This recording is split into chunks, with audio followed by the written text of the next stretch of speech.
All right, we're live. Random Saturday night stream, I'm sorry.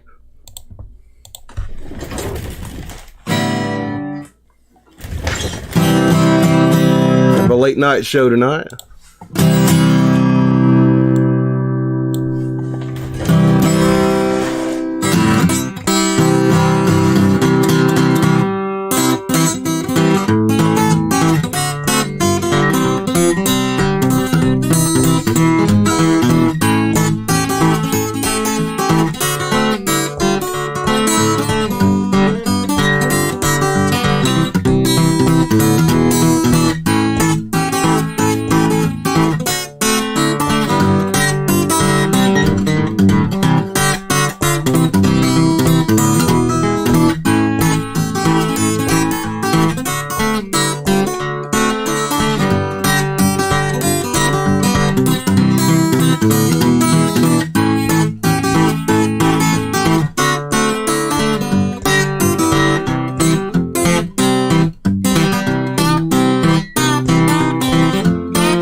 Let's see if some people pile in here.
His old granddad in the morning just before day.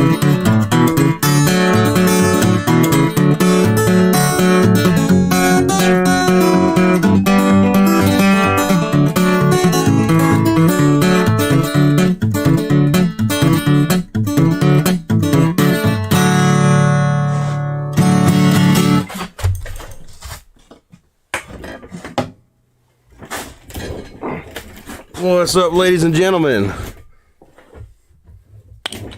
Don't know how many people I'm going to get in here tonight because, you know, it's like kind of an off-schedule stream late at night. So, you know, I'm just going to hang around, bullshit, and talk, play a few songs. Where'd my cigarettes?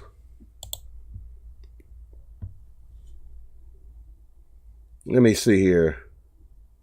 Get some background music going.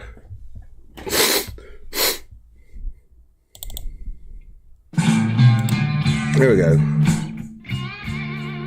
Basil Tiffany says, Saturday show. What's up, man? Frank Morgendorfer says, good morning, Ed. What's up, Frank Morgendorfer?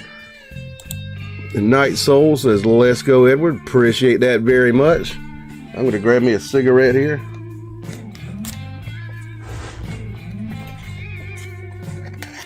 Nobody gets YouTube notifications anymore. I'd expect a couple of people to get some YouTube notifications that I'm here. Like, I just kind of showed up, like, and gave a 15-minute heads up. So,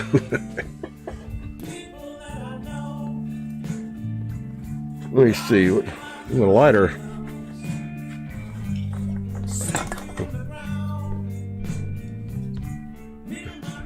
Happy Mother's Day to all of y'all's mothers. Tell them I'll work them in as soon as I get that rash taken care of.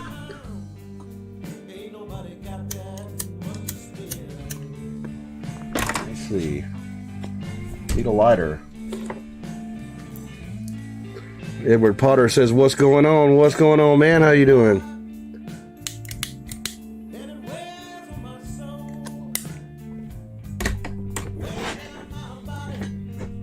It managed to snag 18 people.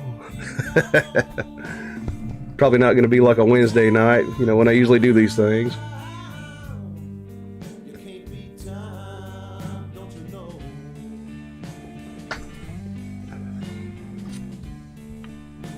Water.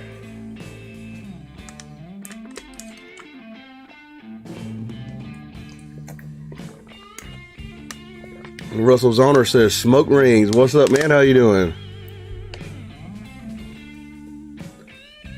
And I played a gig in Columbia, South Carolina last night. You know, right in the middle of downtown Columbia. The State House was visible from there.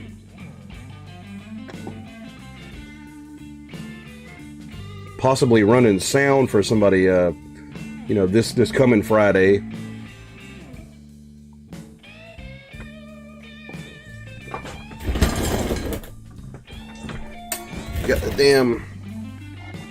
Got the old Epiphone here, the Epiphone Riviera. Played this last night, actually. Yeah, it still needs to be cleaned. Yeah, god damn.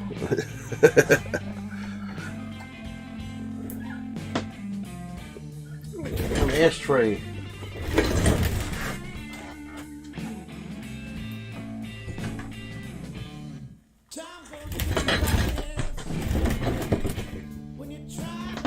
I'll use a beer can.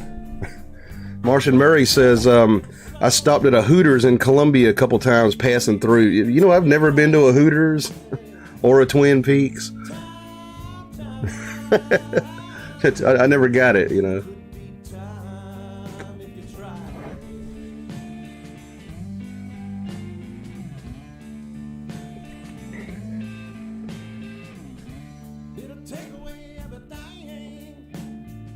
Alright, who else we got in here tonight?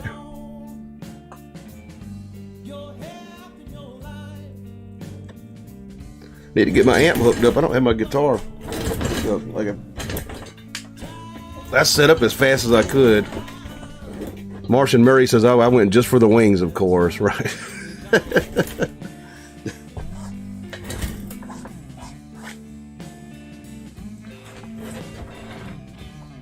Let me see.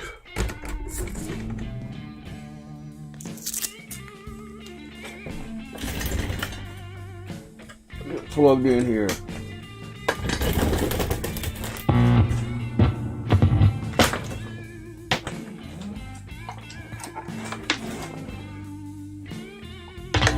See if this thing's still in tune. I had it in a gig bag, so probably not.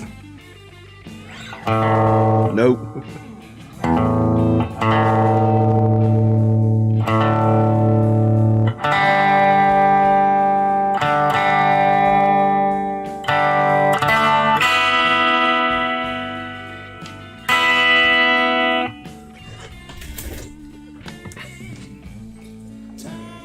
Curtis says, can you play Skip James? Yeah, I might play some in a minute. Finish this cigarette up.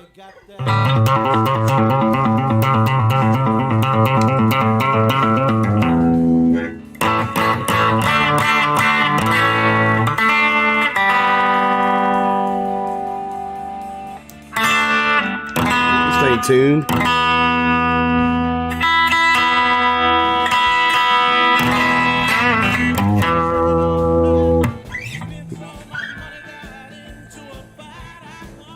I used to live in Columbia. That's one of the few urban areas I can stand.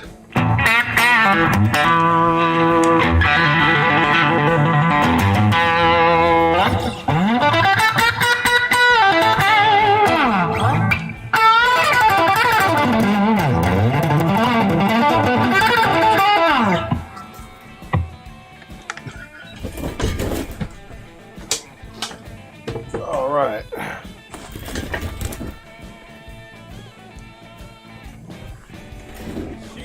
Curtis says, right on, love the guitar. I appreciate that, man.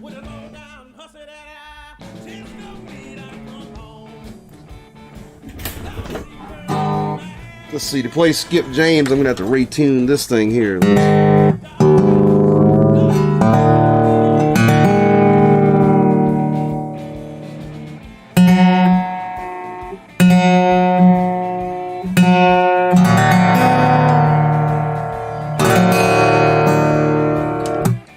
Henry Naro says, hi, Edward.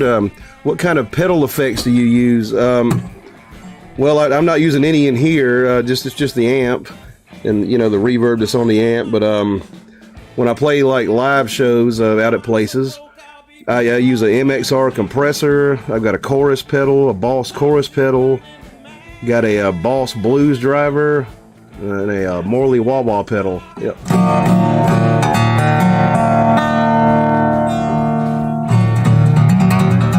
And a Univibe, because I play Hendrix.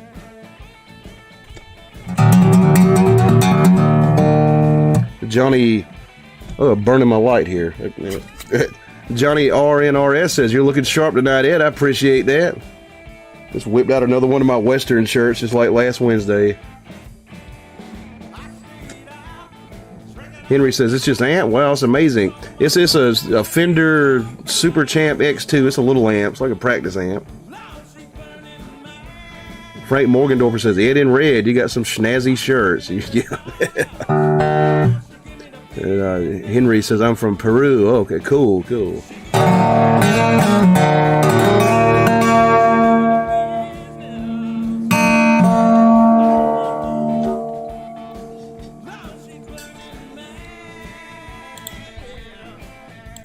All right.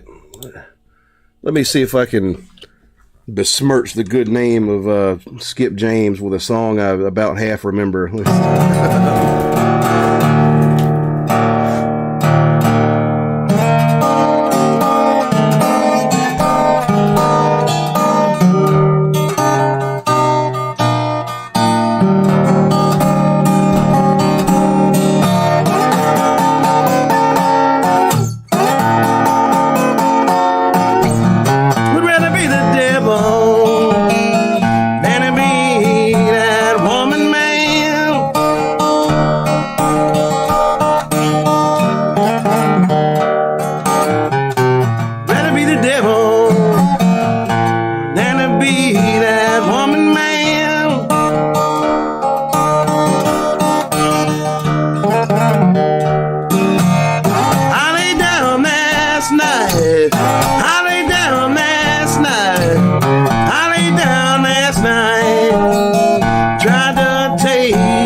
Wasn't even half tuned there, I don't think. Let's see.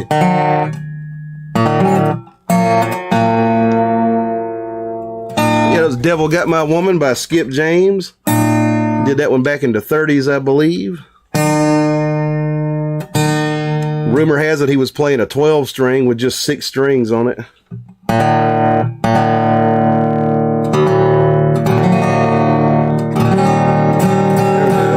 See, I get it tuned after I play the songs.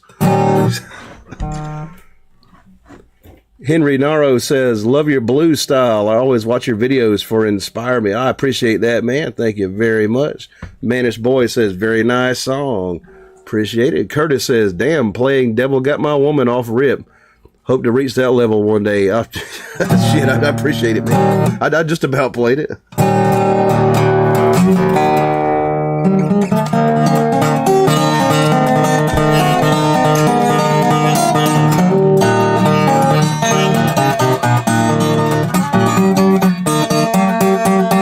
Can I remember it? Let me see. I'm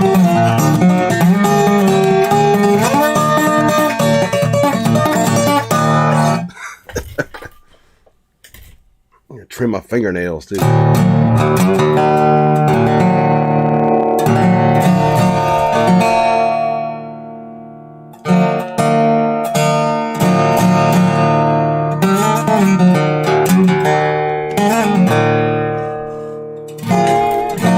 Capo at?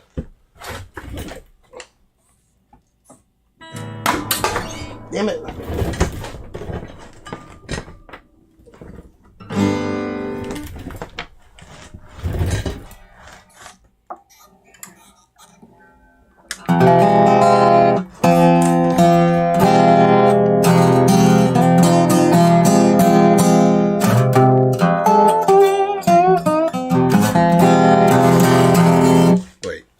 On the other guitar.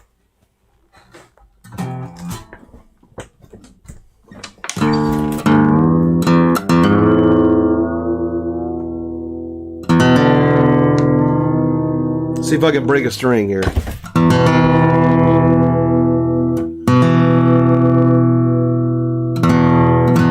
Different crowd tonight.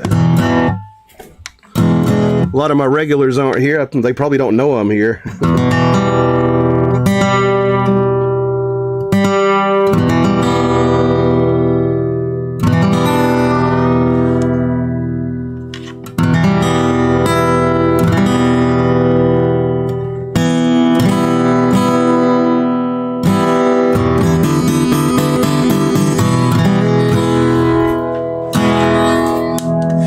Running over cables.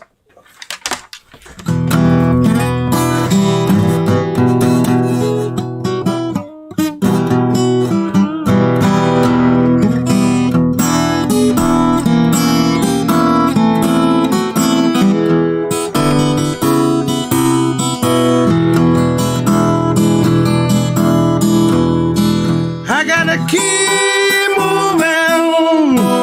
Gotta keep moving.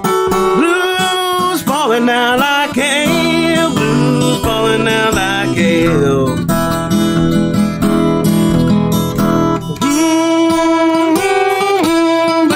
falling down like hail. Blues falling down like hail.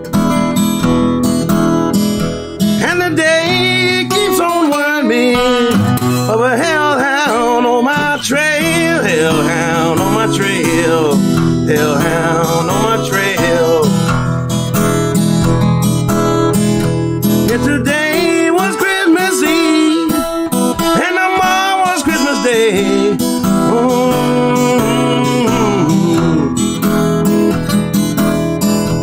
if today was Christmas Eve and tomorrow was Christmas Day, oh, wouldn't we have a time, baby?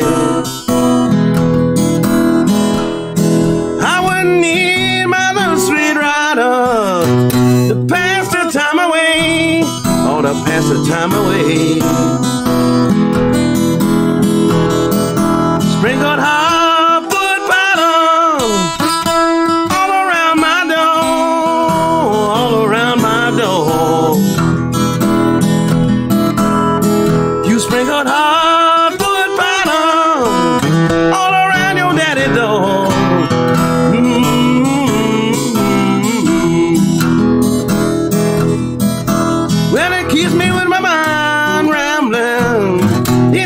place I go, any old place I go. You can tell the wind is rising, leaves trimming on the trees, leaves trimming on the trees. You can tell the wind is rising, leaves trimming on the trees.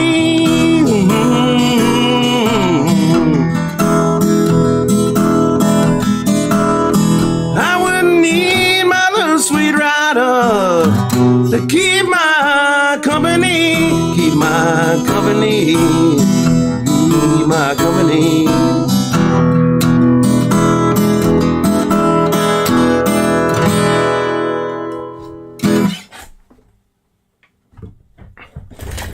Some Robert Johnson there, Hellhound on My Trail. That's kind of him like ripping off Skip James a little bit, about the same tuning, same style of guitar playing.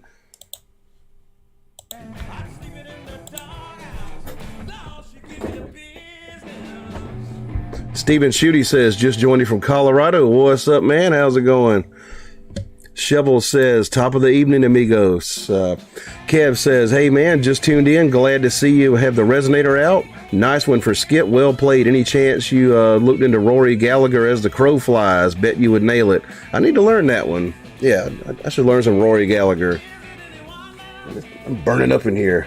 Kev says, or else, all out on the Western Plain.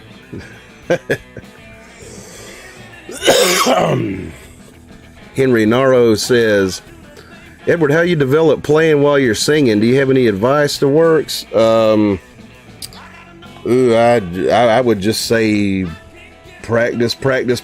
I learned how to do that like years ago, and yeah, I just learned it through doing it over and over again. Kind of multitasking, you know.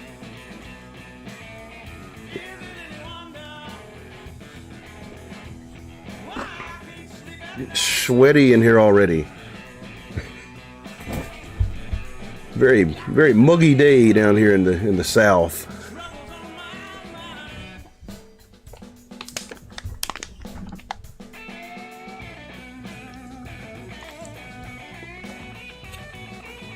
Julian Santaguida says, hey, Edward, sorry for being late to your stream. Do you have your PRS guitar? Can you do some Stevie Ray Vaughan?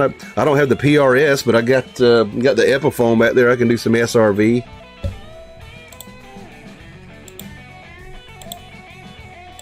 All right, here we go.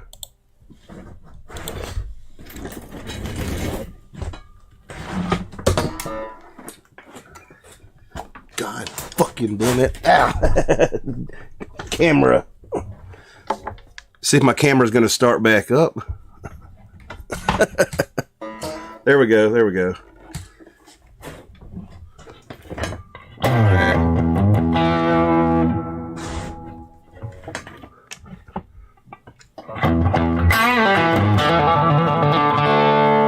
Make sure this thing's tuned. All right. Like, subscribe, and share, all that good stuff. And by the way, if y'all enjoy what I'm doing here tonight, please consider tipping me with a super chat. I don't put ads on these. I just take super chats. Like YouTube like demonetizes them anyway, like takes all the ad money. So your super chats would be much appreciated.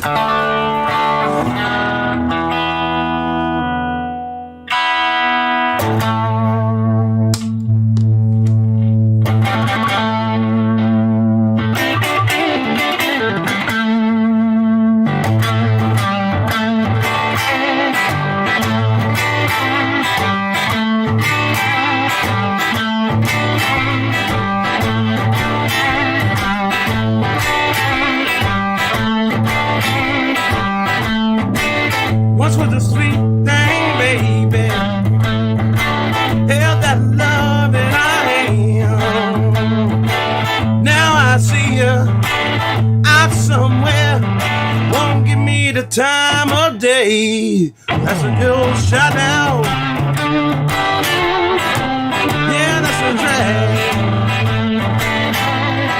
That's a cold shot now.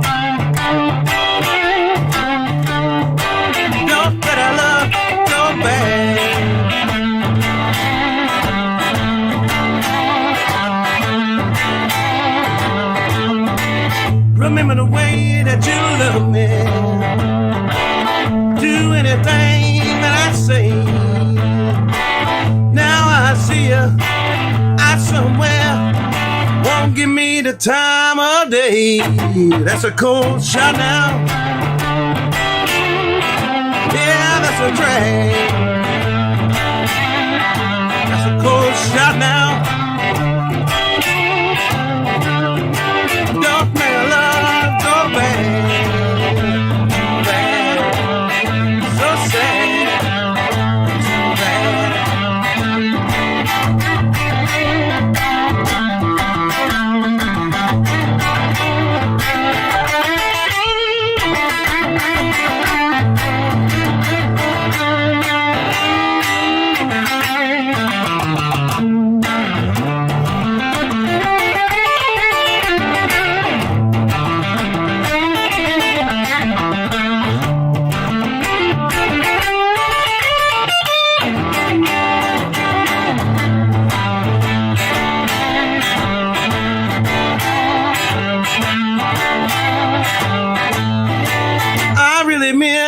Sorry for ever causing you pain. Showed your appreciation by walking out anyway.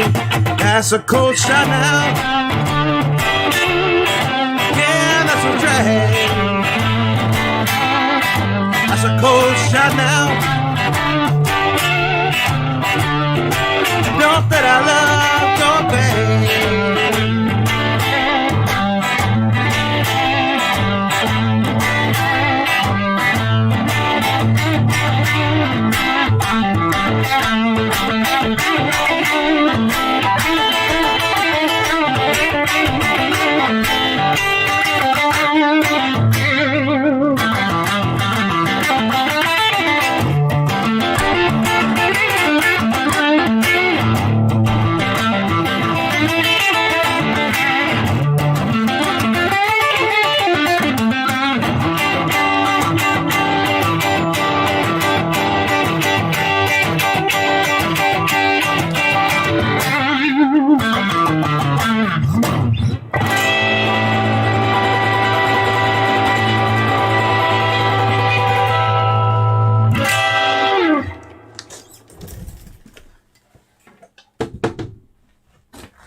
All right. That was some pretty decent Stevie Ray for a completely inappropriate guitar for that that style of guitar playing. Wish I'd brought my Strat out here. All right.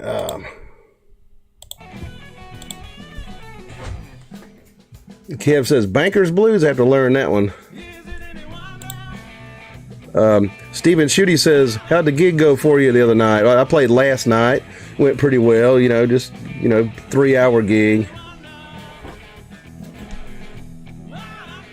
Just played some blues and a few rock songs.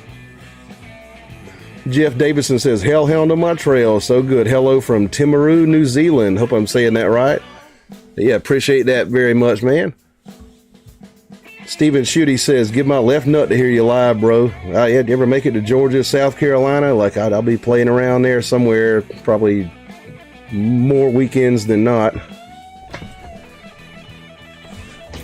Oh, the chair's backwards. Julian Santa Guida says, man, that Cold Shot song of Stevie's is awesome. Was that his most popular song before his career started? I think the first big one he had was probably Pride and Joy, or wasn't there one before that? He had a video for one before that.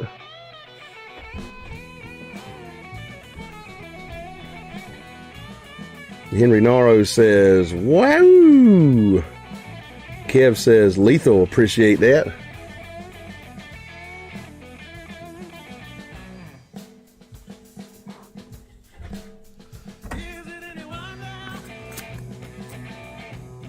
Kev says CCR Green River.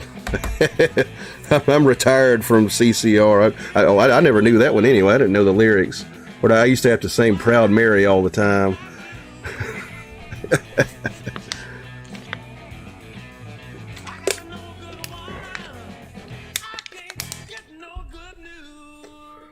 Like that gig last night, like the guy running the band, that son of a bitch made me play Sweet Home Alabama, and I was like, really? He's like, yeah, let's fucking do it. Somebody requested it. It's like, all right. Steven Shooty says, doing any shots tonight? I might do a couple, yeah.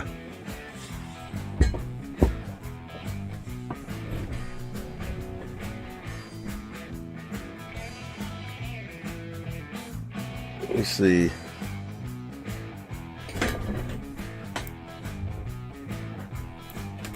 I got this Ardbeg here, this Islay single malt Scotch whiskey. If y'all want to do one.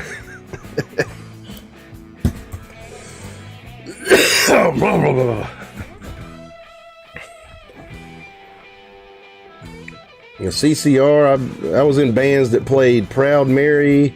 What was the other one? Bad Moon Rising. We used to do that one and say, there is a bathroom on the right. Stephen Shooty says, what's your most hated cover tune you still play? Well, they made me do Sweet Home Alabama last night, but I don't normally play that one, like, even when people ask for it. God, I don't play anything I hate anymore. Like, no more goddamn Brown Eyed Girl. I don't play that no more. I don't do no Margaritaville no more. So, but pretty much everything everybody always asks for, I don't play that anymore.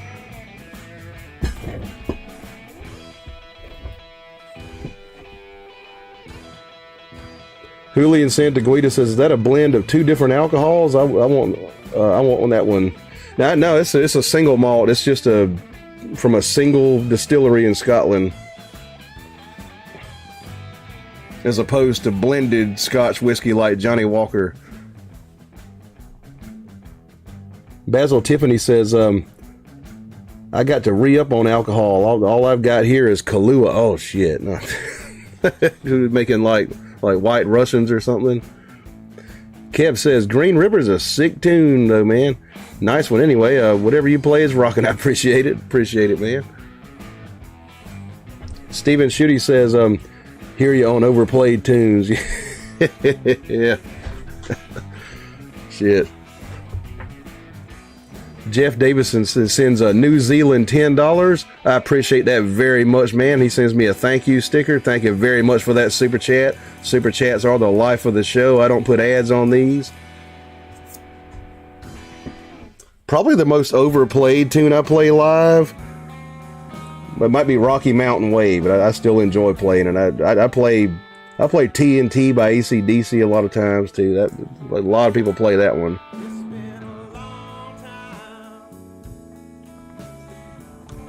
Kev says, keep on keeping on, brother. Appreciate that. Julian says, let's do a shot. All right. Let's do one. Where's the patented Ed Phillips shot glass?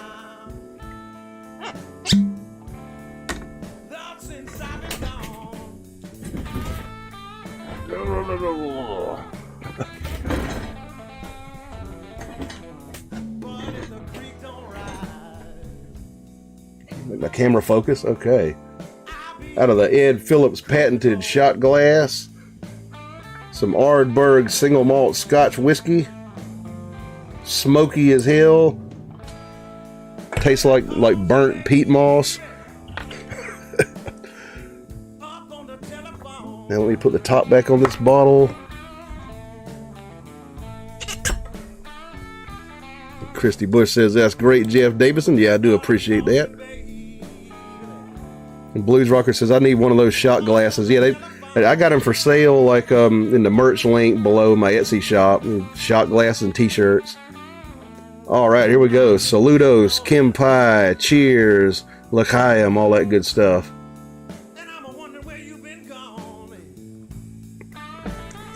Wow, smoky.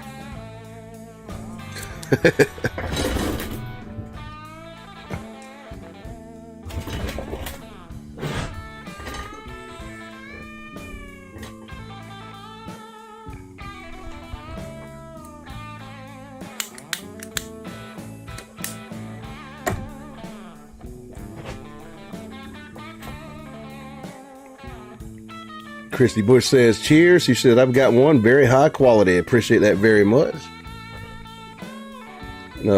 Youth G Dizzy says, you rock, inspirational. Your Robert Johnson covers blew me away. I appreciate that a lot, man. I hope I do the man justice. And Kev says, Slainta, I think like Celtic cheers. Isn't that what that is? He says, that would put hairs on your chest. Yeah, I mean, that's some pretty unique stuff. It's definitely an acquired taste, like real smoky scotch.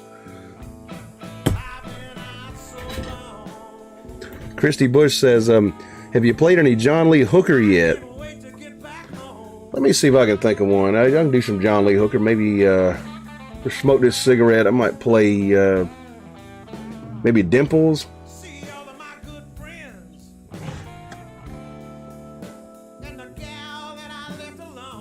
Yeah, I'll give you that one just a minute.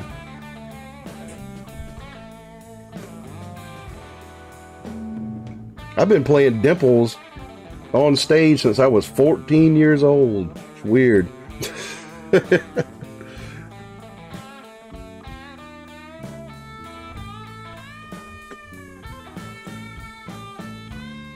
So let's see, I'll be 42 this year. That's damn 28 years.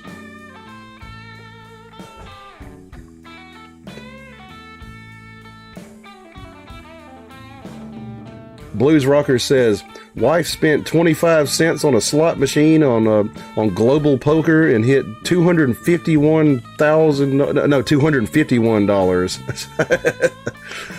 I wish I was her boyfriend. She don't have one.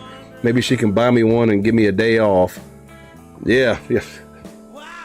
I never had any luck with gambling. Like I'd go to like the Indian Casino up in Cherokee, North Carolina, and I'd like throw a few bucks into slot machine and always lose it.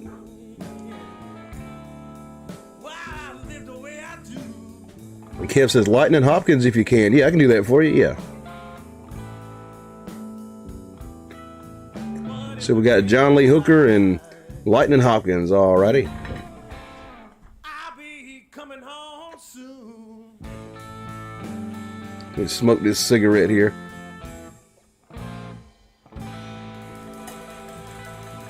Probably do both of those on the electric, actually.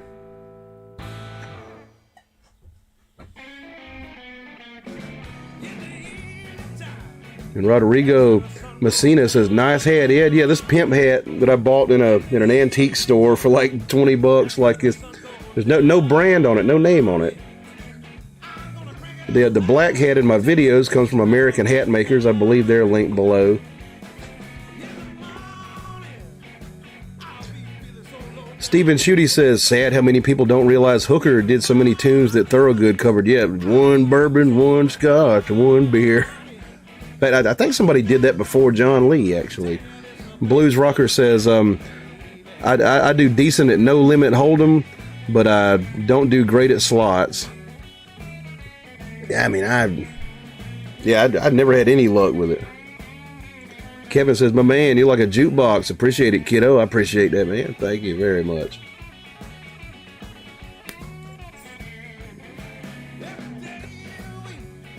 Blues Rocker says, your hat probably belonged to Blowfly. Remember him? Yes. He was he did what they called party records back in the 70s. And he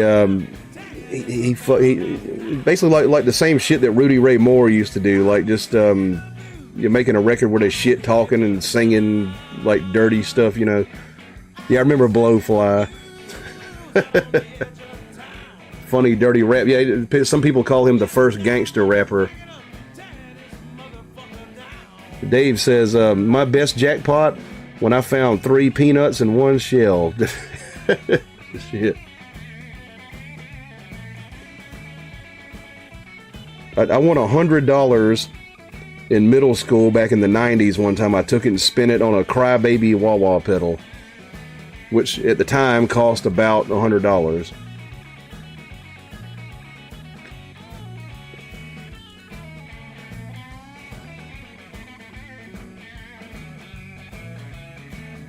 Charlie Gableton says, hello, Edward. What's up, man? How you doing?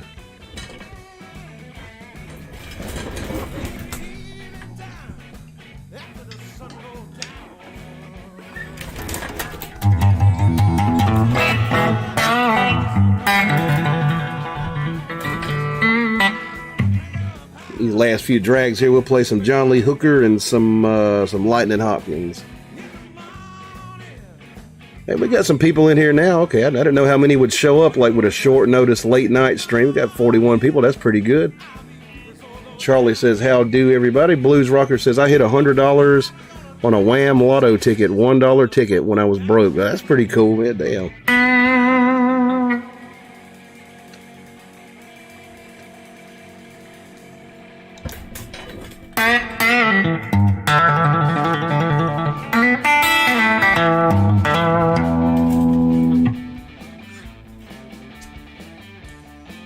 I tried messing with the damn stonks, you know, on Robinhood and stuff, and like I swear, like if I bought like the safest possible stock you can buy, like if I bought like Apple or something, it'd be like the Apple company has just dissolved and their value has gone to zero.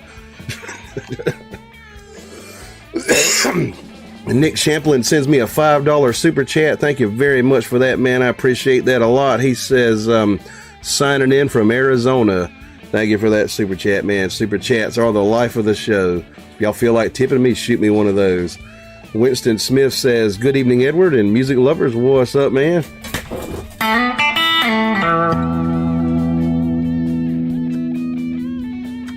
All right, we got a couple of requests here.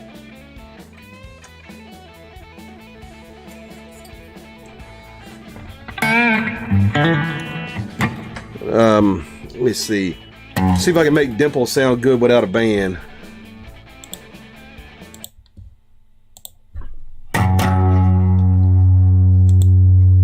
Try it with a flat pick.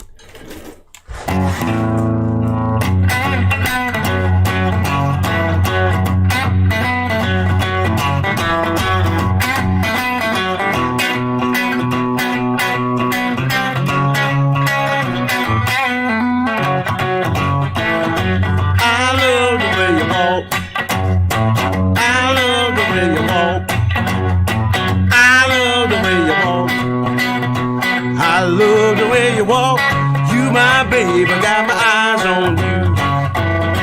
I love the way you talk. I love the way you talk.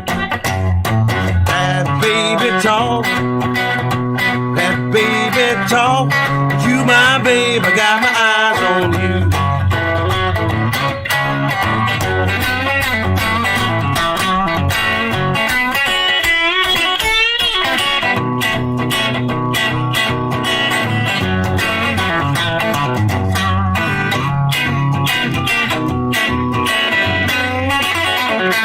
I love the way you switch.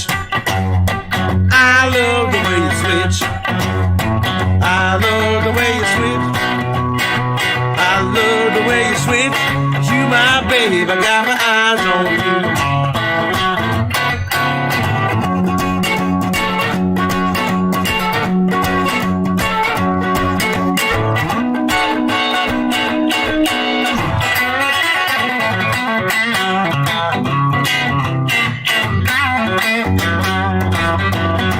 Got dimples in your jaw. Got dimples in your jaw. Got dimples in your jaw. Got dimples in your jaw. You my babe, I got my eyes on you. I see you every day. I see you every day. In your neighborhood. In your neighborhood. You my babe, I got my eyes on you.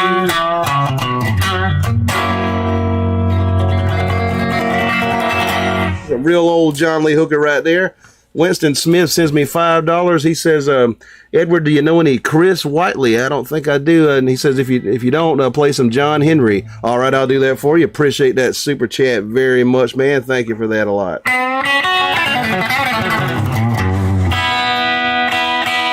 I'm going to do some John Henry, then we'll do some Lightnin Hopkins.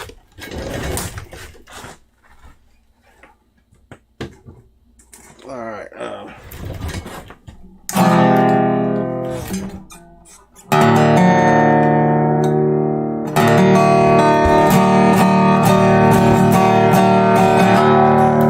Rocker says Nugent or SRV. I just played a SRV one. It might give you some Nugent a little bit later on. Kev says XRP, brother. It's going to take over Bitcoin. Jump on it. Might look into that. Yeah.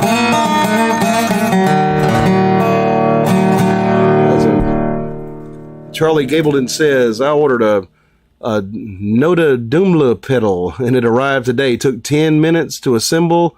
I'll try it tonight. You ever heard of this special, Edward? I'd never heard of that. What kind of effect is it?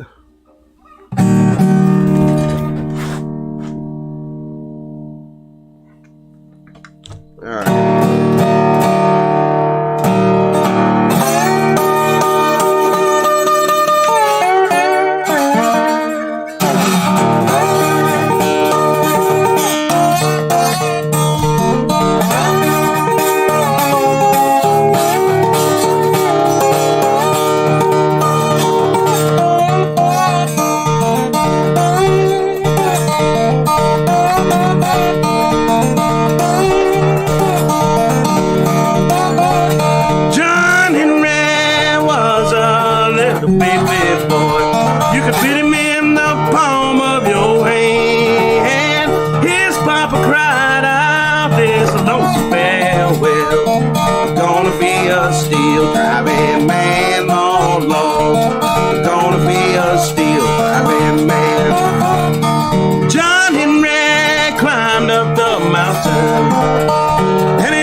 Request for some Lightnin Hopkins.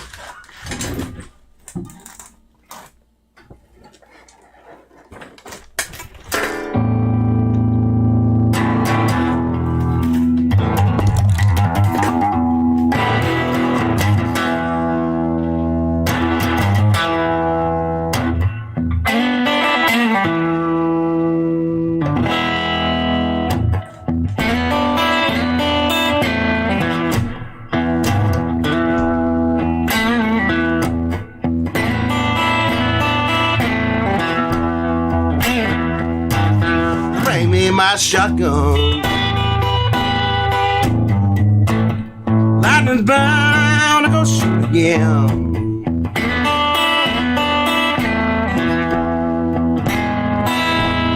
Bring me my shotgun,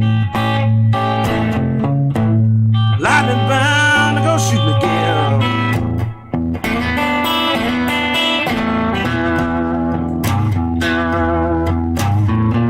I'm gonna shoot an old lady. She been running around with too many men.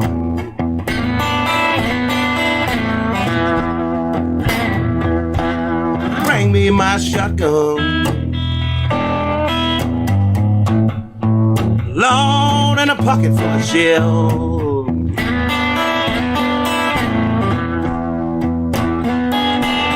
Bring me my shotgun. Load and a pocket full of shells.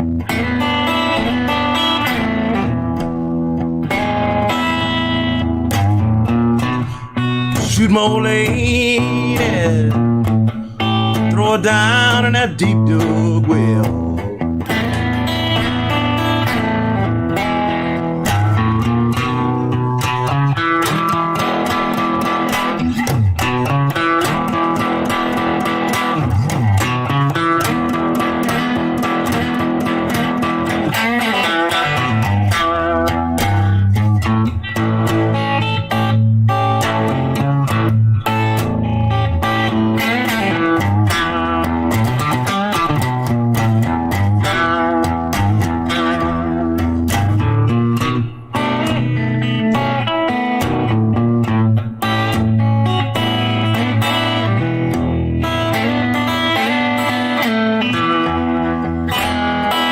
Said, Lightnin, you ain't gonna shoot me right now.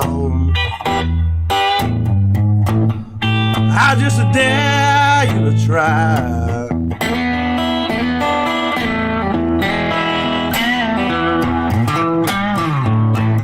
Lightnin, you ain't gonna shoot me right now. I just dare you to try.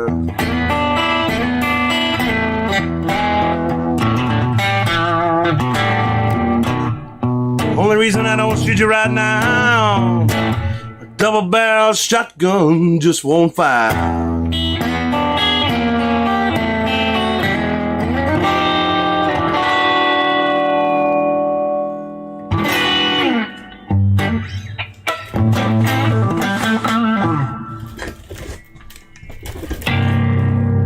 Christy Bush says, thank you, Ed. You're welcome. Blues Rocker says, play any electric slide. Let me see. Probably not in this tuning, but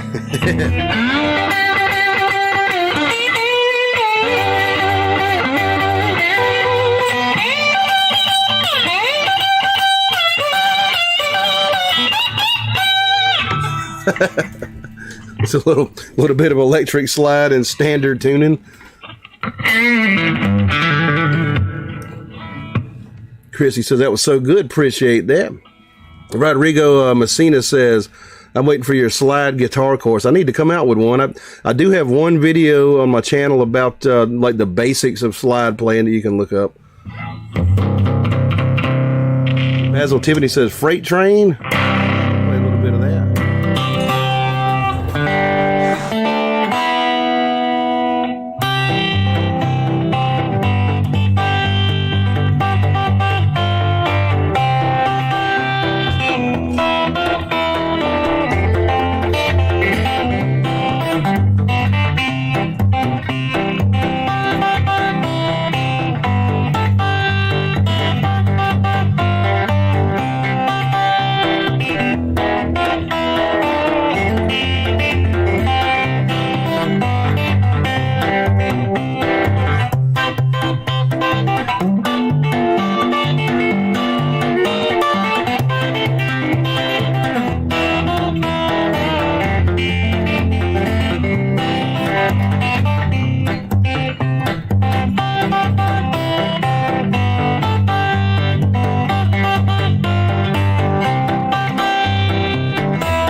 Get the background music started here.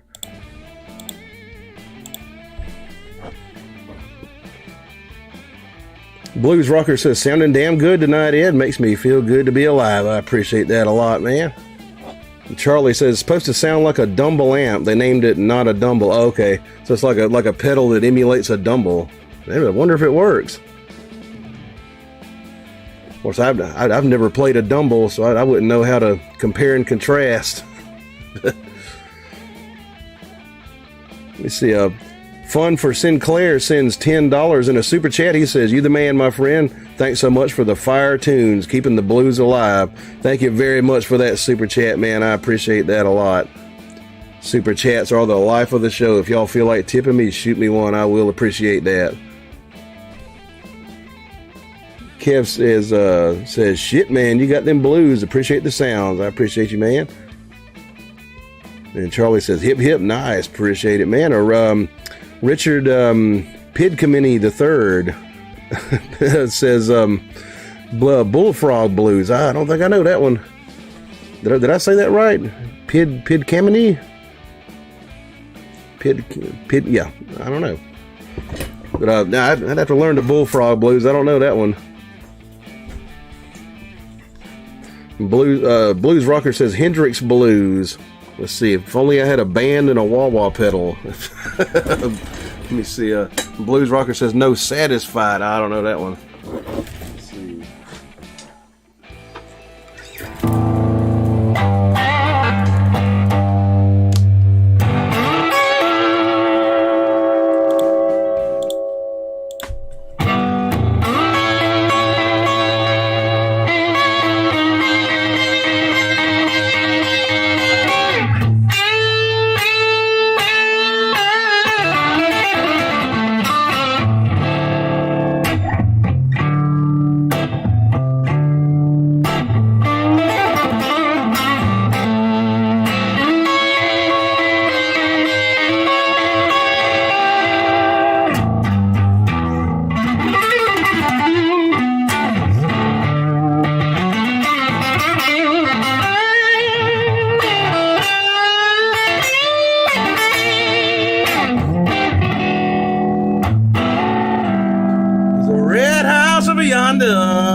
That's where my baby stayed.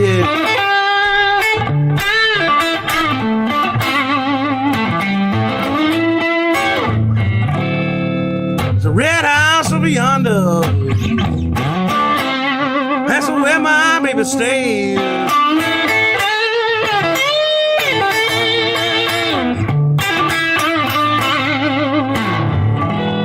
They been home to see my baby. 99 and one half days.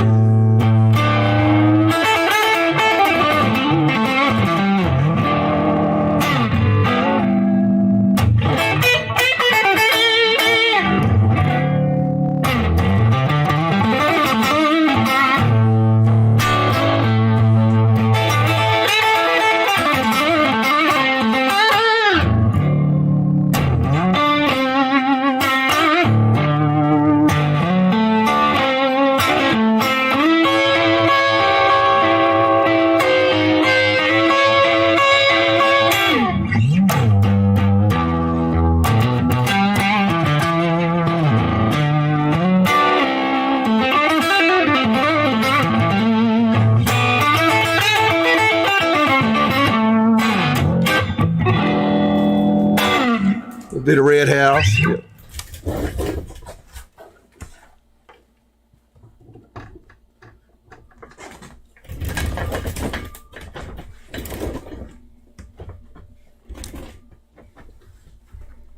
Alrighty. Get my music started back here.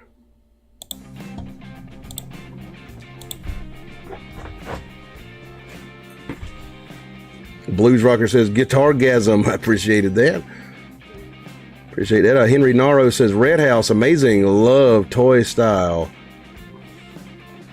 And Blues Rocker says absolutely love Red House. Appreciate y'all. Richard says Strange Brew. I can do a little bit of that one. I don't know the words to it, but I'm a big Cream fan. Rob Loblaw sends me Canadian $10. I appreciate that very much, man. Thank you for that super chat. Super chats are, of course, the life of the show.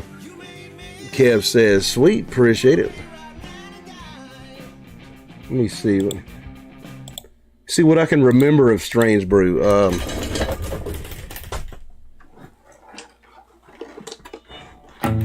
it an A? I think it might be an A.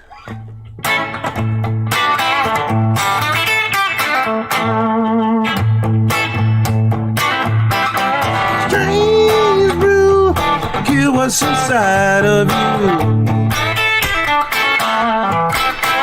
She's a witch of trouble and electric blue.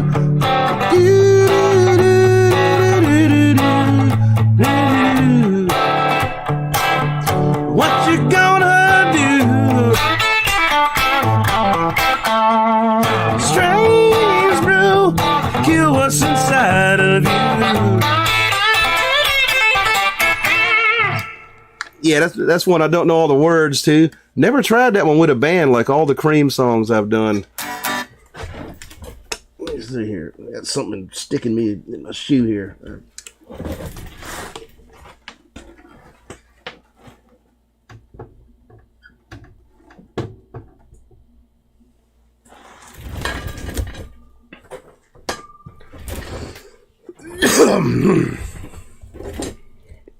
Alrighty. In fact, that might be the first time I've attempted to sing that song. Just kind of pulled it out of my ass. Blues Rocker says Strange Brew would be a great bar tune. Yeah, it might work. Yeah, I do a few Cream songs live. Rodrigo Messina sends me $27.90 in Brazil money. I'm not quite sure what it's called, but I appreciate that super chat very much, man. Thank you for that a lot. He says, greetings from Brazil, Ed. You inspire me. Well, I thank you very much, man. I appreciate your super chat there. Thank you for your generosity. And Brian Rorek says, greetings, Brother Ed. I can't stay up tonight, but I'll watch the stream later. All right, man. Cool. Kevin said Dwayne Allman. I never actually played much Allmans, really. I was more of a Black Oak fan, like as far as the Southern rock, you know. I'd actually seen the Allman Brothers when I was 12, too. Like, had a friend with hippie parents that took us to see them.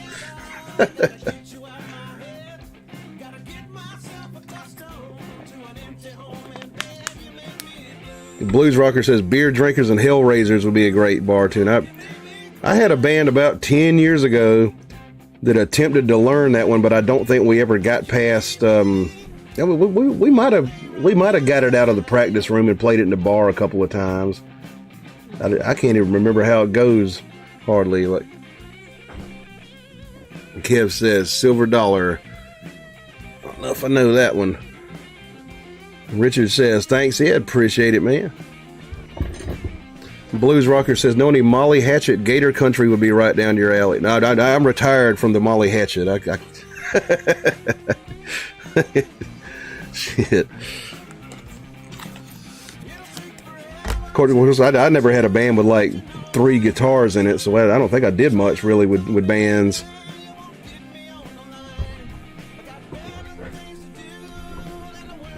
I was forced to play Sweet Home Alabama last night against my will. Like I had to sing it too because I remember the words as a product of, like, you know, childhood indoctrination.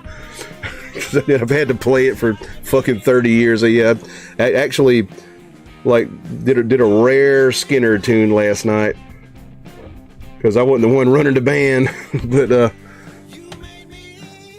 Blues Rocker says that Molly Hatchet debut album was badass. Yeah, I got a copy of it down here somewhere. Where I don't know where it's at. They like badass painting on the front of that album too.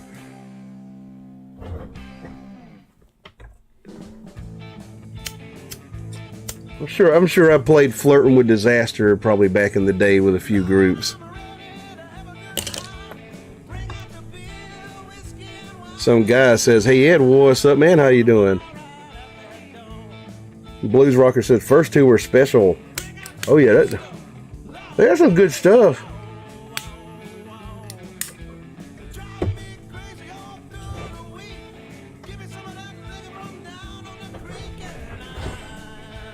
Yeah, I got a bit of Southern rock PTSD from just the history of my career and stuff.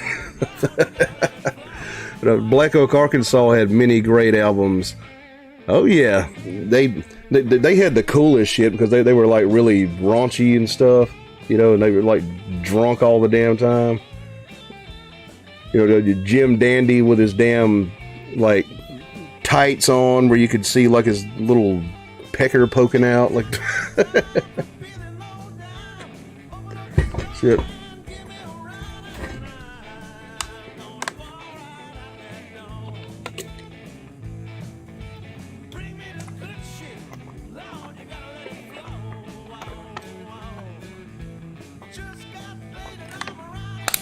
And Blues Rocker says, but not everybody can handle the vocals of Jim Dandy. Yeah, I wish I sounded like him. Like, I've got too much of like a choir boy voice. Some guy says, I'm not a Southern rock hound. Yeah, that was, I mean, I just got wore out on it, you know, playing it for years and years. Rodrigo says, can you play Dust My Broom from Elmore James? I can do that. Yeah. Yeah, we do that. Smoke this cigarette here. Okay, the guitar's in the right tuning. Just, yeah, smoke this damn thing here. We'll do some Elmore James.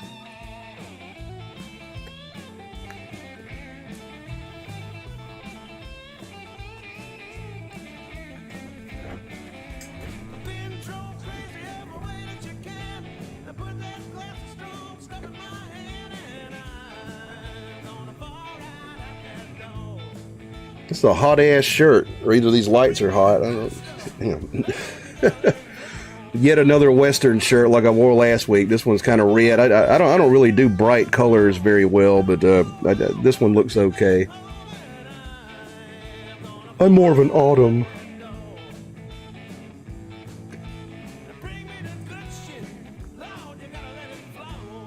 What's the design on this? What, it's got like what, saddles or something? Yeah.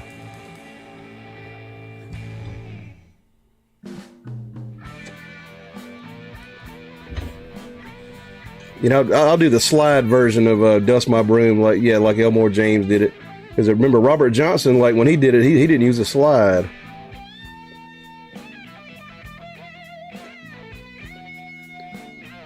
Stephen Schutte says, dig the shirt. They ain't cheap either.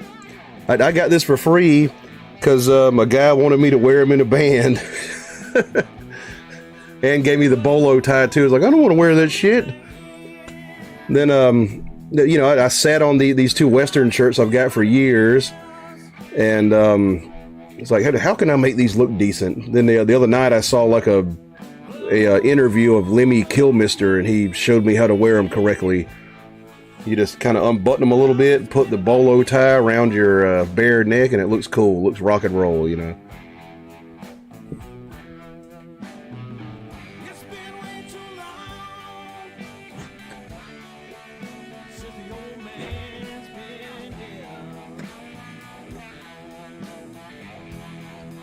You see here.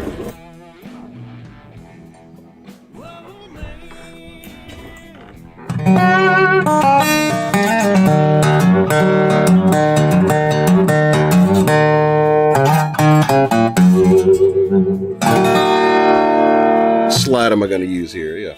I do the pinky slide on this one.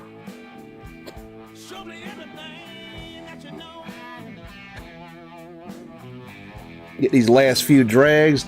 Got to smoke them down to the filter. The heroin is right there at the end, you know. That's where they put it.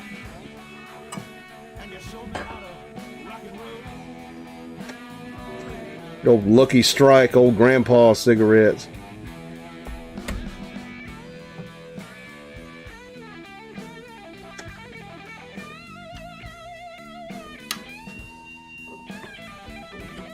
Have to roll them up in my sleeve, you know. Not with this shirt. A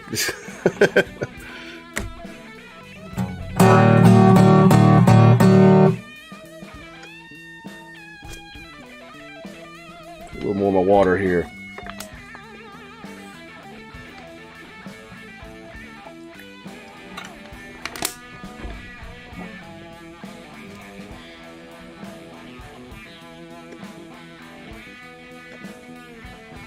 All right. Dust My Broom.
All right. Elmore James version of Dust My Broom. And he did use an acoustic too, like just with a pickup in it. Like he had a band though, but he used an acoustic guitar. All right, let me cut my music back on here. Stephen Shooty said, I just read that. Rob Loblaw says nicotine is good for you. Yeah, it keeps you from like stabbing people and stuff. William says, rock on, Ed. Appreciate it. Basil Tiffany says, if I smoked, I'd smoke Lucky Strikes. Yeah, they're cheap as hell. They're still good. You know, the light situated here. Stephen Shooty says, ever heard Four Walls of Rayford by Skinner? It's really soulful. I don't know if I've heard that one. Like a deep cut there. William says, is a hot dog a sandwich? Well, it's a piece of meat between two pieces of bread, so I guess you could call it one. Is a corn dog a sandwich? I wouldn't call a corn dog a sandwich. Some guy says the breads are different because of water types. It has to do with fat content also, and there's different things like the proportions of moisture in the bread and blah blah blah. Set Up by Marshall says live music is what the doctor ordered. Appreciate it, man. Rob Loblaw says, do you maintain your own guitars? Yeah, I don't take them anywhere. I just set them up and semi take care of them. And I kind of like my own little setup. I kind of do it by feel.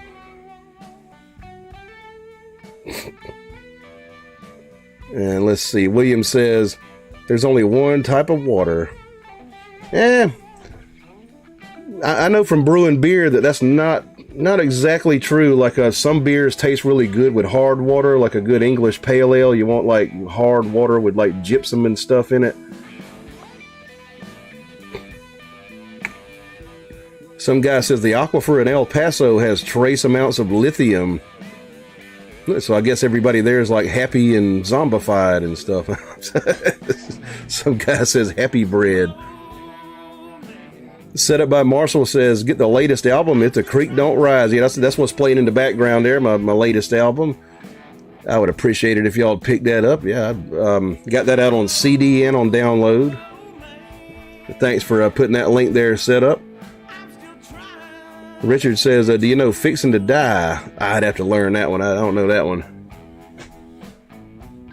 Set Up by Marshall says, hello, great to hear from you. Great to hear you play and sing, brother. Appreciate it.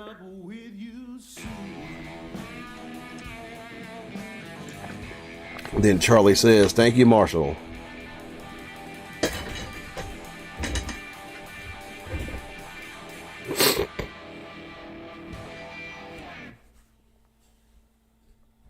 Hot and muggy down here in South Carolina. It was cool today. It was like 60 earlier.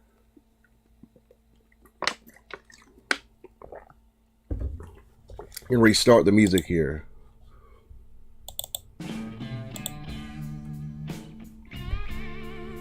Setup says, cheers, Heffa again for me tonight. I wish I had me a damn Hefeweizen. I got some cheap ass Miller Lite.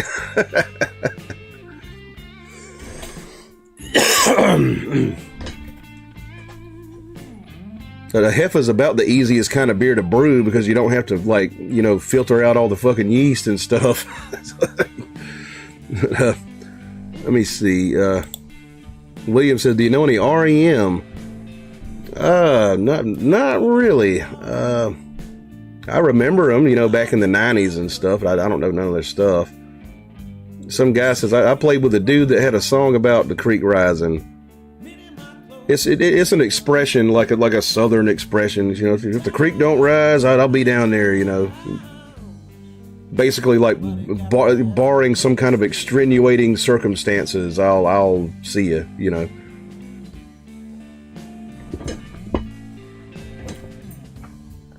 A chair straight. Some guy says Peyton Smith.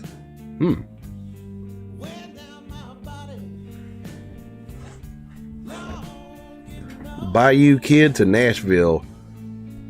Yeah, I would not recommend moving to Nashville. There's a flooded market there. You'll be playing for tips, like alongside some of the greatest musicians on the planet. Like I saw people that could run circles around anybody, playing for nothing but tips in bars.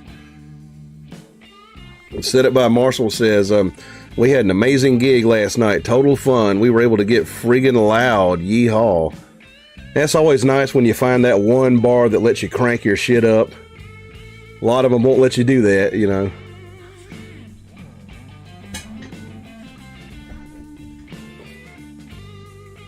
Because you know a damn tube amp don't sound worth a shit unless you, like, dime it, right?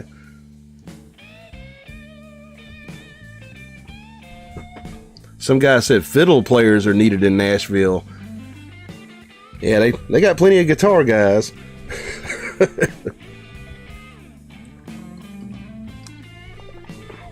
It just is so commercialized now, man, too. They barely had any country bands on Honky Tonk Row, you know, on Broadway. I mean, I heard like Iron Maiden and Led Zeppelin and shit playing, you know. They got one place on Broadway you can go to and hear like some old fashioned shit called Robert's Western World. They play like, you know, like rockabilly and old ass country, like, you know, Texas swing and stuff like that.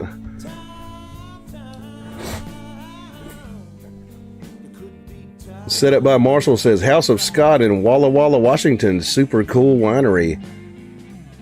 Oh yeah, I'd like to try some of their stuff one day. So that's where you played at last night. That's kind of rare to be allowed to turn it up at a winery. I played a winery before.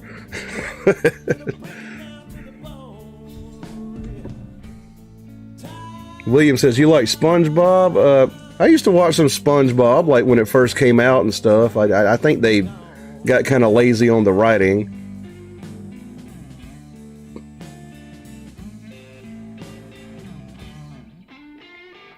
Blues Rocker says, back now.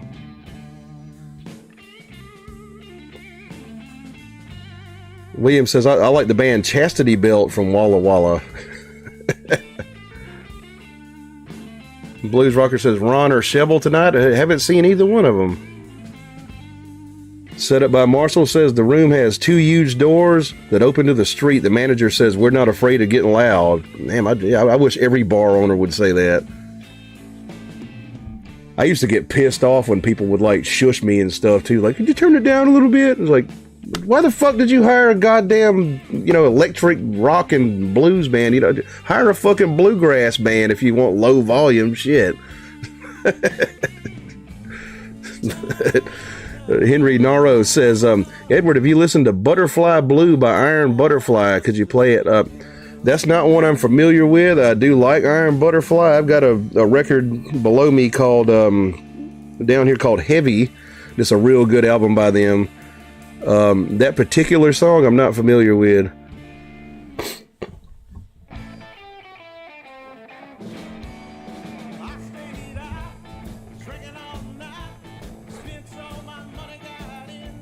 Setup says 100%. Some guy says, sound like a cool gig. I played several gigs at a winery. It was like a more laid back type of winery. You mostly see like you know, chicks drinking frozen wine slushies and stuff, you know. Setup says, ma'am, this is an electric guitar. It cannot be quiet. Yeah, you know, a drum set can't either. There's no volume knob on a drum set.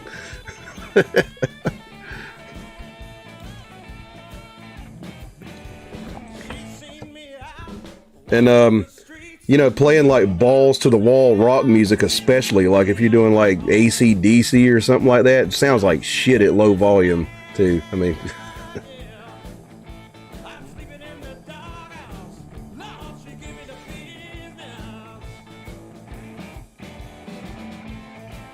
Blues Rocker says that there's only so quiet a rock drummer can play, but that's a fun time playing small bars, right?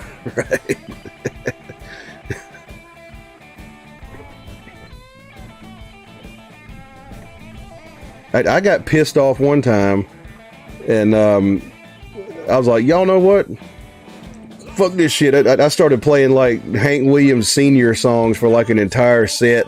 Like they told me to turn it down like twice, and I turned my amp to like 1, and I started playing like, you know, jambalaya, the crawfish pie, filet gumbo. Because the bass player I had knew all the lyrics to those and stuff. And the guy came out of the kitchen and came in there, came up to the stage, and he was like, hey, y'all didn't have to turn it down that low. And I was like, well, got what you fucking asked for. Shit. Set up by Marshall says, we have a pretty quiet stage volume, but DI'd guitars have become our volume control. We can get loud as hell and as quiet as our drummer can play. It's nice. DI'd guitars. So you got like Axe effects or something?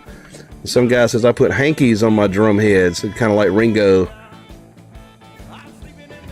Blues Rocker says, drum tones change with lighter strikes, and metal and blues needs a punchy drummer. I mean, it's, you know, just anything with like an electric guitar that's not jazz or country needs to have some balls to it, you know. Blues Rocker says, electric drum kits are easy to play quiet. Oh, yeah. I never liked those. They sound too much like Phil Collins, but maybe I'm used to old ones. Maybe the new ones sound okay. Some guy says, my buddy uses the miniature kick, and we just mic and compress the hell out of it. Miniature kick, I mean, so it's like a floor tom almost or something.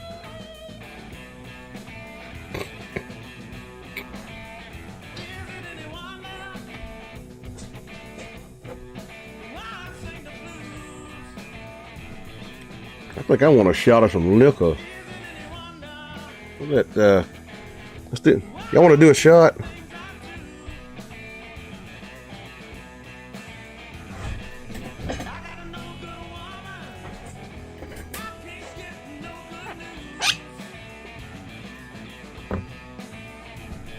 I'll give you all a choice, actually. Let's see. Setup by Marshall says, I'm running a Fender Tone Master Pro. Okay, I've seen a deluxe that was a Tone Master. In fact, I saw one of those last week. The other guy in the band had one, and yeah, it's got like a line out on it and a cabinet simulator. Yeah.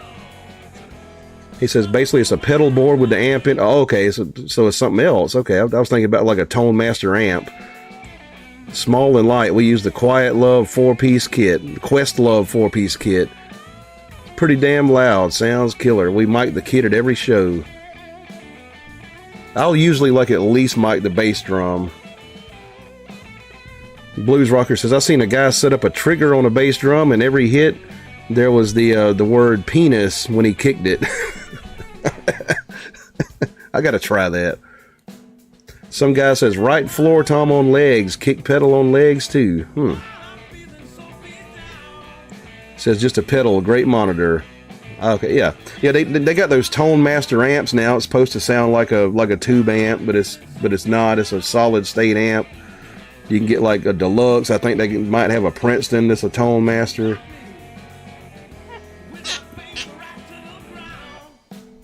What do y'all think here? You know, we'll do Scotch, Ardbeg single malt Scotch from Islay, or just some good old Tennessee corn liquor. Y'all tell me, Scotch or corn?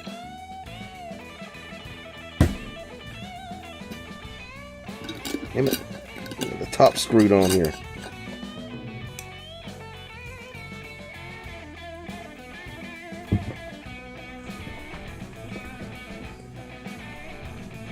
Okay, Morgendorfer says Ardbeg, Blues Rocker says Scotch, Martian Murray says Scotch. Okay, so we're getting a lot of votes for Scotch. Get them votes in, your vote counts. Rob Loblaw says Screech. They used to call me that.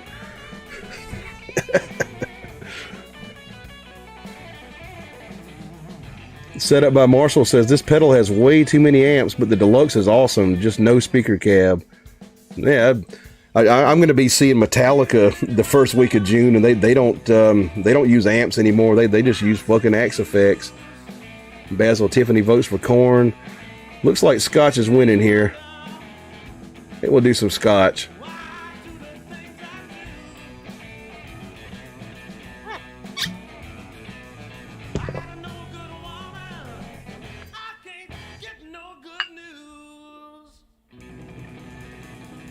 Right, stuff you're supposed to sip, but I'm just gonna take shots of it. Where'd I put the top to it? A little more in there.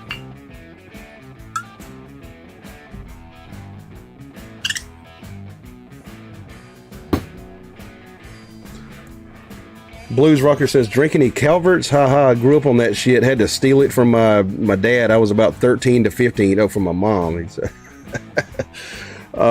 I drank Lord Calvert's one time, and I regretted the day I was born, or the day after that. I was puking the day after. Yeah, Lord Calvert's and fucked up stuff. It's a Canadian whiskey. Comes in a plastic bottle, or used to.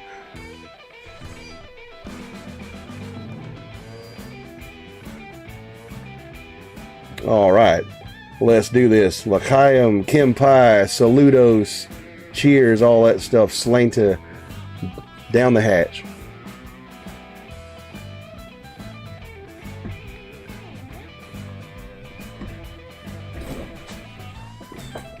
Rob says Russian vodka is really smooth. I never could get with vodka. It's like too clean. Like it like tastes like rubbing alcohol to me.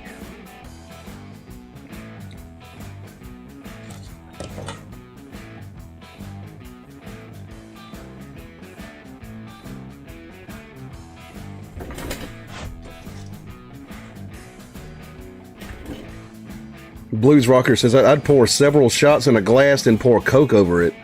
I wasn't talking Lord Calvert's. Calvert's is an American whiskey. Okay, tasted watered down. Oh shit. Rob says 5-star whiskey. Blues Rocker says the Coors of the whiskey.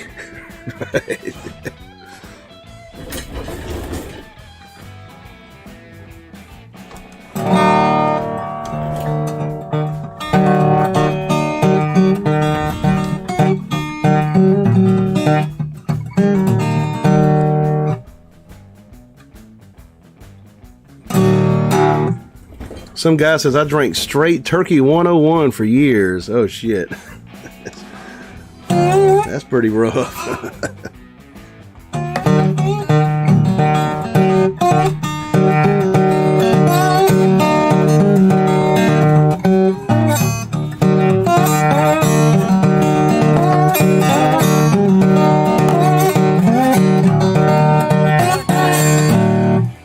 Some guy says, pickled. I bet. Yeah, drinking Turkey 101. Blues Rocker says, catfish blues, I can do that. Setup says, tasted some nice red wine last night. Oh, cool. Most of the wine places around here like serve like muscadine wine. Tends to be sweet.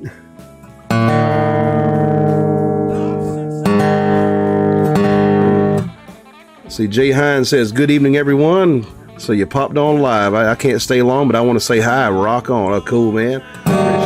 Appreciate it. Last Outlaw says, play a Johnny Cash number. I can do that for you right after this one. I'm going to get this thing tuned right.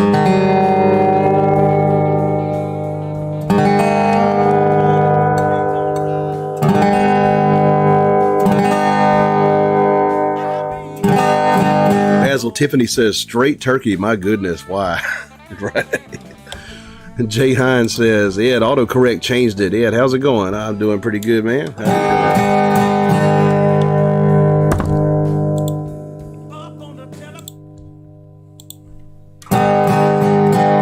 Setup says, you have a great ear, sir. Appreciate that.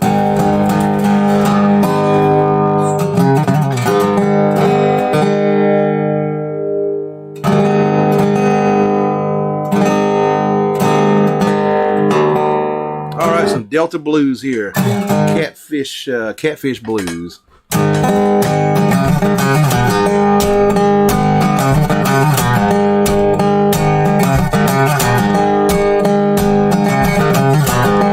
Well, I laid down last night, and I tried to take my rest. Notion struck me last night, believe I'll click a stroll out west. Take a stroll out west. Take a stroll out west.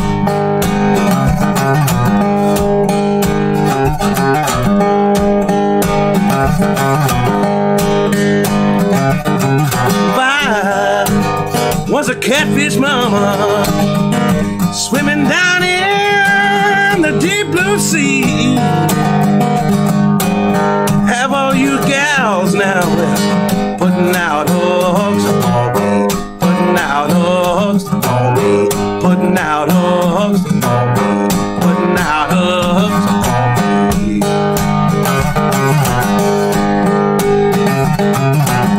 Ow. Well, I went down to the church house, and I called on me to pray. Well, took me last night, baby, not a word to say, not a word to say, not a word to say, not a word to say.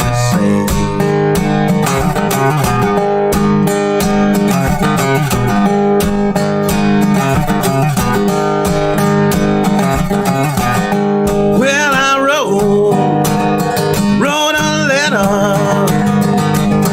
wrote a letter just to see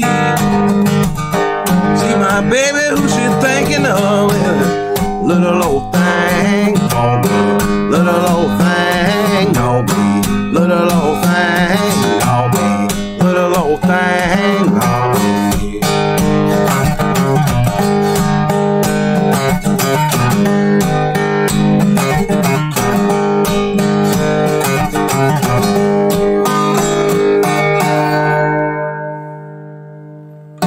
The Catfish Blues, originally done by Robert Petway, covered by just about everybody.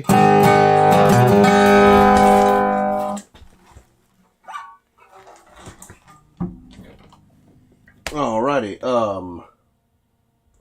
let's see. Johnny Cash. Do like a finger picking version of Folsom.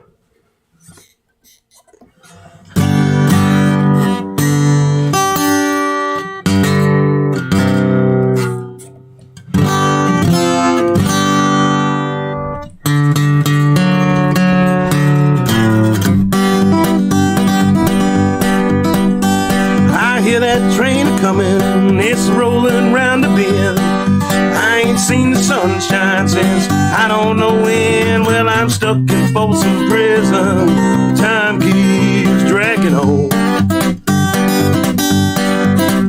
but them people keep moving on down to San Antonio. When I was just a baby, my mama told me, son, always be a good boy and don't never play with guns. When I shot a man in Reno just to watch him die. When I hear that whistle blowing, I hang my head and cry.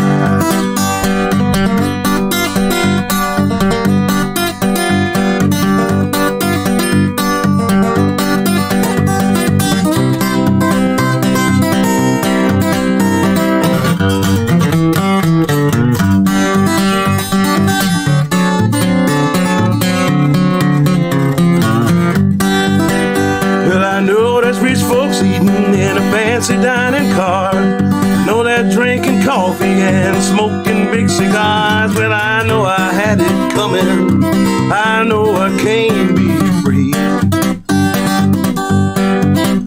but them people keep moving, and that's what tortures me.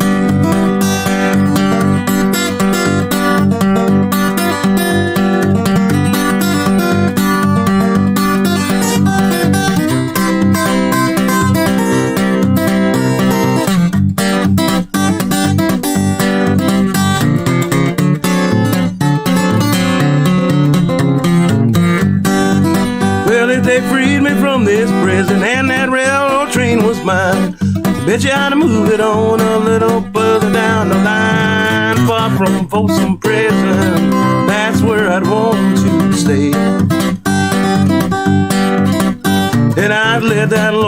whistle, blow my blues away.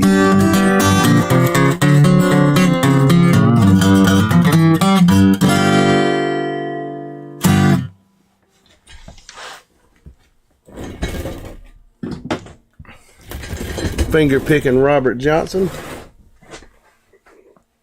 See how much more hair I can stuff up in this hat here. Ah. This hair is getting out of control. Cut my music back on here. George Ordway says, aloha from the great green north. What's up, man? How you doing? Frank Morgendorfer says, fine play. Appreciate that. Set up by Marshall says, gifts gratefully accepted. Yeah, I got a PayPal you can send to if you feel like tipping me, or super chats, also much appreciated. Like, I don't put ads on these videos, so yeah, if you want to send me a tip, like a super chat or a PayPal donation, I would love that. Appreciate that very much. Jay Hines says, the Blues Rockers, that's what JD did to me when I was younger. I almost tore my boss's truck door off his hinges once when he was late picking me up outside the bar without a jacket in 10 degrees Fahrenheit. Damn. George Ordway says, got my AKG cans on, sweet tones. That's what kind I use, actually, AKG.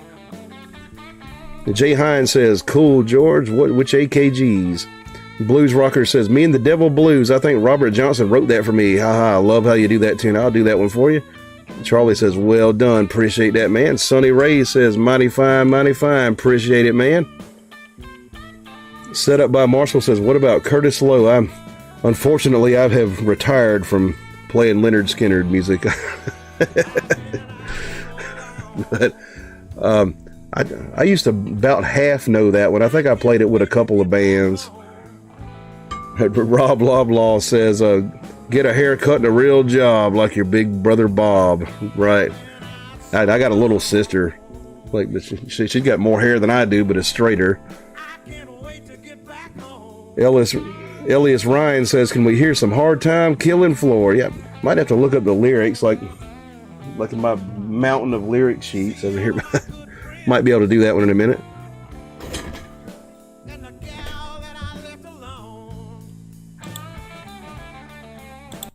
All right.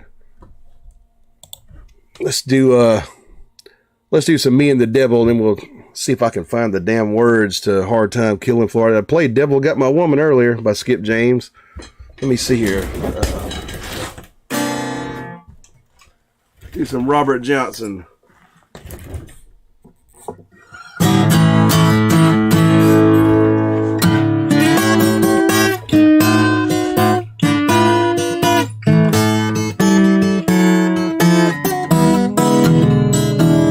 Early this morning,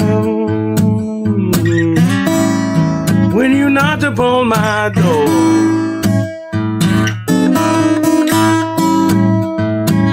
early this morning,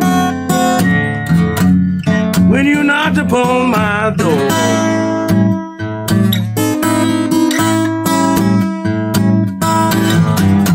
said hello, Satan, I believe it's time to go.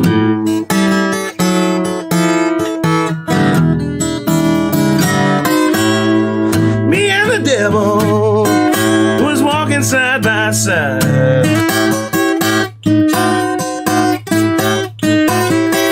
Me and the devil, was walking side by side.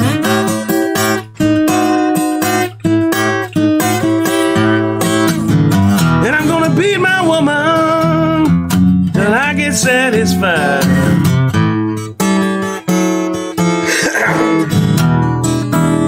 Said she don't see why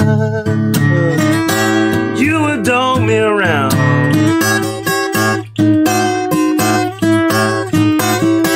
Said she don't see why you would dog me around.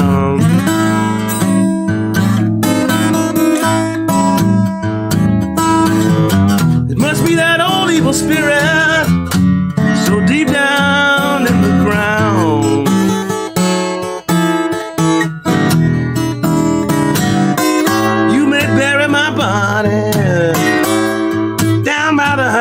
wayside. You may bury my body down by the highway side.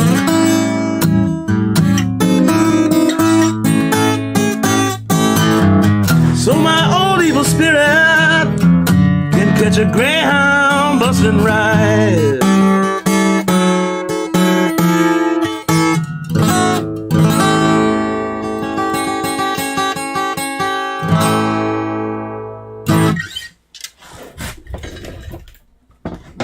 All right, Robert Johnson, Me and the Devil Blues. Let me see if I can find the damn words to A Hard Time Killing Floor. Never did get them down by heart. Oh, they're right here. Okay. Got to retune this thing.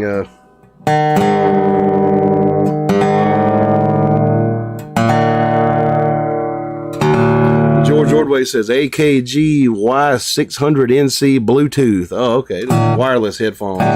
Stein Eric Volstad says hello from Norway. What's up, man? Hello from South Kakalaki.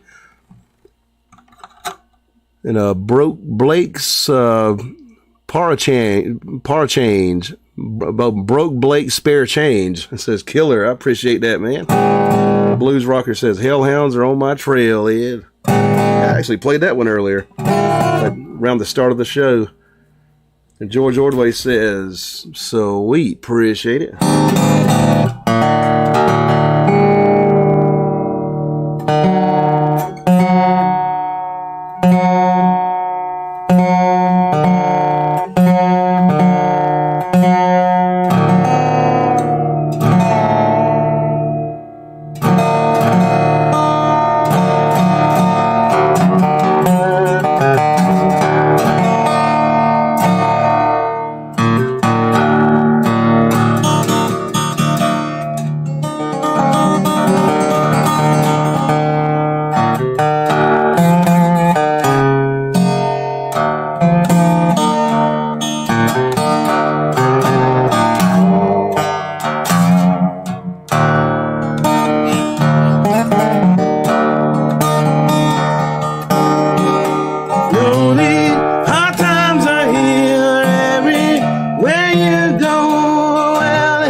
There's some Skip James there with his weird minor guitar tuning from Bentonia, from the Bentonia School. It's a kind of Delta blues.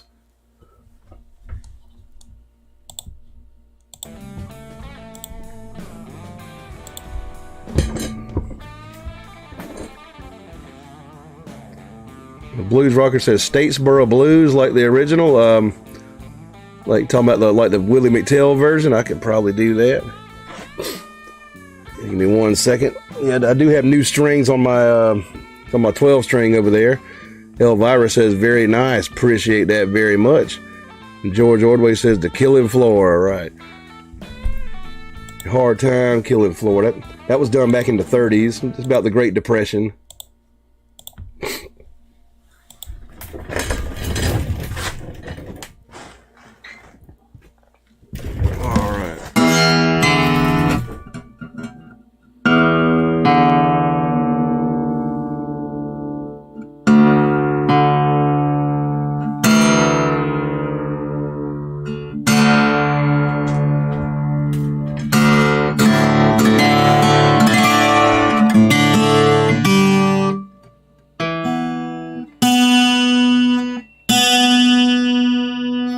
Do some tuning up on this thing. Blues rocker says cigar box fix. Not yet. Gotta get some screws in it.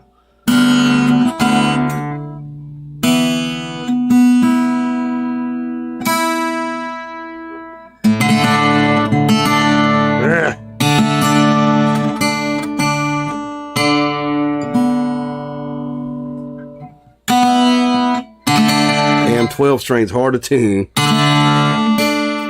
Especially by ear.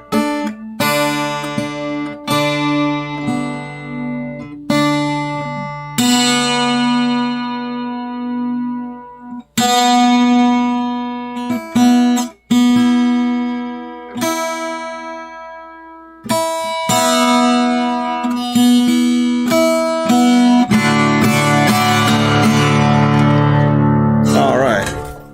So Willie McTell from Thompson, Georgia.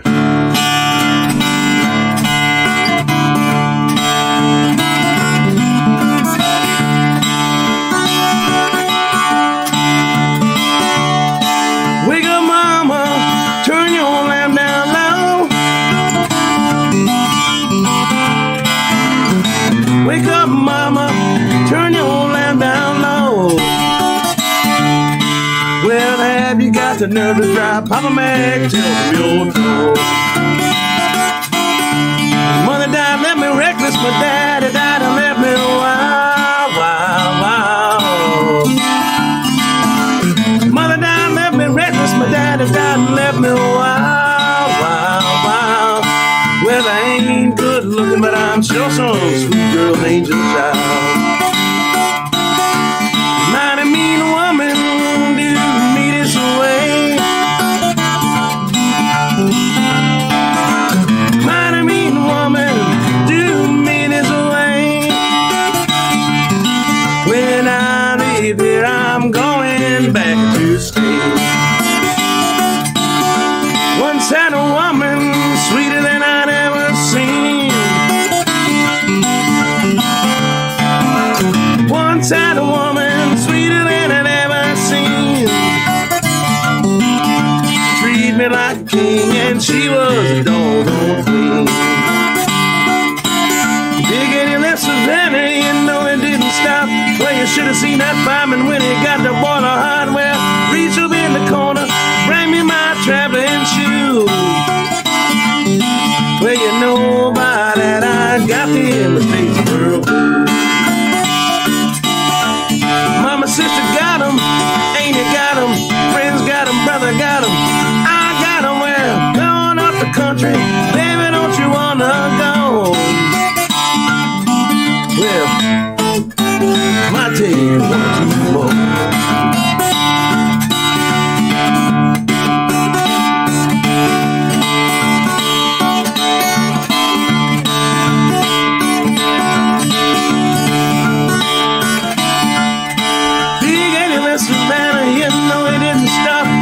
Should have seen them firemen when they got the boiler hot. Well, reach over in the corner, bring me my traveling shoes. Well, you know by that I got the States of World.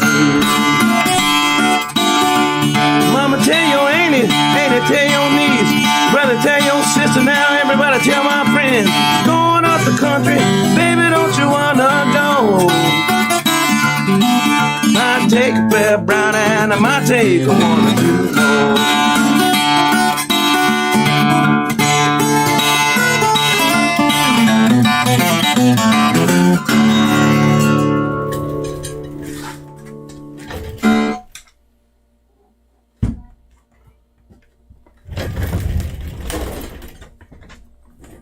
Blues Rocker says, play any Days of the New. I never heard of them.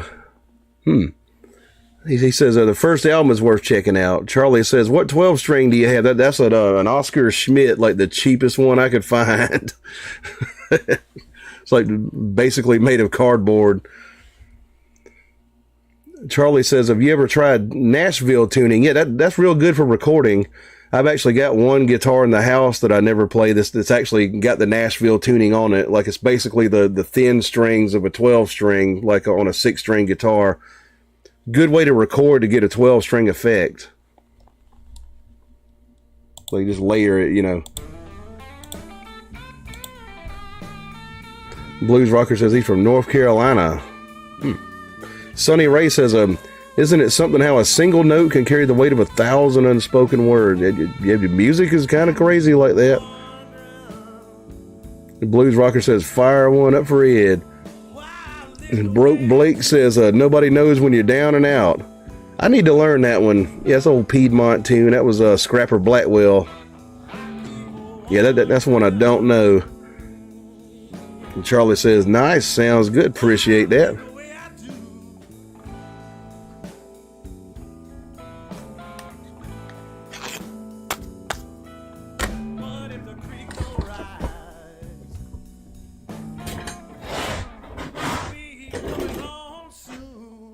And the Blues Rocker says Charlie Patton might play one of those in just a bit.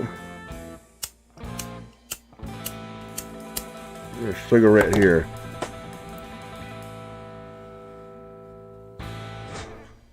And Broke Blake says, love that tune. I need to learn that. I've been meaning to learn that and do a video on it.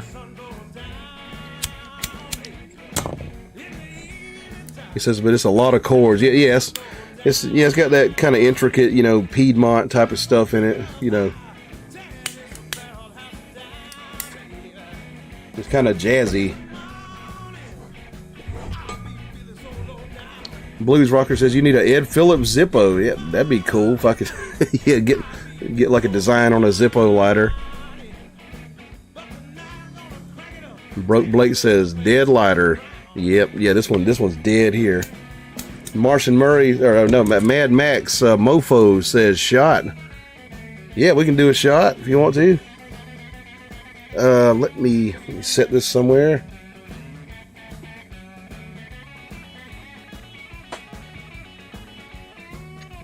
All right, we got Ardbeg single malt Scotch from Islay, that region of Scotland. It's an island off of Scotland where the smoky whiskey's made. You know, smoked peat.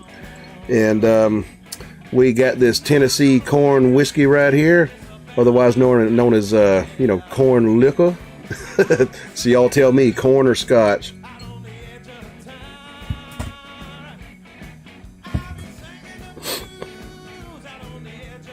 Blues Rockers votes for Scotch.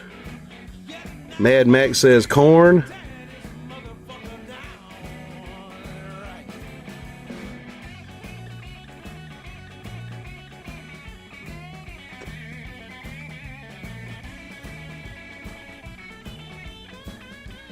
Frank Morgendorfer says T for Tennessee, so I guess he's voting for corn.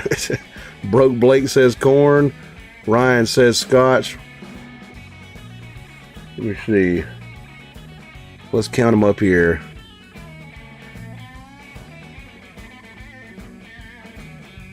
Let me see. Scotch, corn. I think corn might be winning by one. I think, yeah. Blues Rocker says, if the corn was made by a neighbor, corn, but if not, Scotch all night. No, this is store-bought shit, unfortunately.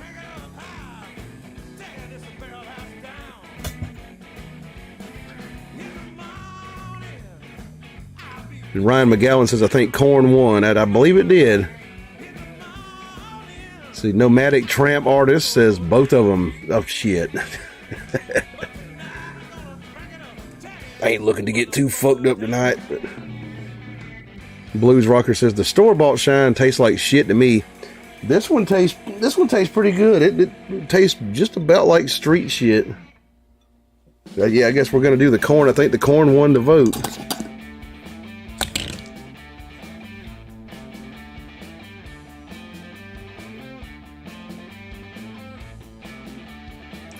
And Brashear Shop says, can you play Nobody's Fault But Mine by Blind Willie Johnson?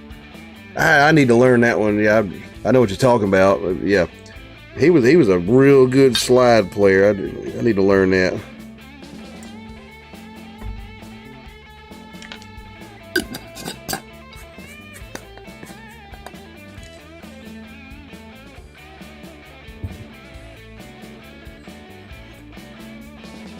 And this stuff's 120 proof, so I'm gonna pour about half a glass here.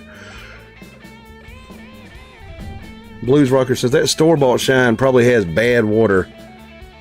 Yeah, who knows? I mean, this stuff here comes from Gatlinburg. They got pretty good water up there.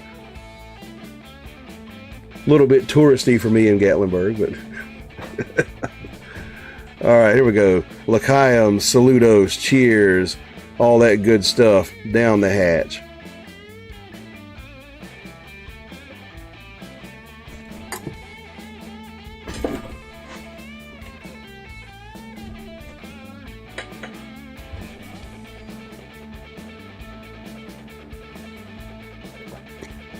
Ooh, got to make the moonshine face.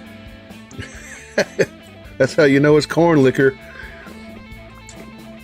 The Blues Rocker says, I'd give it a try, but if I was there though, yeah, I mean it's not bad stuff, you know. It's pretty close to the real shit. Like I've had plenty of street shit in my life. That's all my dad used to drink. He used to buy it in gallon milk jugs, you know. Mad Max says, hell yeah, just had some banana rum. Ooh yeah, like some kind of sweet liquor like that, you know, like with those sweet flavors. That'd be Puke City for me. I got some rum here though. I was using it to make mixed drinks and stuff.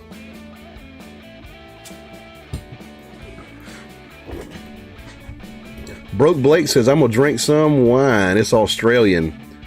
Hey, you know, that yellowtail shit's like pretty damn good. I bought many bottles of that and cooked with them and drank them.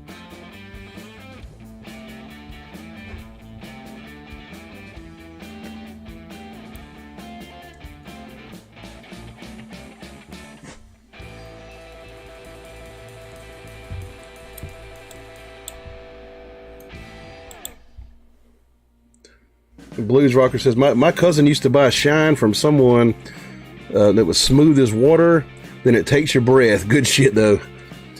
Yeah, I mean, it used to be kind of hit or miss, like when my dad would buy stuff back in the day, and I knew a few people that sold like some real high quality stuff I used to buy, but I don't have any contacts with them anymore. Like they kind of drifted away.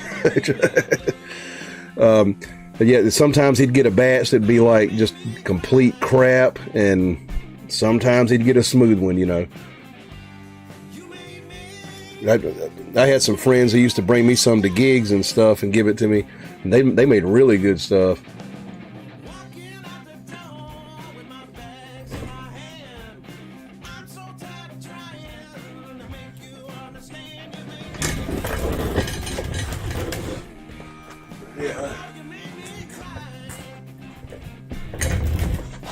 Yep. Here's my dad's old corn liquor jug here.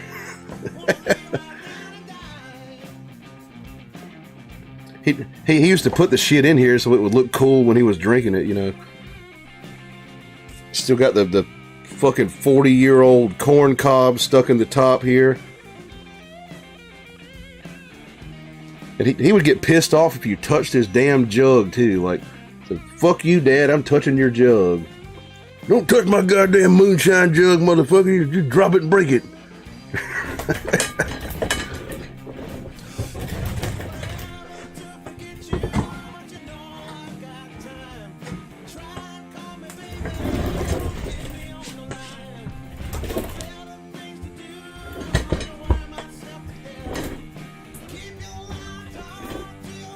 Brooke Blake says, Cape Mantell. Okay, haven't heard of that one. Sonny Ray says, thanks for keeping the blues alive, Ed. Much respect. Assuming he means Cape Mantell wine. Mad Max says, this band 13th Floor Elevators used a jug. Yeah, but wasn't, No, I'm thinking about the moving sidewalks that Billy Gibbons used to be in. 13th Floor Elevators were, yeah, they were like a 60s kind of psychedelic-ish band, I think.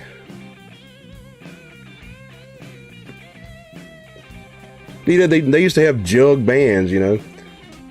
Like, they just blow on jugs and play on, you know, wash tub basses and stuff like that. Blues Rocker says, I had a bartender in Kentucky sell me 3 shots of homemade shine back in the 90s. 2 beers and 3 shots of shine in a half hour. I was drunker than a monkey, but I walked 2 blocks home that night. Yeah, I used to have to walk home drunk, like in downtown Columbia, South Carolina, like when I was in college. Broke Blake says, from Mexico. Oh, okay, from Mexico.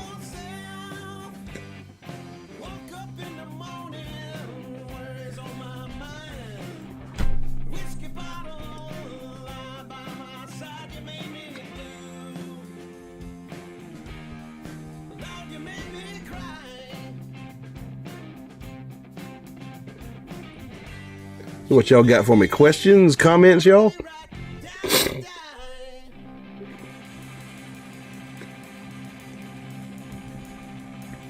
Waiting on this moonshine to kick in.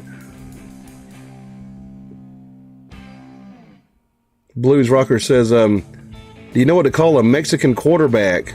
El Paso. Good old dad jokes there. Broke Blake says, oops, I'm wrong. Yeah, I thought you said it was Australian.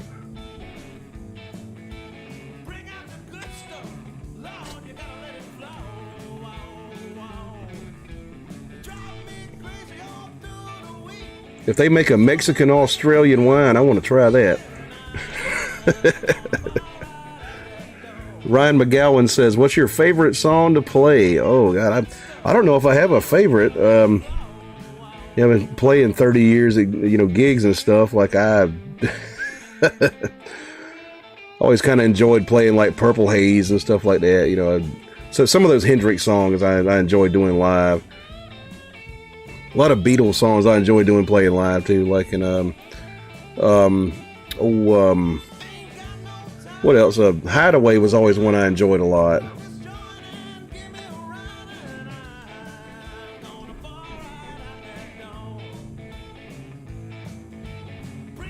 See, Broke Blake says, the 13th Floor Elevators were an American rock band from Austin, Texas, who coined the term psychedelic in 1965. Okay, damn, yeah. I knew they had something to do with psychedelia.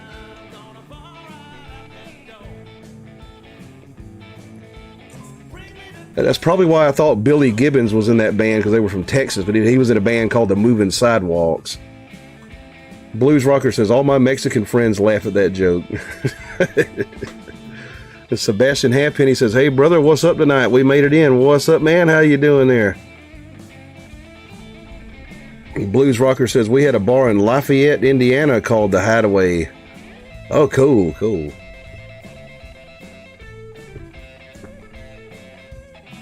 Yeah, Hideaway, good instrumental by Freddie King. Hell, I might play that shit. Hang on, let me cut my cut my background music off.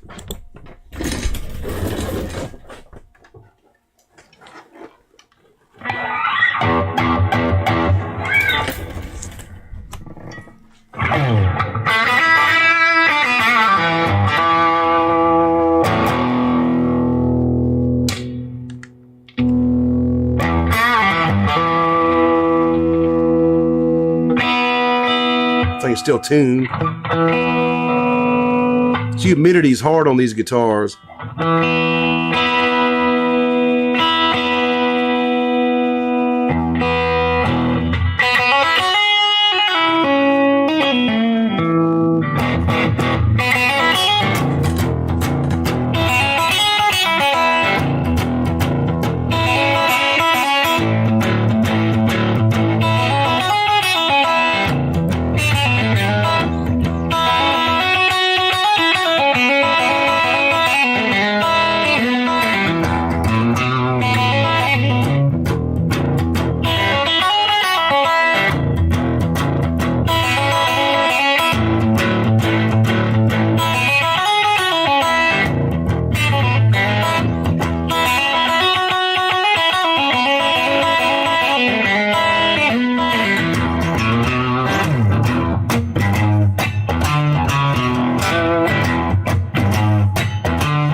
The music going back here. All right.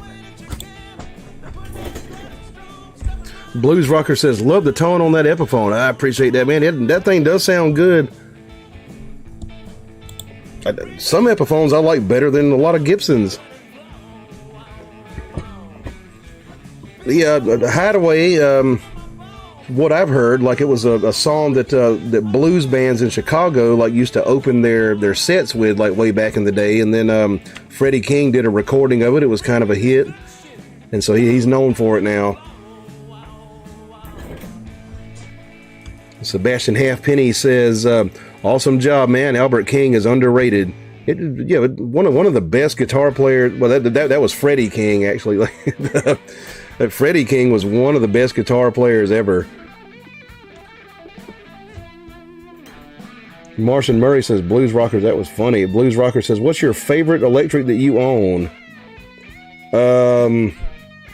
Might be my SG, or possibly like my old ass Stratocaster that I have, like that I got when I was 19. And Sebastian says, shit, I mean Freddie King, right? Right. I get them Kings mixed up sometimes too.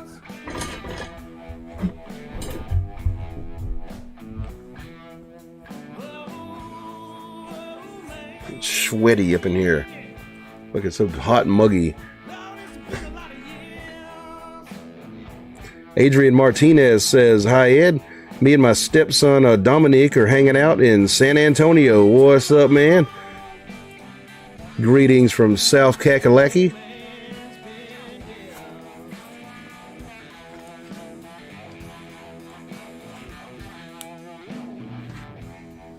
Trying to keep my sleeves rolled up.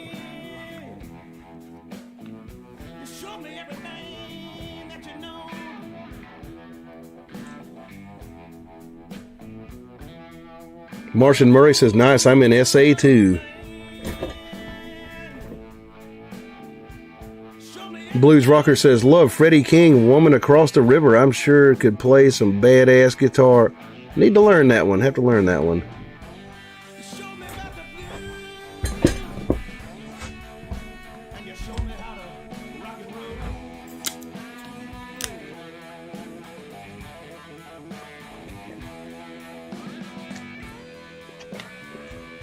The water.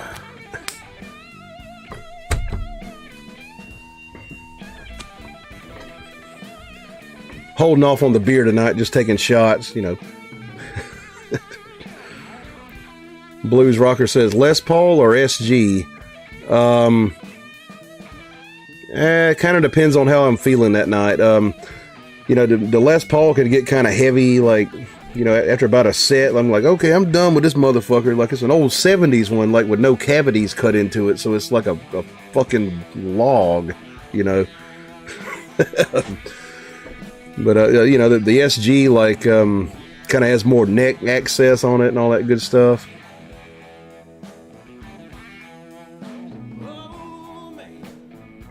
I do like that Les Paul. That thing is badass. It sounds good, too.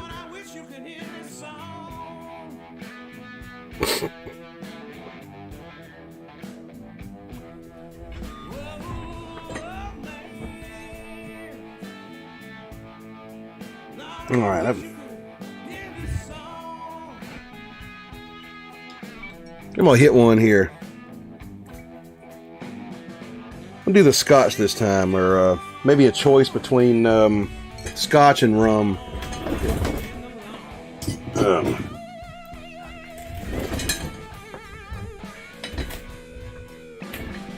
We had the moonshine. I'll give that shit a break for a while.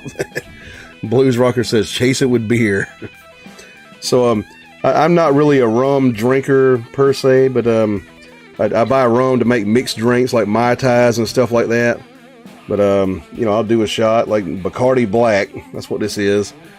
And got the Ardbeg smoked Scotch from Islay in Scotland, single malt Scotch here. So y'all tell me your rum or Scotch.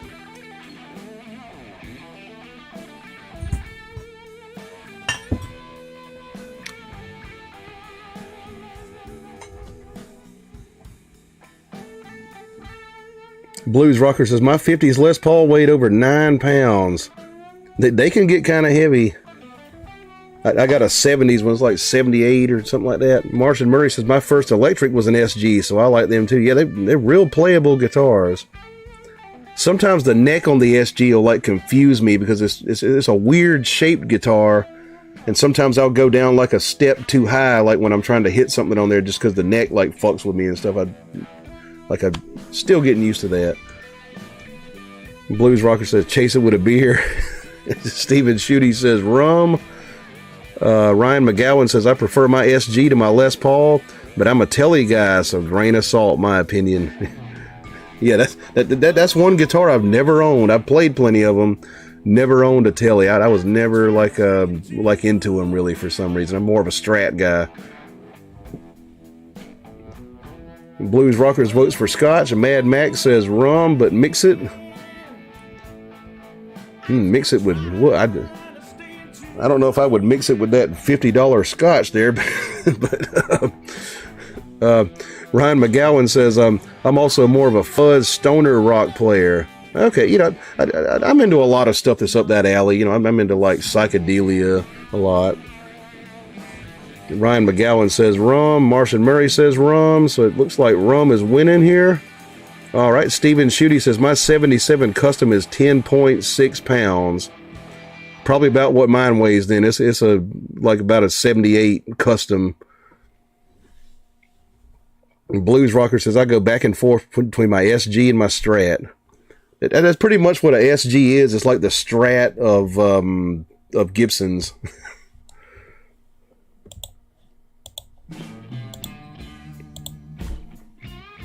Sebastian says, the Les Paul is more at home for me than the SG, as I owned a Les Paul first, but the SG comes after. I love the playability of it.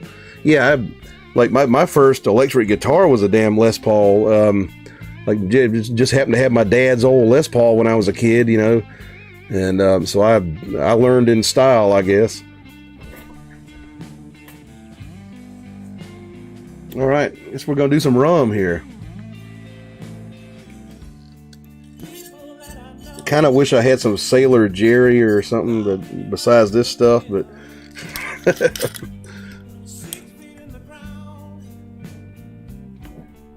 Blues Rocker says, I'm more of a stoner that sees a little fuzzy. Right.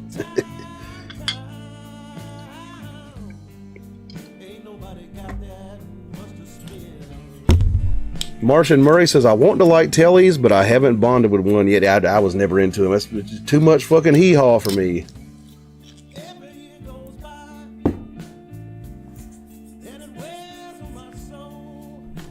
Blues Rocker says, did you ever go back and listen to Brother Dage? I believe we heard some of his stuff on the show one time. Yeah, I believe we heard some of that stuff, yeah. All right, some Bacardi Black Rum right out of the Ed Phillips Blue shot glass.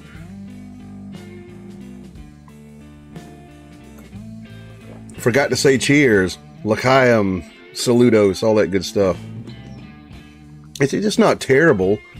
And rum is kind of related to corn liquor. It's just got no corn in it, but it's got lots of sugar. Like they make it from sugar, and that's what most modern corn liquor is made from.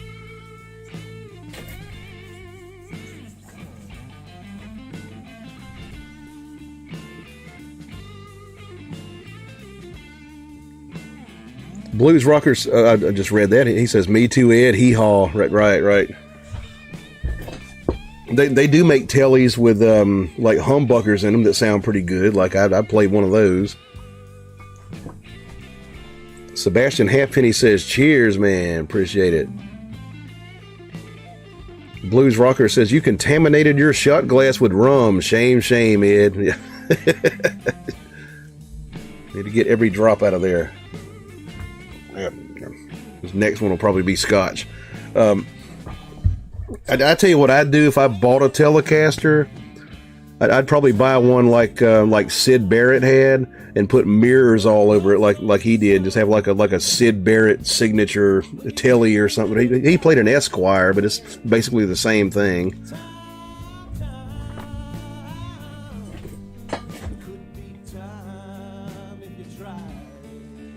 George Ordway says, back from taking a call from my cousin, the maestro of the family. Cool. Ryan McGowan says, I play my single coil telly for heavy rock, metal, and really fuzzy stoner rock. Great note articulation. See, there's some like heavy rock that I can't even stand to use a Stratocaster on, and I'm a Strat guy. It's mostly what I played most of my career. My dad even hated me for that. Like he fucking hated Strats. Like he was a Gibson guy all the way. That goddamn Stratocaster sound like a bunch of twangy fucking shit. You can't play fucking Ted Nugent on that damn thing.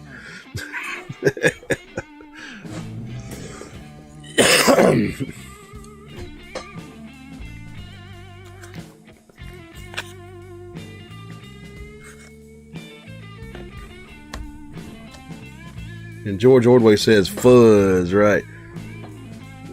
Got me a couple of fuzz pedals. I got a damn a fuzz face like Jimmy used, and I got a what's that motherfucker? Damn the pie pedal. The god damn it, you know what I'm talking about. Sovtek used to make the big muff. Martian Murray got it, yeah.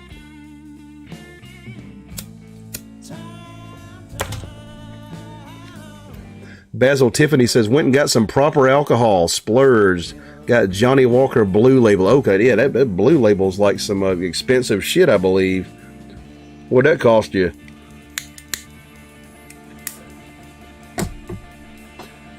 Blues Rocker says, I play Ted Nugent on mine, but it don't sound as good as my SG.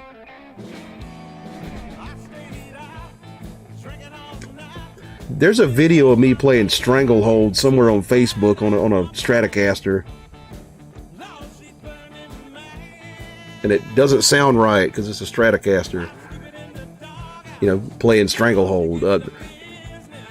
See, Don't Touch Me, I'm Crazy says Strat versus Telly is like J.J. Abrams versus Ryan Johnson. Blues Rocker says, I love the Blue Label, $170, he says. Damn, yeah. I think I'd go Macallan's for that kind of money.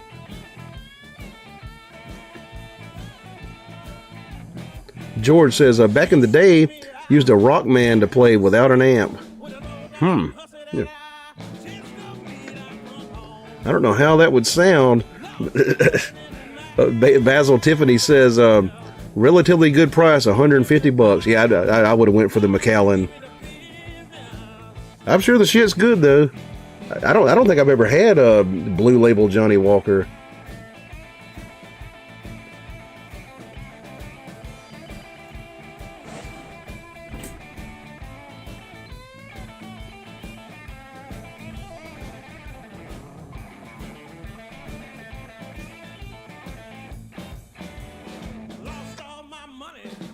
Blues Rocker says a single barrel jack is where the jack tops out for me. I've never had single barrel jack. I just buy the the old gentleman jack off, right? How much is Octomore going for these days? Octomore Scotch. Sporty Otter Pop says bonus week, morning sunshines. What's up? Yeah, did me a Saturday night stream. Started late, started like 10 o'clock.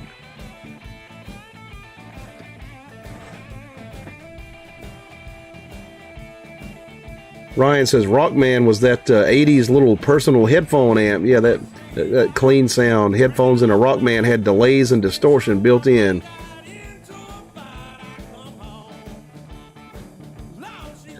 That I have seen people like plug their guitar like straight into a mixing board.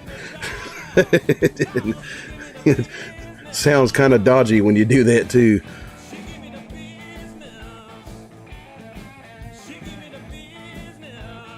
Sporty says that scarlet shirt is snazzy too. Yeah, I mean, I don't really do good with bright colors normally. Like I'm more of an autumn,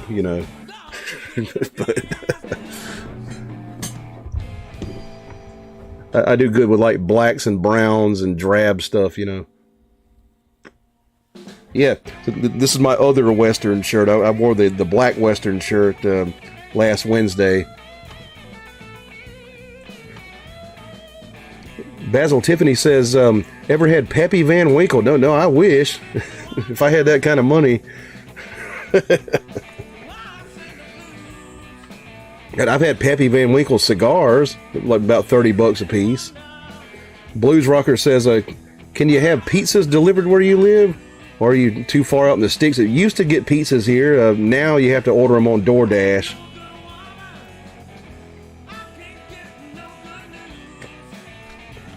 Like too many people moved out here now. The pizza places like kind of like restricted their range.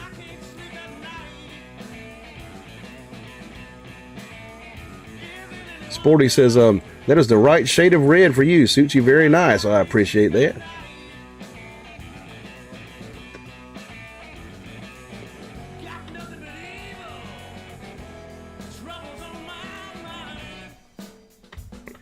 See, once I learned how to properly wear a Western shirt and not look lame from the king of rock and roll, Lemmy Kilmister. Like, I tried my black one last week, the way he wore his. And this week, or this show, like the Saturday show, I put on my red one. See how it looks, I used to hate these things. These were given to me because I was forced to wear them in a band, right?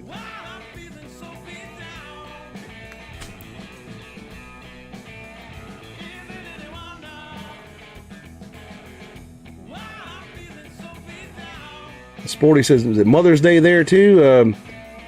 Just turned Mother's Day, yes, 12:31 a.m. So yeah. Happy Mother's Day to all y'all's mothers. Y'all tell y'all's moms that I'll work them back into the schedule once the rash goes away. Let's see. George says, Sporty, what tea or coffee are you having today? Blues Rocker says, got a little mystery train in you? I can do that for you. Yeah, give me 1 second. Sporty says, today I get to be treated like Queen Mum by my offspring. I like this day. Oh, cool. I bought my mom some stuff for Mother's Day. I gave it to her, well, technically yesterday, Saturday. But now it's Sunday, technically here. Basil Tiffany says, I hate Grubhub. During the pandemic, I was ordering $10 of food and paying like $30. Yeah, that's the way that shit works. Yeah, it's a big scam. She says, French press full of dark roast. Oh, Ron Swanson showed up. What's up, man? He says, how are you, brother? How you doing, man? He says, the Blues Rocker is becoming an OG. Right. Yeah, I just kind of did a surprise stream. I gave like a 15-minute heads up. I mean, yeah, about 10 o'clock.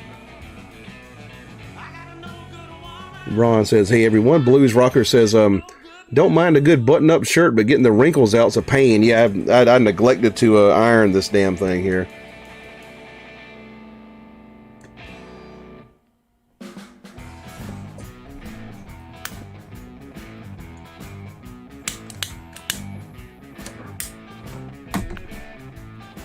I do iron my shirts like a fucking chump, you know, but sometimes I just say fuck it and, you know, I just threw this on.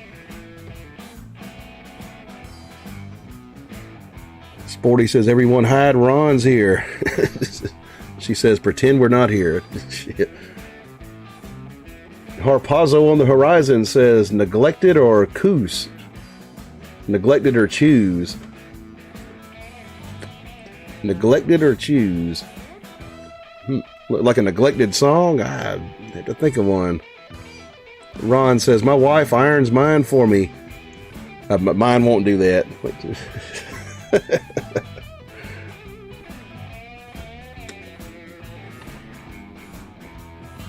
Blues Rocker says, I used to string them up to dry on a hanger outside. And Martian Murray says, closest I got to ironing is using the dryer, right? Yeah, these bastards, you got to iron them.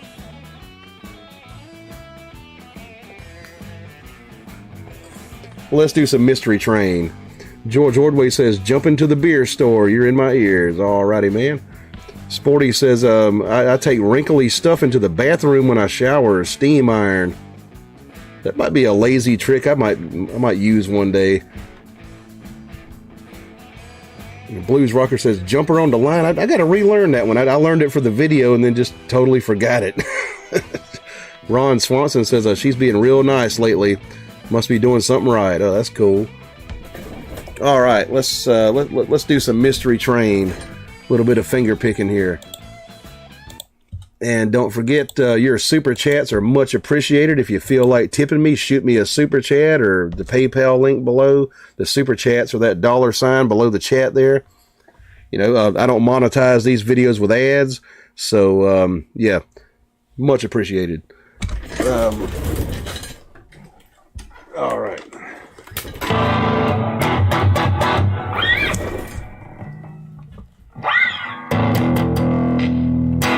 A little bit of Sun Records out of Memphis. Old Elvis.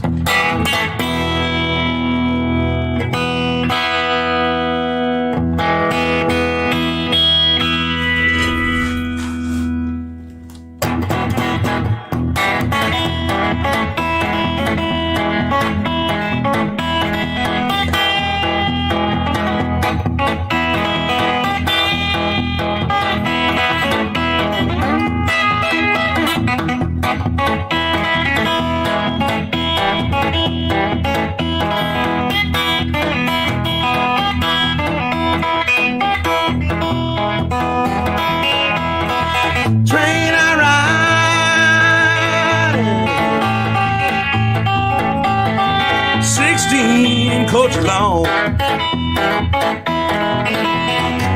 Train I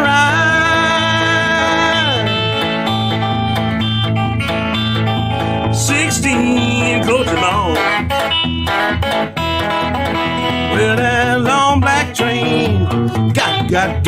baby and gone.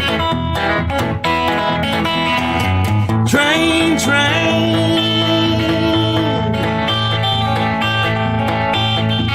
coming down the line. Train,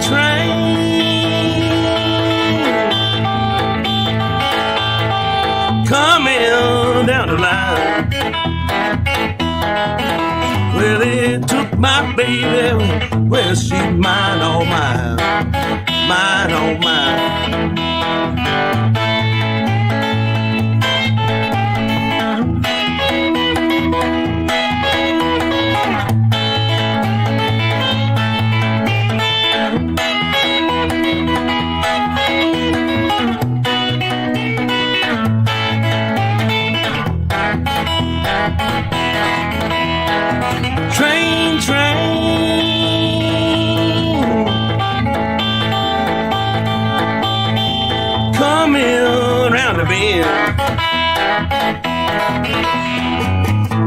Train,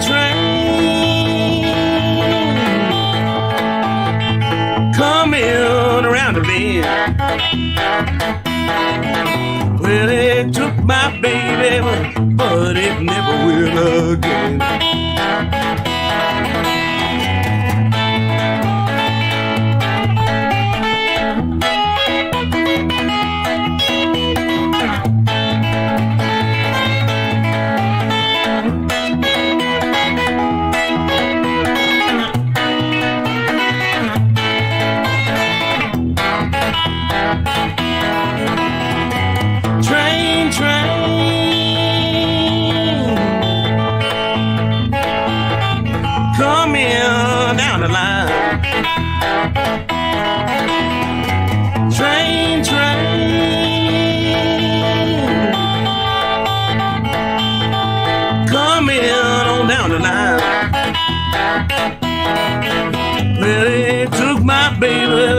Well, she's mine, all mine, mine, all mine, mine, all mine. Early Elvis record right there from the 50s, a Sun record when he first started out.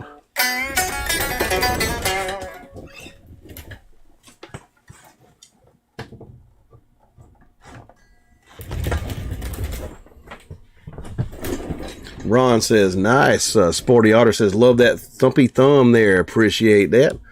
Get my background stuff started here. Ron says, I fought the show half an hour ago. How long has he been streaming tonight? Since 10. He must mean I found the show a half an hour ago. Typo.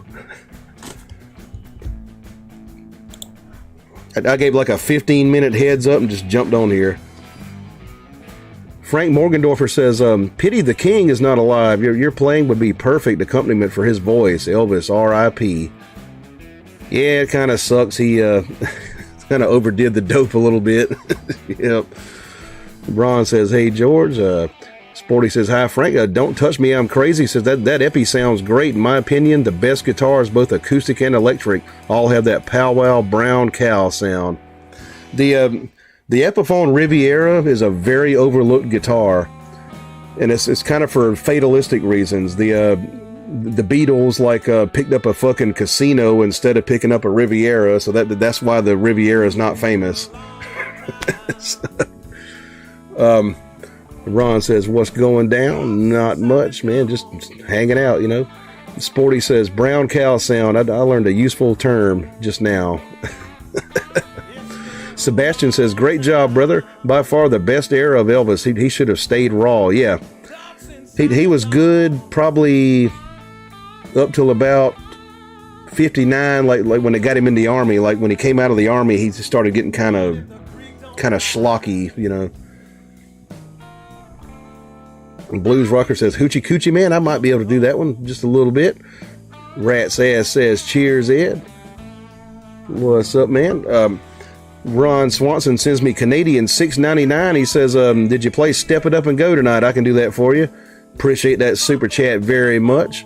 Thank you for that. Super chats are the life of the show. And Ron says, cool, thanks for the stream, man. Appreciate it. Sporty Otter says, rat's ass, hey now. Let's see. Yeah, let's do some Step It Up and Go.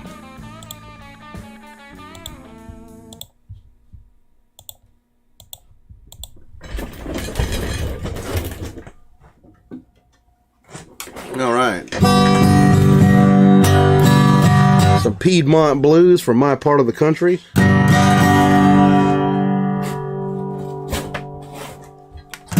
By Blind Boy Fuller out of Durham, North Carolina. Not sure I'm tuned here.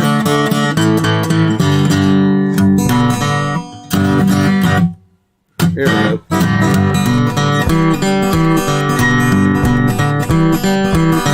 Got a little girl, she's a little low. Used to love me, but she don't no more. Got to step and go. Yeah, go. Well, I can't stand pat, I swear, got to step up and go. Got a little girl, her name is Ball. Used to love me best, but she took it all. Got to step up and go. Yeah, go. Well, I can't stand pat, I swear, got to step it up and go. Got a little girl, she lives upstairs. Makes a living by putting on airs. Got to step up and go. Ooh, yeah, go. Well, I can't stand pat, I swear, got to step it up and go.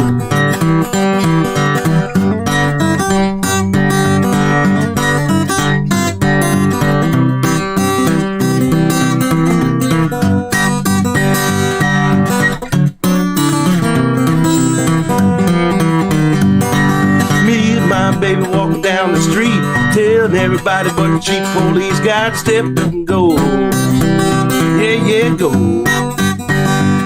Well, I can't stand pat, I swear, got to step it up and go.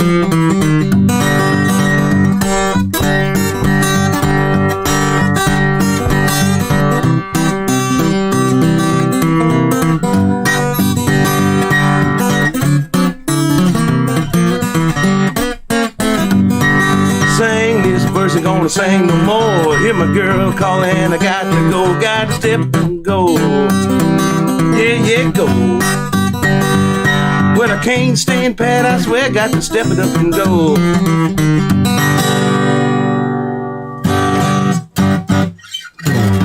And that ragtime style of guitar there.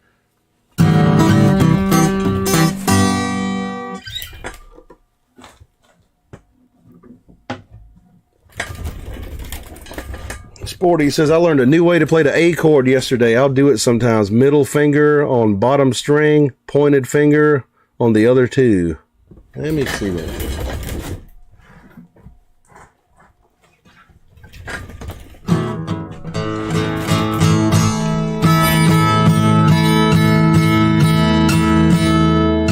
Middle finger on bottom string, pointed finger on the other two. You mean like that?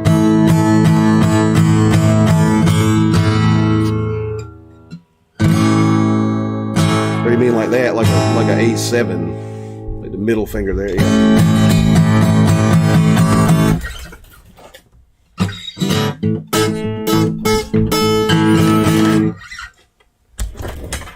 Yeah, but my great grandpa used to play an A like that, like.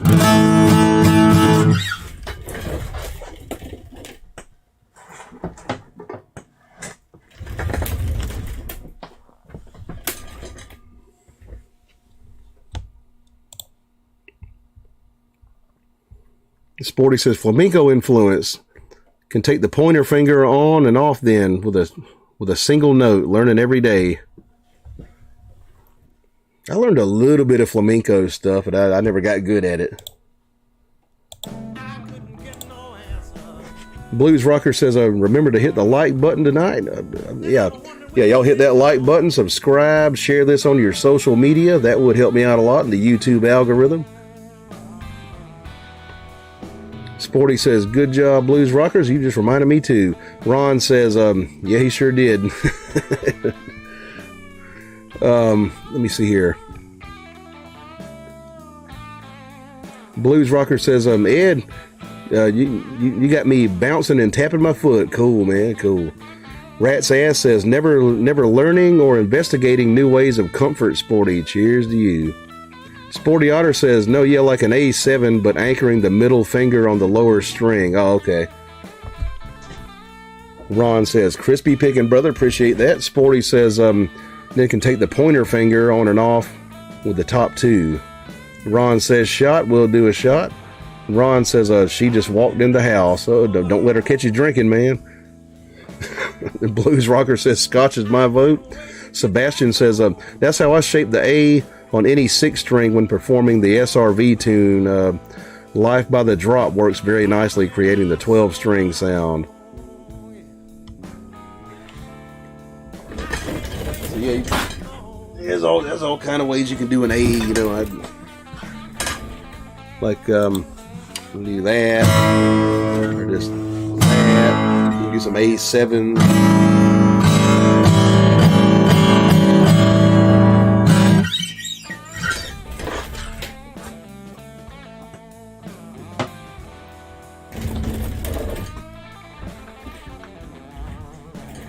Sporty says, yeah, halfpenny, I noticed. It's a fun flare. Sebastian says, yeah, you can do the whole A, D, and E progression using that shape if you move it up higher. Blues Rocker says, happy she made it home. Okay, Ron. Sporty says, Richie Havens thumb barred an A from the top. Yeah, with that big triangle pick. Like you beat the shit out of it, too. I believe he played open tuning, didn't he? But...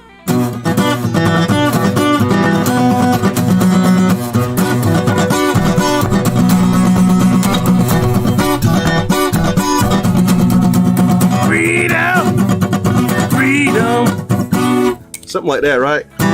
Freedom, freedom, freedom, freedom. Sometimes I feel like a motherless child.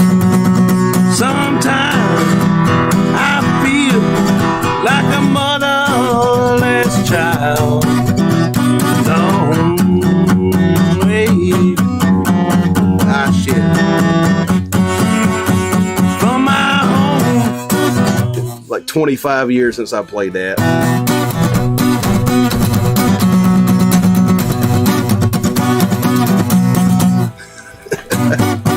I guess if you've seen the Woodstock movie, you know. If you haven't, you don't know.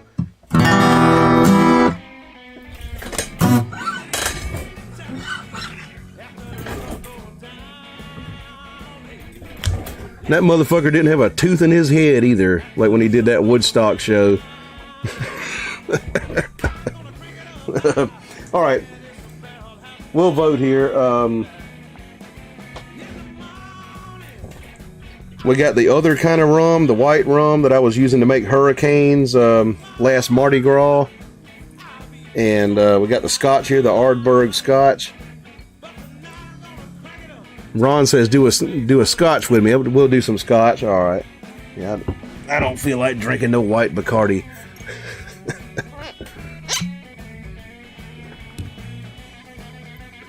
Sporty says, but he had paddle thumbs, so it wouldn't work so well for me. Said, I learned to play with my thumbs from Jimi Hendrix. Like he used to play with his thumb a lot. So I can do that Richie Havens stuff. Let's pour a shot of scotch. Hell. All right, Ardbeg single malt scotch from Islay.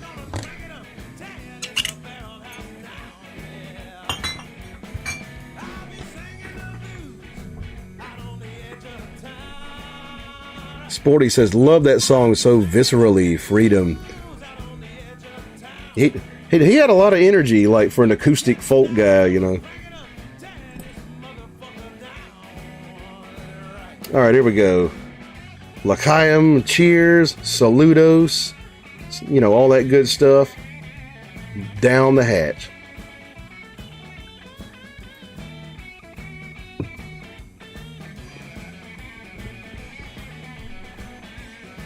George says, back in black, no traffic to avoid tonight. Oh, he's back with his alcohol. Ron says, cool. Rat's Ass says, Woodstock made lots of unknown peeps famous. Yeah. I knew a guy who was there. The guy who ran the library where I went to high school, like he was a Woodstock veteran, and he said, yeah, we'd never heard of Santana and shit before Woodstock. We'd never heard of Crosby, Stills, and Nash either.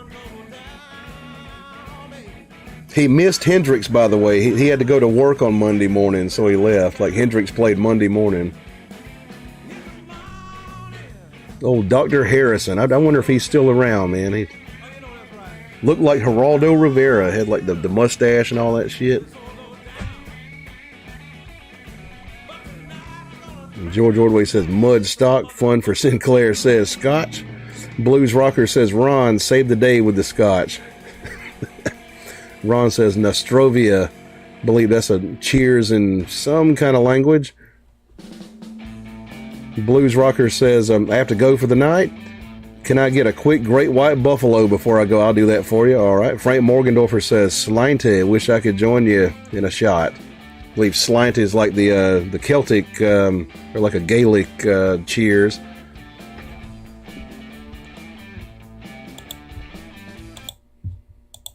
All right, I'll do some Great White Buffalo for Blues Rocker before he heads out.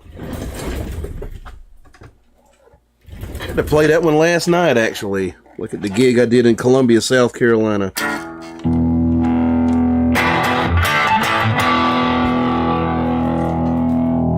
Crank it up a little bit here.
Buffalo, they existed hand in hand. Engine needed food, they needed skins for a roof. They only took what they needed, baby. Millions of buffalo were to prove.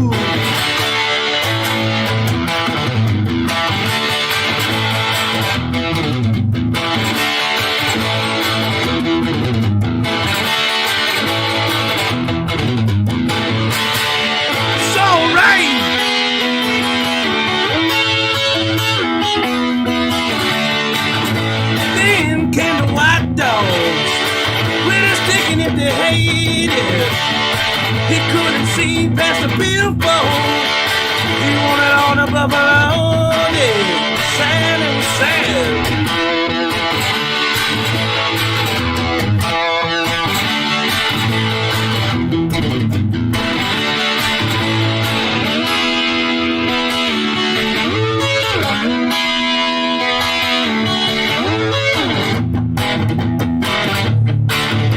Now look upon the canyon walls. Strong eyes did I see.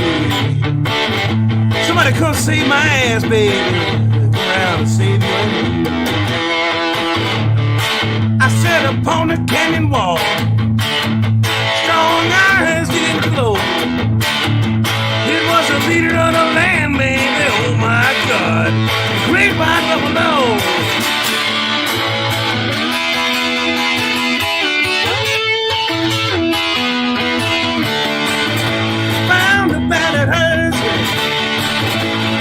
Across the land,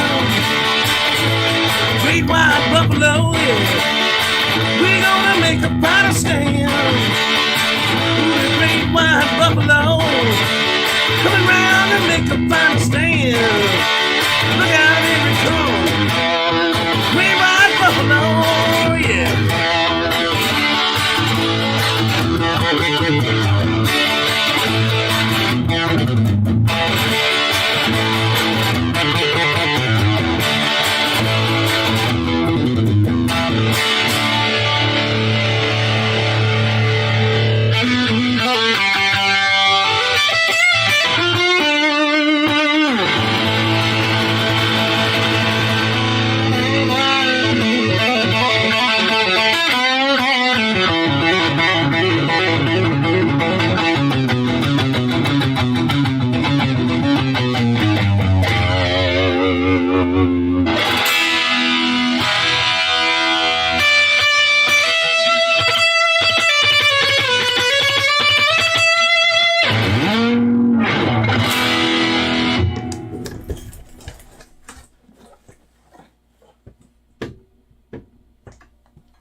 Yeah, I played that up in Columbia last night. A lot of college students there. It was graduation night, happened to be.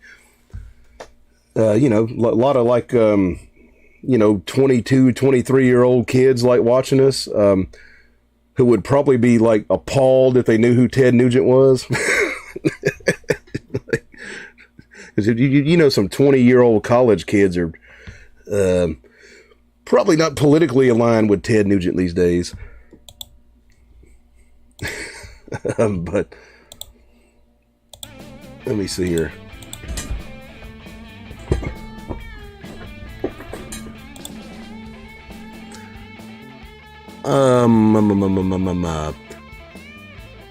Fun for Sinclair says, how often do you play in Columbia? Do you frequent other South Carolina towns? I love visiting South Carolina. Play all over South Carolina and Georgia. Yeah, I'm from South Carolina. Just towns I've never even heard of, and I grew up here. Like I play sometimes, just real, like small, like bumfuck type towns. Yeah, just check out the Facebook of Edward Phillips and the Blue, like the Facebook for my band, and you can probably find out where we're playing, like down here. Sporty says, folks only drop by for Lives of Men. For me, they don't bother, so I quit trying. I kind of waited till my channel got big before I started doing lives like regularly. Like I used to not get nobody. Rat's Ass says, Sir Ed does a damn good job playing this tune. And does he on all others too. I appreciate that, man. Ron says, laughing my ass off. Remember when Riviera opened Jimmy Hoffa's secret vault? No, that was Al Capone's vault. Secret vault live, and all that was in there was dust. It was hilarious. Biggest flop in news history. Yeah, that was funny as hell. The other time, like, I was watching this live, like when it happened, that he was in Afghanistan, like when we were invading Afghanistan, and he like drew lines in the sand, like, and gave away the position of the troops and stuff. Like he got in big trouble for that. I think they sent him home. But I was watching that when he did it live. Ron says, that was sick, dude. Appreciate that. He says, chunky solo finish. Got to do that big ending with a Nugent song, George says, please, if you like. Oh yeah, thumbs up, y'all. Hit that thumbs up button. Leland says, very cool, Ed. Appreciate that. Blues Rocker says, thank you for that. Stellar performance of Great White Buffalo. I hope you have a good night. Check your email tomorrow for your acoustic song of the day. Peace from Indiana. All right, man. You have a good one, Blues Rocker. Sporty Otter says, I am appalled that I know who Ted Nugent was. I pretend I don't. Hey, you got to give it to him, man. He's fucking interesting. He's a wild and crazy guy. Seen him a few times. Rat's Ass says, appalled, two-fang and claw, baby. Ron says, I would rather watch a hot chick that could do what Ed does, Sporty. No offense. Yeah. You want to talk about, like, getting a lot of views? Like, be like a hot blonde chick with big tits. Like, trust me, you'll get more views than I get. Sporty says, I will only go live again when 3 people promise me they'll listen.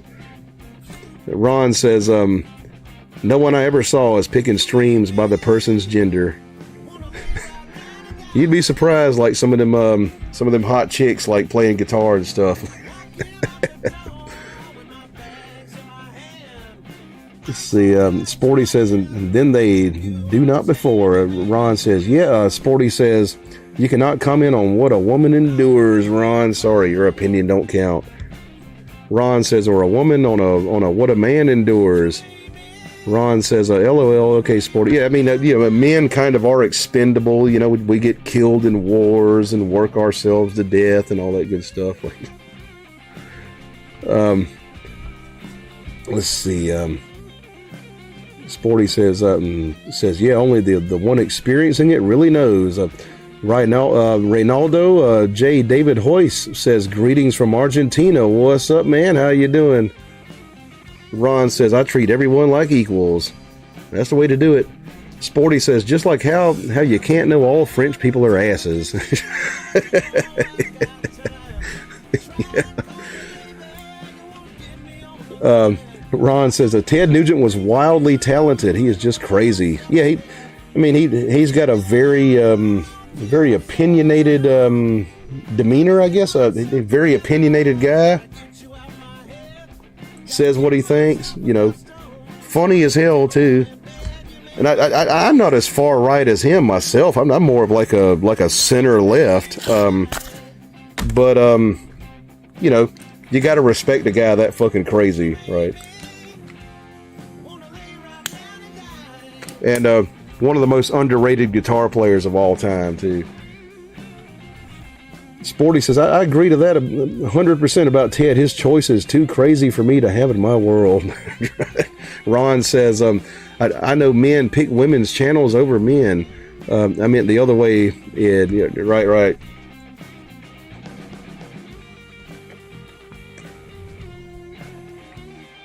Shit, I'm surprised any women show up here like my channel. Like my subscriber base is about a 90% sausage party. Leland Tore Down says, I wonder how many musicians that Ted played with got deported. I don't know. I don't know any like immigrants he ever played with. Ron says male suicide's way higher. That's true. Sporty says, yeah, Ron, but different kinds of women than men. Ron says it's skyrocketing. Ron says, you're cool, Sporty. Don't count yourself out. Sporty says, I'm an adventure to get to know. And Ron says, yeah, the guy could shred like a demon. Yeah, he could play the fuck out of that Birdland. Sporty Otter says, I worked in fantasy gaming, where I was an executive in a 99% man's world. Yeah, like gaming, computer programming. Yeah, that's sausage party there. She was like, it's how I got to be this blunt.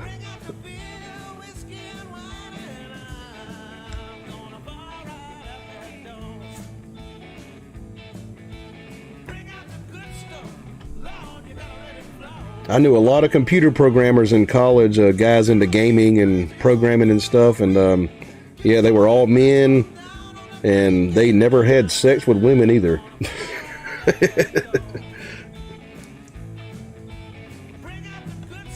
I took this fucking math class with all these computer guys, and they're sitting around like conversing about you never can get a good DM these days for Dungeons and Dragons and stuff. And like, man, I'm in the wrong place, man. I spent my college years getting fucked up and chasing women.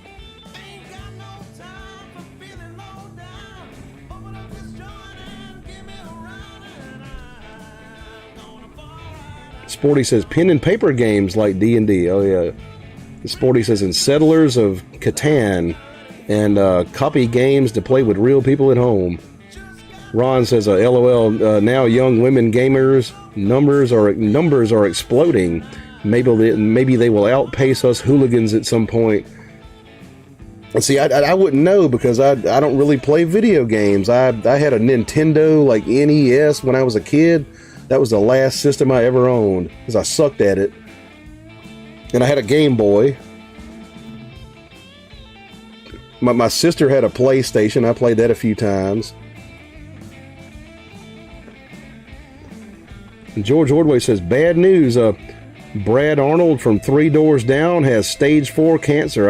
I consider them friends after helping them each get on track after Hurricane Katrina. Pray for the best. Well, that sucks. Are they from New Orleans? I didn't know that. We're 3 Doors Down. Yeah, good old 90s band there.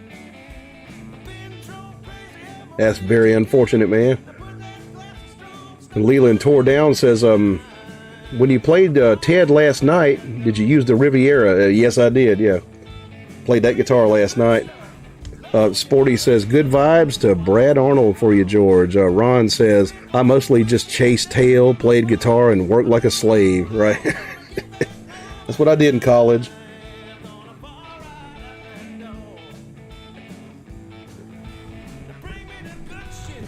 Sporty says, I'm more personally comfortable in a room full of men than women.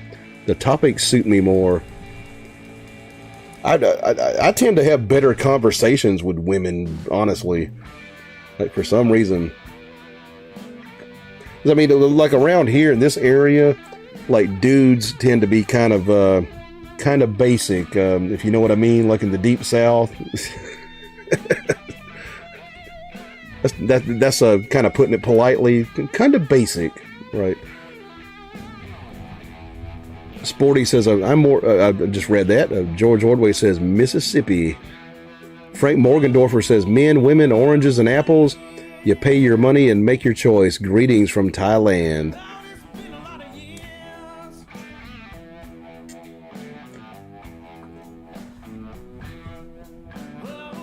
Sporty says, I'd get a shot in your area probably. Oh, yeah.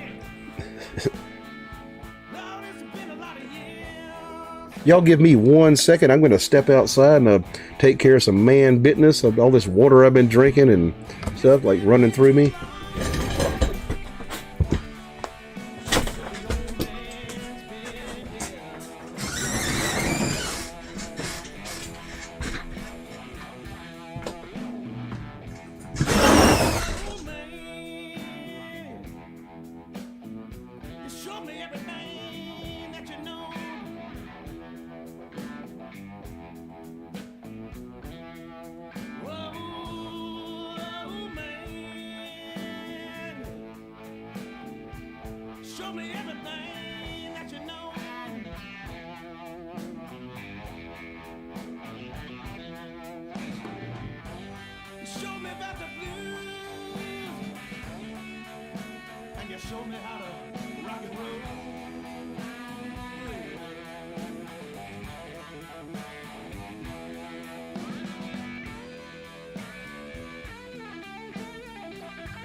Sporty says, Ron, tell us a joke while he's gone.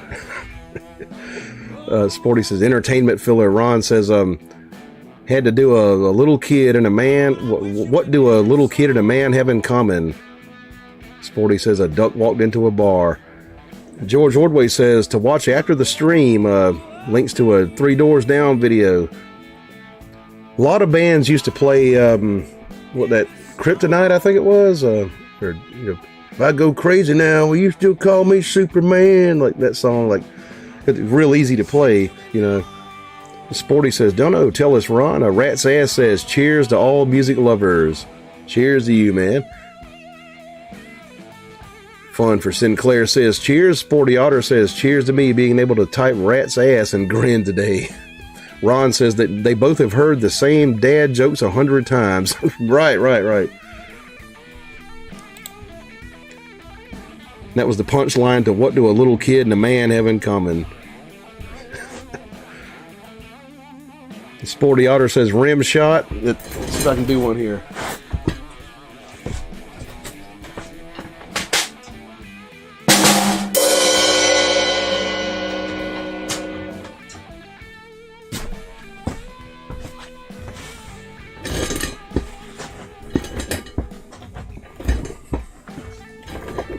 Rat's ass says, turkey, Ed's next knockdown, drag out drink. Laughing my ass off. Yeah, I might get a bottle of wild turkey for the show one day. I haven't drank it in 20 years. Ron Swanson says, bad joke I know, but I was on the spot. Sporty says, those groaners are hilarious in their own way.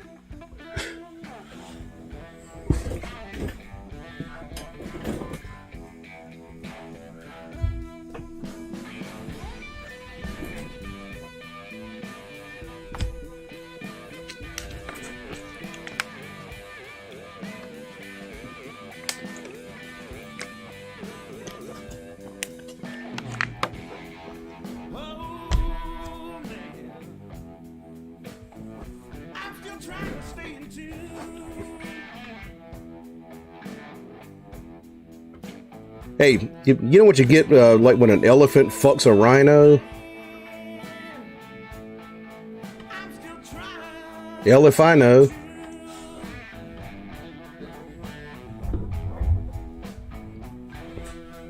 Ron says, hey Ed, tell us a cool story.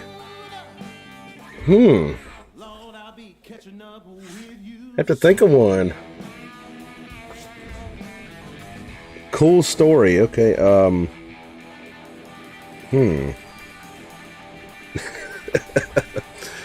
How about one from the punk days?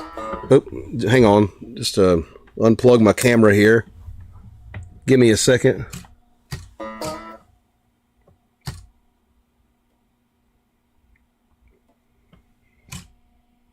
Come on, camera. All right, there it goes.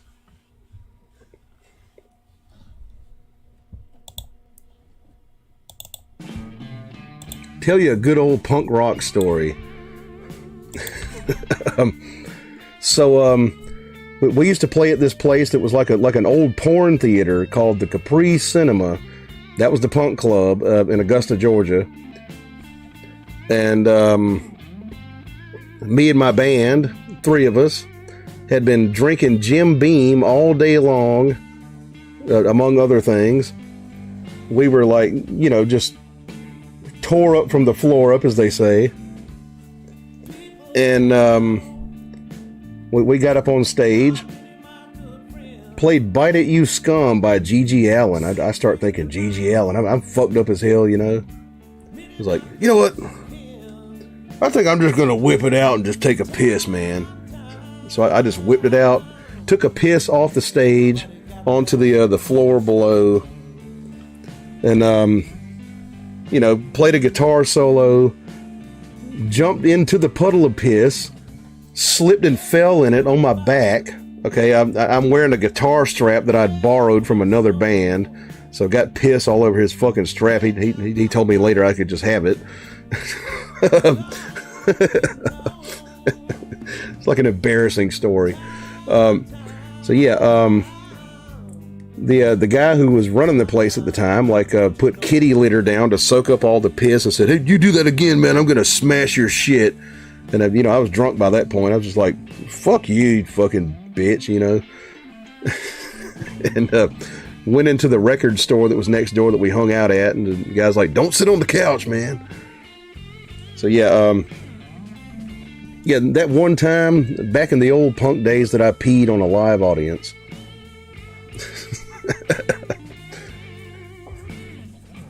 Then played a guitar solo on my back, like wallowing in the puddle of my own piss. Like I said, yeah, wild and crazy guy back then.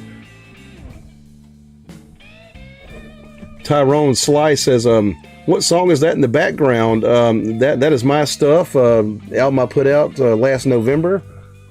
Right here. Link below on the Bandcamp link. You can get that or download it also.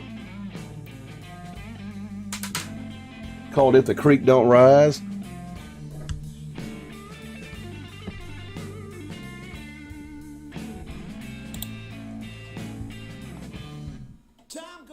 And Thomas Newberry says Ed walks into a bar. No, wait, it's a 12 bar. Right. Sporty Otter says, sort of mischief I really love, rat's ass. Martian Murray sends me $4.99. I appreciate that super chat very much, man. Super chats are the life of this show. Thank you very much for that.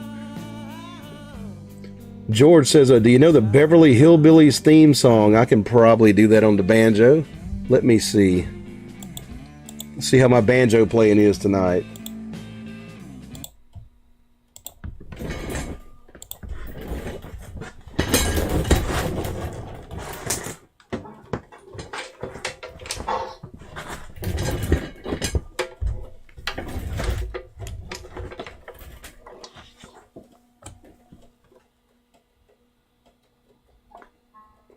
Got to get the proper picks here.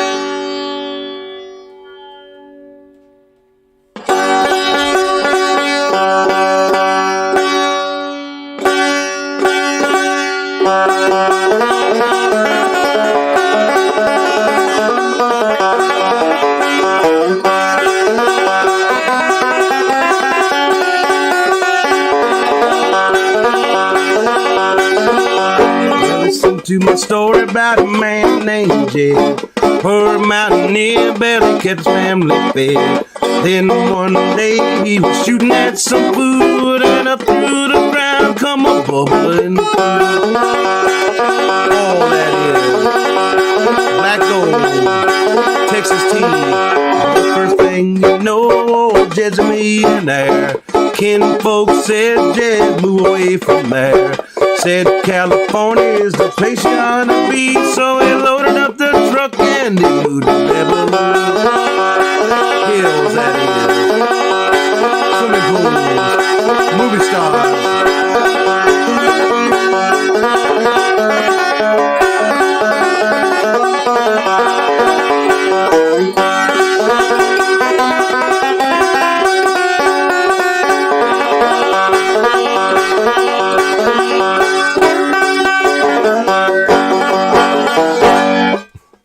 There's the Beverly Hillbillies theme there.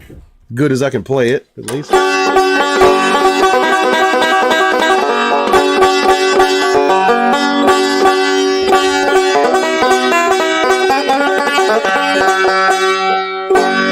little bit of banjo picking.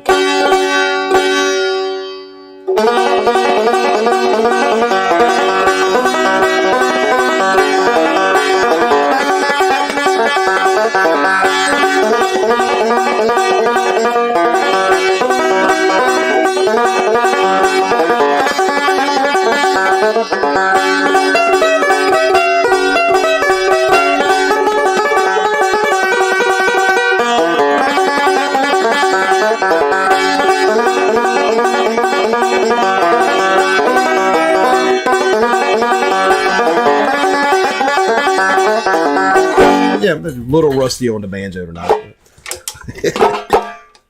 I'm a guitar guy.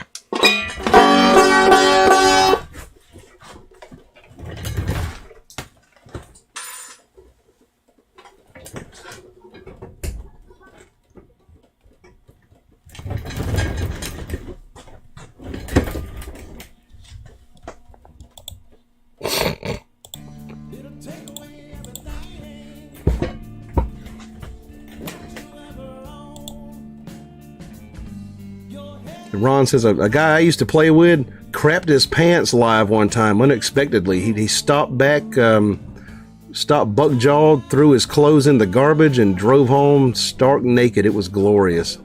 His wife woke up at 2 a.m. to an unexpected naked drunk man ranging to the dresser in the middle of the night, naked in the dark. Oh, Jesus. Didn't Elton John do that one time? Like, pooped his pants on stage. Sporty says, pissy Ed. She says, he gets 10 points for problem solving on the spot, Ron.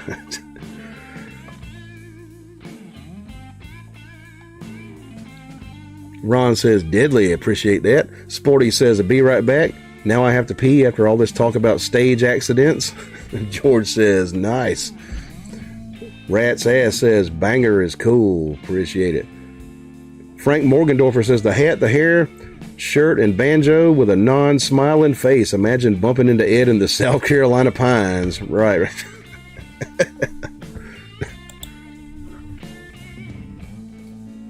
Now, I ain't gonna do the fucking squeal like a pig thing to you.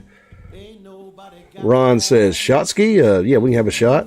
Basil Tiffany says, anybody have ever shit themselves? Everybody's done that shit. Martian Murray says, I had a shart before. Yeah, I know what that means.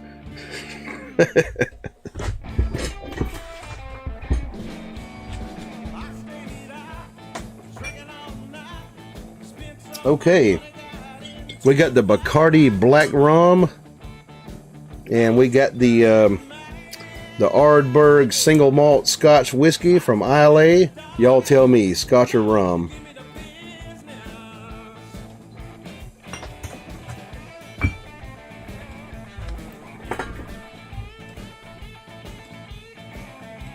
Martian Murray votes for Scotch.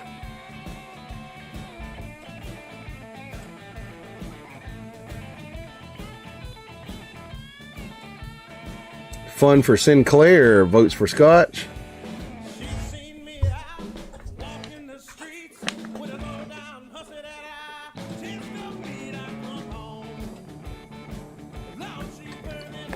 Get them votes in. Your vote counts. And all you 43 concurrent viewers, like, you know, make a comment. I'm not going to bite your head off. I might make a joke about you or something, but, you know.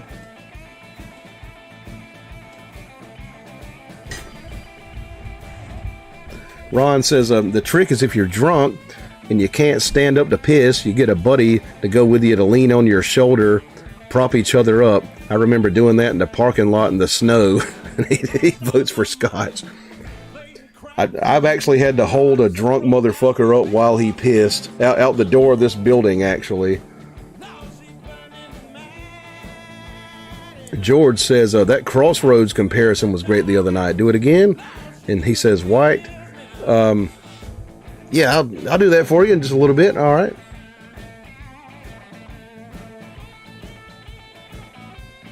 So we got 3 votes for Scotch. Any more votes?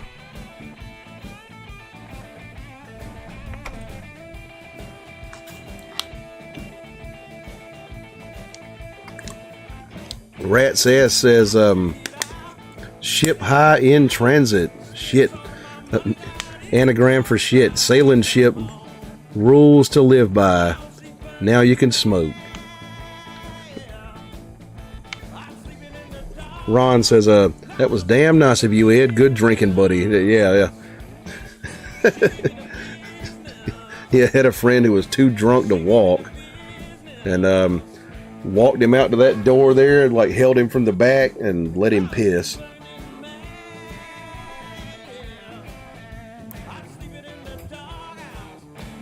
I believe Scotch is going to win this vote.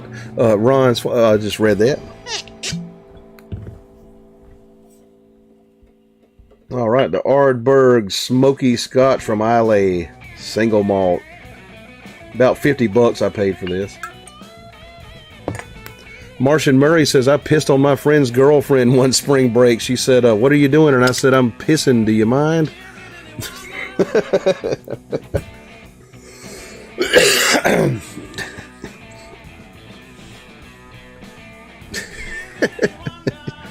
Gave his girlfriend a golden shower. All right, cheers, y'all. Kim Pie, L'chaim, saludos, all that good stuff right down the hatch.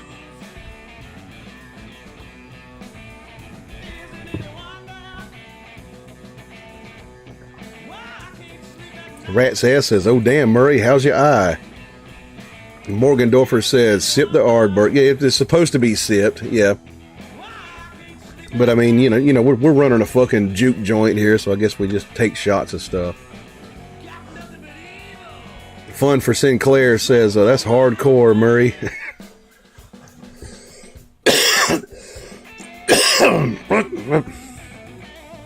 Might do some Crossroads in just a minute for George Ordway. Let's go ahead and do that. Shit.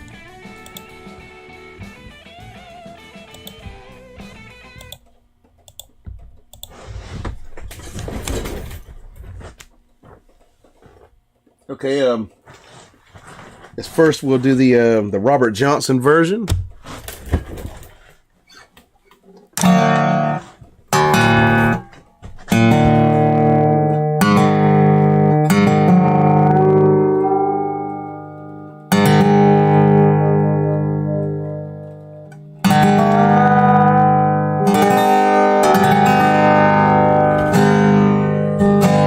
Ron says he sends a Canadian $6.99. He says, how about good liquor carry me down, please? I'll do that for you. All right. Thank you very much for that super chat. I appreciate that a lot, man. I'll give you, first dibs since you sent me a super chat, and then we'll do the Crossroads.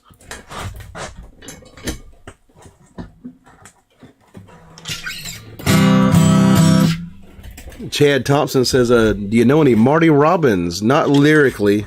Down in the West Texas town of El Paso, I fell in love with a Mexican girl. That's about all I know of it. All right, Good Liquor Carry Me Down. This is a Big Bill Broonzy song. I think he did this back in the 40s, played it on the piano. Where's my thumb pick?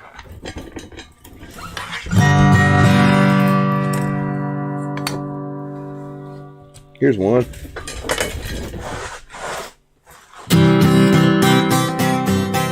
Let me get this one.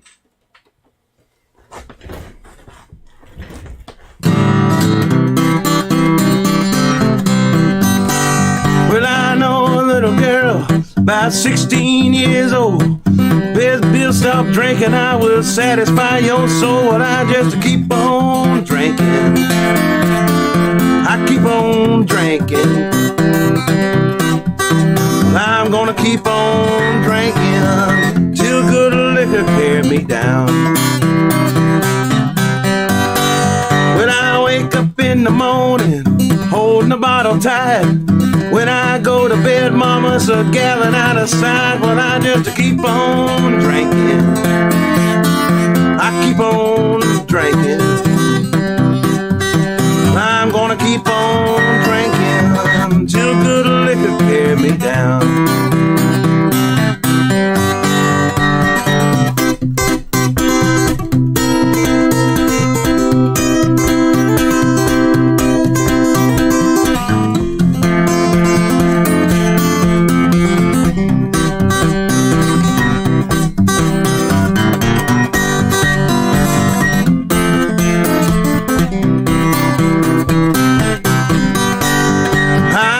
To the doctor with my head in my hands.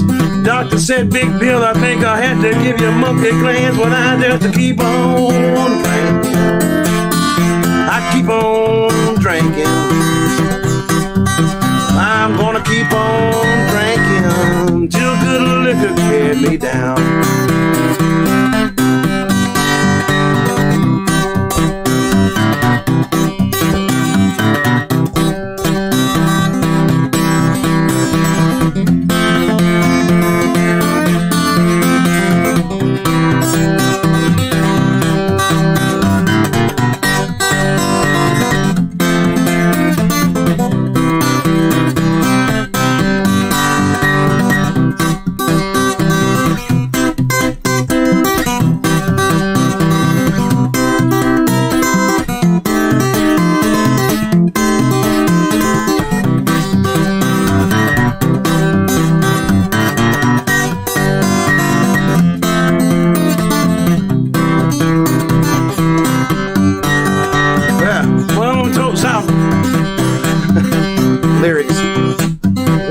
Stop drinking and come on home.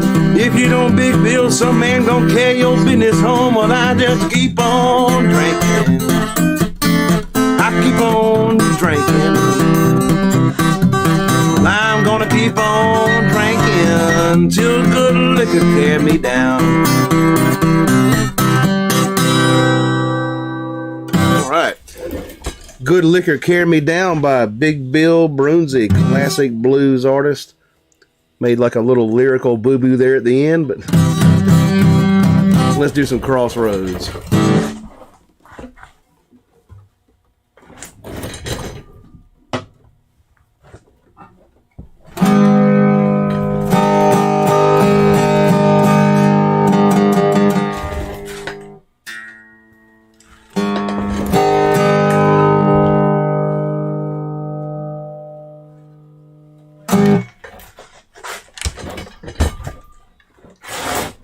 So George Ordway wanted me to do a comparison between the Robert Johnson Crossroads and the Cream Crossroads.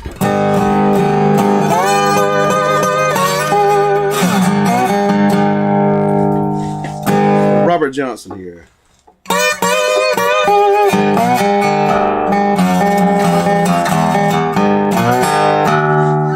I went to the crossroads.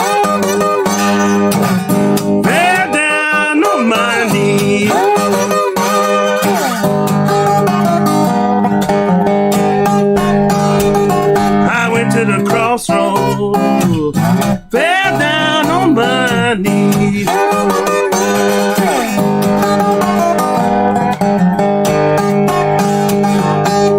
Said the Lord above, I'm a sinner.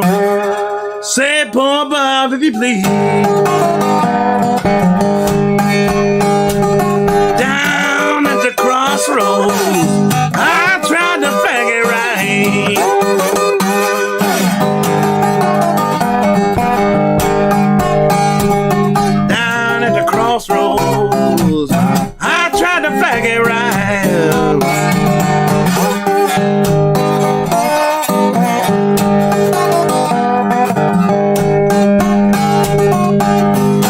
I didn't know how to sail, baby. Everybody passed me by.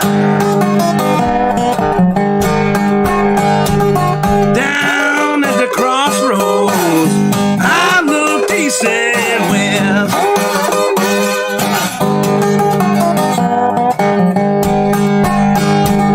I went to the crossroads, I looked east and west.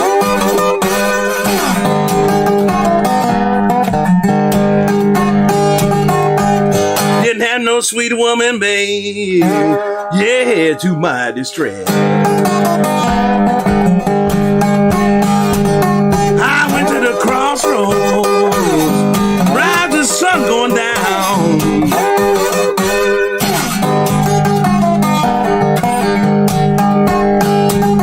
Down at the crossroads, rising sun going down. I believe to my soul now, babe, whole body sinking down. You can run, run, run, tell my friend Willie Brown.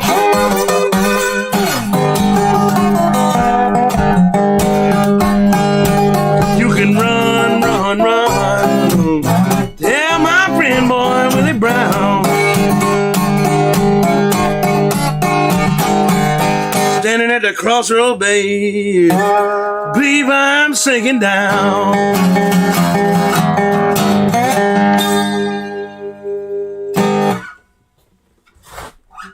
Here's Robert's version.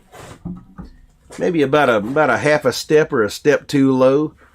Should have put the capo on that fucking thing. Let's see here.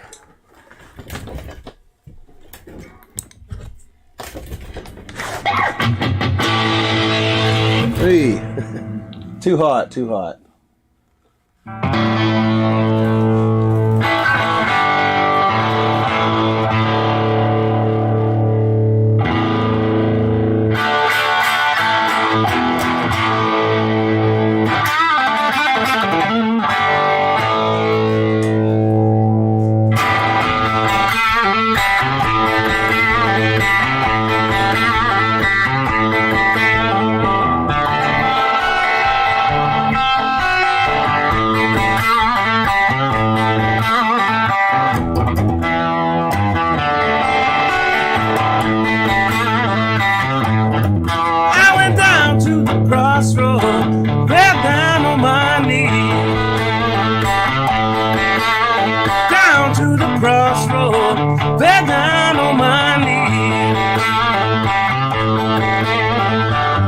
Seem to know it. Say, poor Bobby, please. I went down to the crossroad, tried to black and right.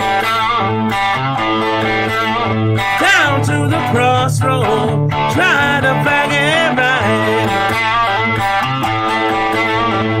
right. Nobody seemed to know me, baby. Everybody passed me by. Down to Rosedale, take my rider by my side. Going down to Rosedale, take my rider by my side. Still barrel high, baby, down by the riverside.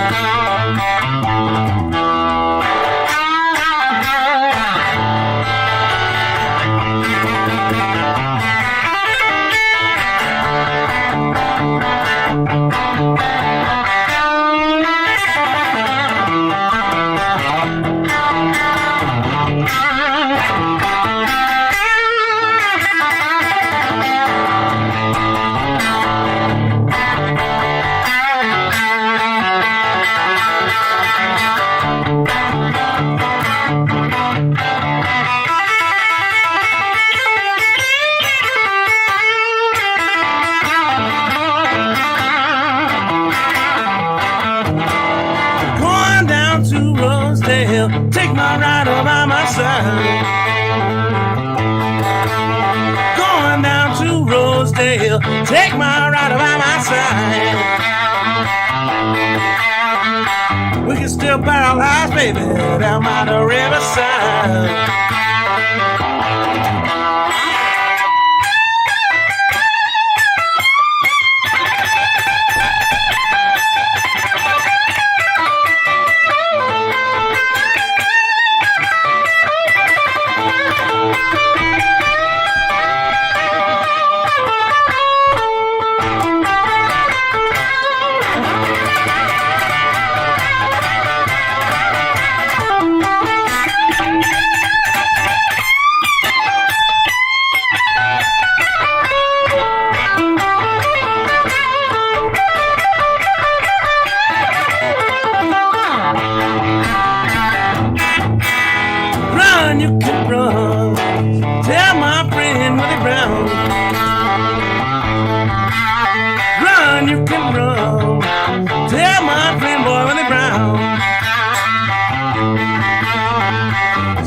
Crossroad, I'm sinking down.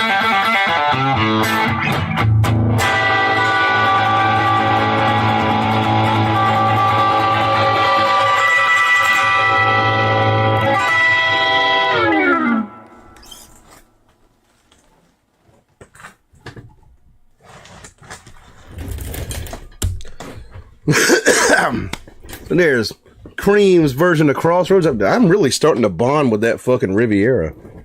That was an impulse buy, by the way. Like I just picked it off the wall. Like, yeah, fuck it, I'll take it. I was buying strings in the music store on the way to a gig. I was like, yeah, I want that. Get my background music started back up here.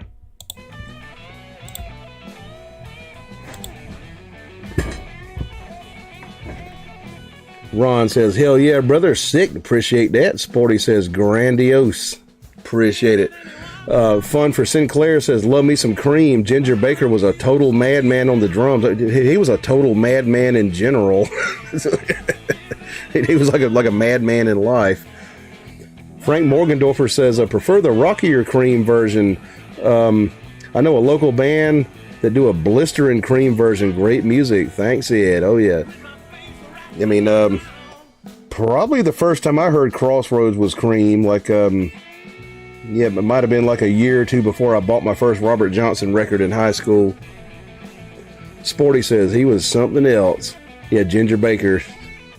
You know, that documentary, like Beware Mr. Baker, talking shit about John Bonham. He's like, God, I couldn't swing a bag of shit. Ron says, smoking, appreciate that. Sporty says, tell Willie Brown. Yeah, he was a real person. He made records. Rat's Ass says, both versions are awesome, but you can never be better than the original of this tune. Yeah, I kind of prefer the Robert Johnson tune, and I'm a huge Cream fan myself. Ron says, the Riviera's vibing with you, brother. Yeah, I mean, those smaller humbuckers on there, like they kind of sound more focused than like regular size humbuckers. They kind of, you know what I mean? Like they're kind of more tight. But like if the fucking Beatles, like in the music store, had picked up Rivieras instead of Casinos, like we'd be hearing about Rivieras these days. But yeah, Riviera is like very, very overlooked guitar from the 60s. The Casinos got all the attention because there was a casino on like Revolution and all that stuff. Thomas Newberry says Ginger Baker couldn't make cookies for shit. I'll see myself out. Couldn't make cookies for shit. He just baked gingerbread. Blackie Ted says, you got to try these strings. Such a full sound and easy to play. Diodario, EJ19, Phosphor Bronze, Bluegrass. L top, H bottom, 12 to 56. I might look into those if I can find them. I tend to use Martin acoustic strings. Sporty says, LOL, the tariffs meant he had no ginger to bake with. Right, yeah. I looked at fucking nutmeg today and it was like outrageous. You have to use nutmeg, to finish off that bechamel sauce and stuff.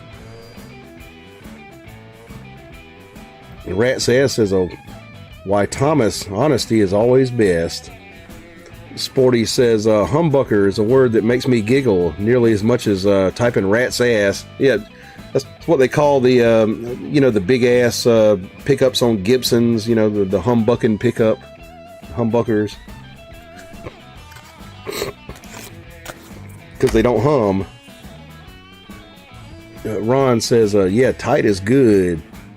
I believe that Les Paul might have invented the humbucker. I'm not sure about that. You might have to check me on that. Ron says the Riviera was better. Yeah, I've never had a casino. I believe casinos are like fully hollow. And if you don't know, the Epiphone Casino, same brand, just different model. That's what John Lennon played, like famously on Revolution and stuff like that.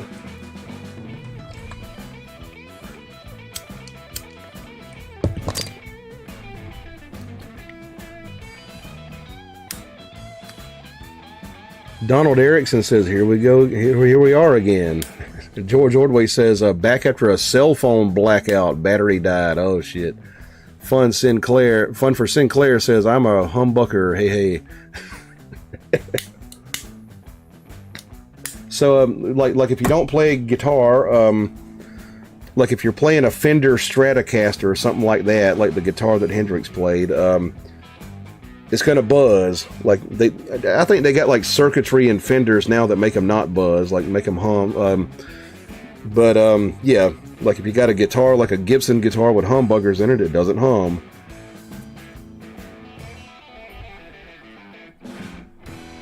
So it's called a humbucking pickup. Sporty says, my Harley Benton has a humbucker. I'm not humbucker deprived. Oh yeah. I got a Harley Benton, man. It's got humbuckers too.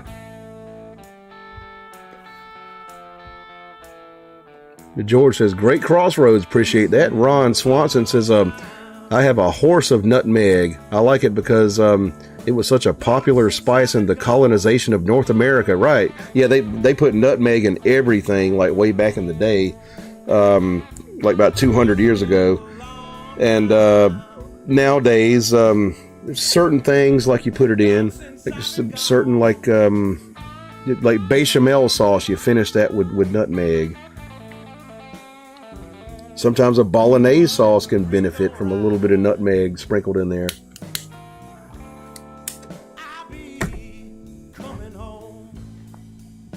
Martian Murray says, I think Seth Lover invented the humbucker. You might be right. Yeah, I don't know if it was Les Paul or not. Ron says Horde. Donald Erickson says Casino has P90s. Yeah, I never liked P90s. I got one with P90s on it, and I think they sound kind of muddy. Like Stein Eric Waldstad says, love your singing and guitar playing. I appreciate that, man. Ron says, yeah, Les Paul did, I believe. He says that they put that shit on everything. Sporty says, I thought humbuckers were named after a hair humbucker from Hanover. Possibly. I mean, it's got like a little bit of a fucking German sound to it. She says, not serious. Oh, okay, yeah. Rat's ass says, I will always choose my Stellar over a Gibson any day. But Ron says, I'm a humbucker fan, always have been. Rat's ass says Stellar. Never had a Stellar. Fun for Sinclair says that 60 cycle hum, love it. Sounds good in my 74 Fender twin reverb. I bet it does. And Martian Murray says, I need a humbucker guitar. It's good to have one. Like when I play gigs, like usually I'll bring one single coil guitar, to get that fucking Stratocaster sound, and one humbucking guitar.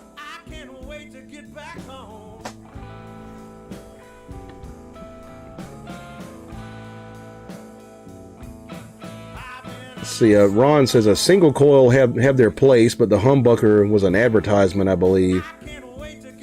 Yeah, I mean, you know, single coil sounds good on fucking blues and, you know, like SRV and Hendrix and stuff like that. And the humbucker is good for more balls to the wall type of like rock and roll stuff.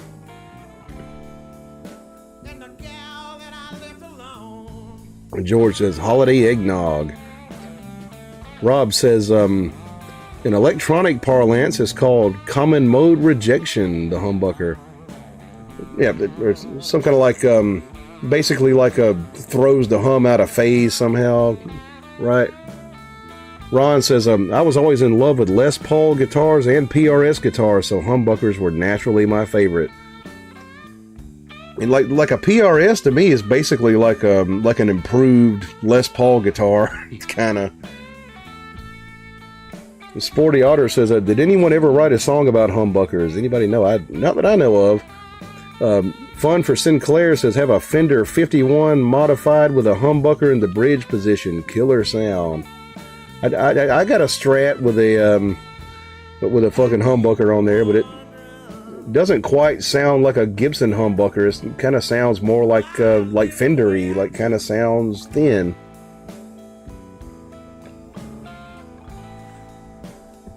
Ron says advancement.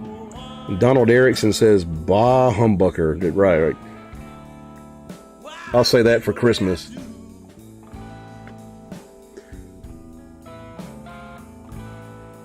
Sporty Otter says, thank you, Rob. Neat fact injection. Sporty says, probably the bucker bulk absorbs the hum or something like that. You got like two single coils like lined up with each other, and somehow it throws the hum out of phase, cancels it.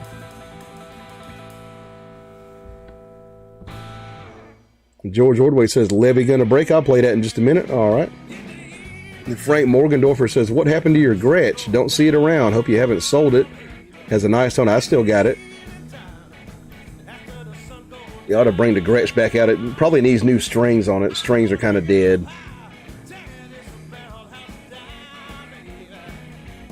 Like some slight hiccups here.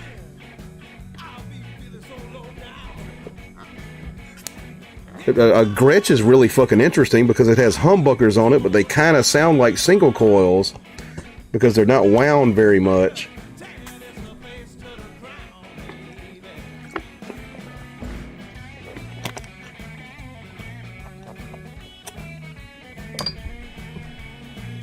Rat's Ass says, amps in the older days made the guitar when paired up right. Nowadays, amps and guitars are controlled by buttons on the floor. Cheers, you're right. Yeah. People kind of overlook speakers too. Like the speaker in the amp, like makes a lot of difference. Ron says he ain't selling the Gretsch to anyone. Yeah. I probably won't ever get rid of that fucking thing. Sporty says, stomp them buttons on the floor. Right. Yeah. Big thank you to Jimi Hendrix for making those pedals popular.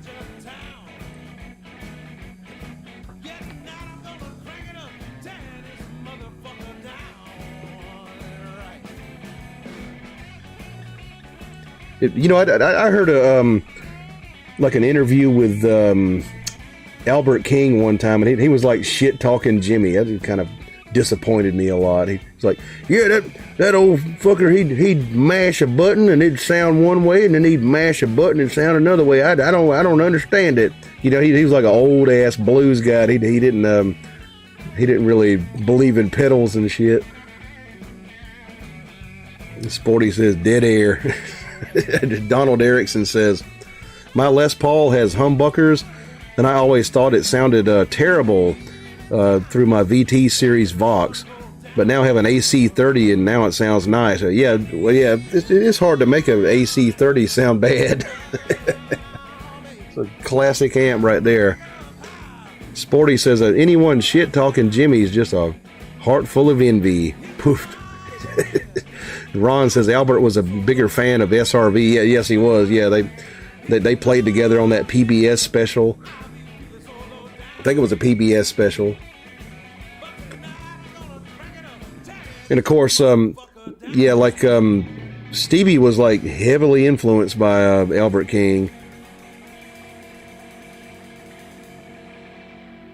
Rob says, have you ever met someone whose coils are wound too tight? Yeah, I've met plenty of those people. Yeah, they never last around me because I'm,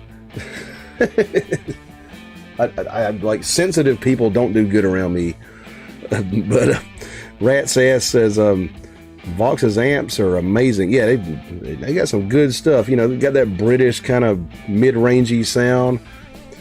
Ron Swanson says, I played with them on an album, I believe. I probably did, yeah. Sporty says, raise his hand at Rob. Often my own coils are.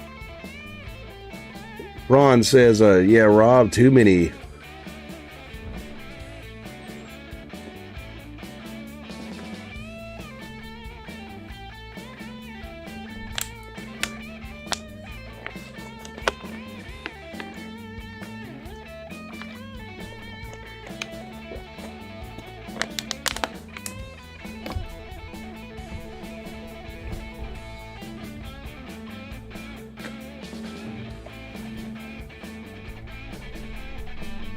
Alrighty. What was that request for earlier? I think George Ordway, levee breaks. Alright, yeah. Fun for Sinclair says, we come here to unwind my cools. Sporty says, it helps to remember that to think about e-guitars and humbuckers too. Let's do a little bit of When the Levee Breaks.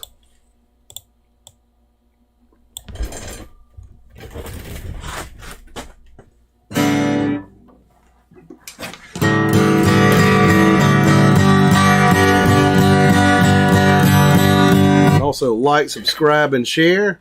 All that good stuff helps me out. And if you feel like tipping me, send me a super chat or a PayPal donation. That would be much appreciated. Super chat down below the chat there, that $sign down there.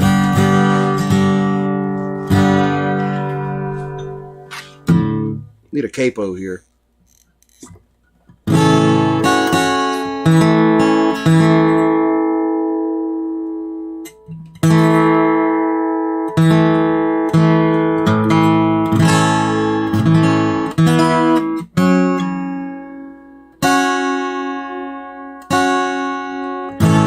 Tune this damn humidity like knocks these guitars out of tune.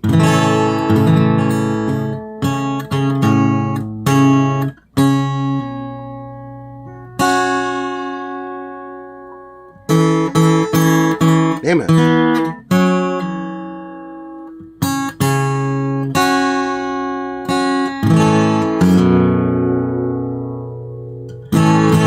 That's close enough.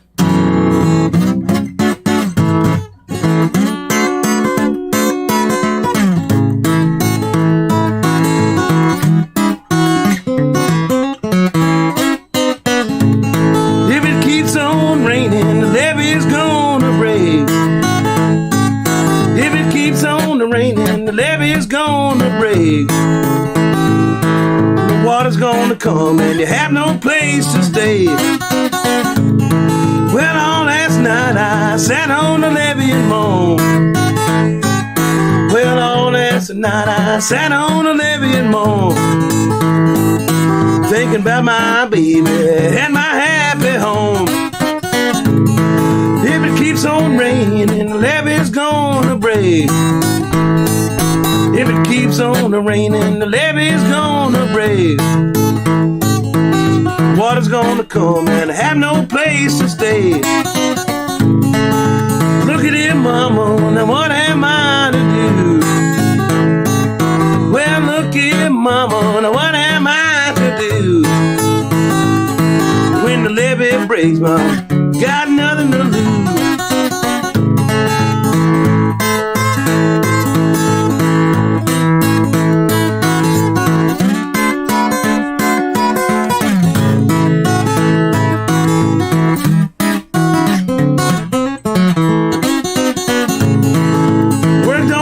Mama, both night and day.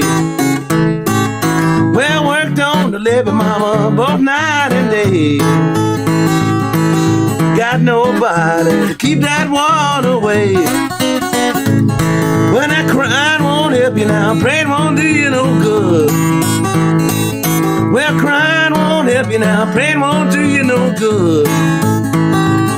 When the levee breaks, mama, you got nothing to lose. When I worked on the levee, mama, both night and day.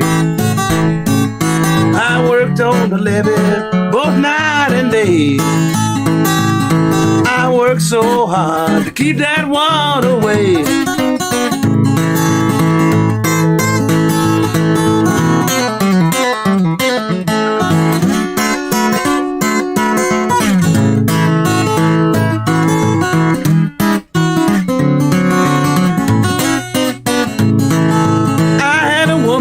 She wouldn't do for me. Well, I had a woman, she wouldn't do for me. I'm going back to my used to be. Mean old Levy now taught me to weep and moan. The mean old Levy taught me to weep and moan. Told me to leave my baby and my happy home.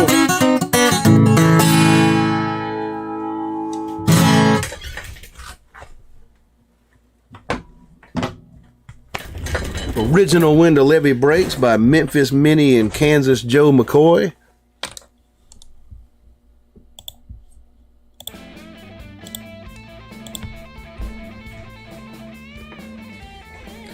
Fun for Sinclair says good movie reference. Russell Sporty Otter says Russell brings good vibes with every time.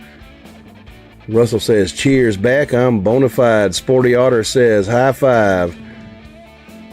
Fun for Sinclair says, well, ain't this place a geographical oddity? Sporty says, oh, we are lucky boys. Russell says, LOL, 2 weeks from everywhere. Fun for Sinclair says, I just read that. Oh, he repeated Russell's honors comment, 2 weeks from everywhere. Sporty says, an oasis where we can go and feel some friends. Ron says, yeah, I kind of enjoy doing these live streams like more than I enjoy doing gigs. Because, I'm not playing for a bunch of fucking drunks that want to hear a fucking Seven Nation Army and stuff. Like, and I get to talk to people and interact with people, It's kind of like the way live music was back in the 60s. It was kind of more communal, people would just like set up in the park and play for free, and people would dance and hang out and shit like that, as opposed to like playing some restaurant somewhere where people are just talking and you're like background music, peanuts on the table, right?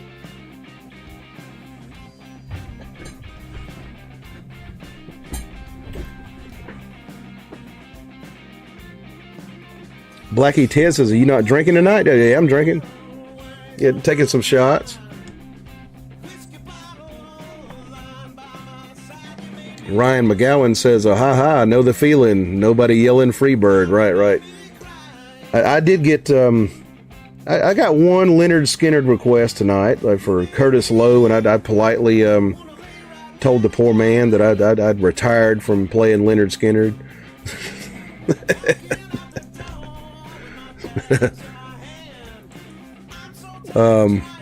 Let's see. Russell's owner says, oh, LOL, they're just confused by your hats. LOL, Jack White. That's pretty funny, actually. I had people tell me I looked like him before.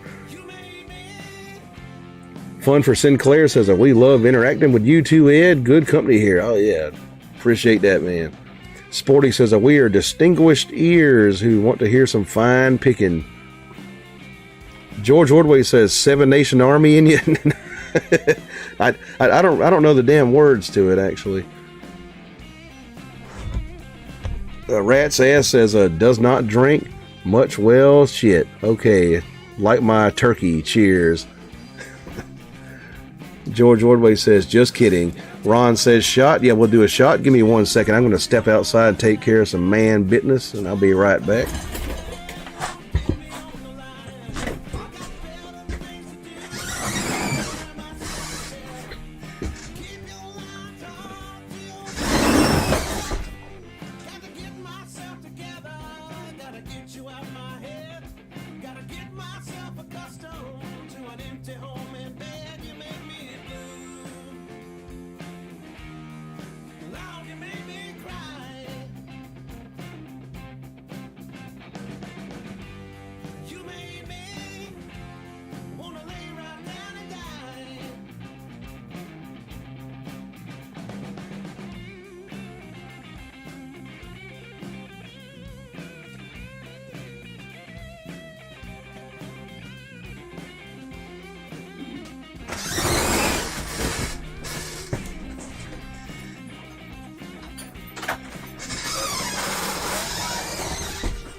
Russell says, nice. I still do Mr. Baker and Ain't No Good Life. They're good campfire tunes. Rob says, I use a Schnaffer FN 2080 1617 line filter on the AC power. Commercial power. Can't have a lot of noise. Can have a lot of noise. Yeah, I got like some kind of, whatchamacallit, like a power conditioner that I use. All right, y'all tell me. We got the Ardbeg single malt scotch from Islay. Smoky stuff, and we got the Bacardi Black rum. I'm not really a rum drinker myself normally. I use these to make mixed drinks. But, yeah, scotch or rum, y'all tell me.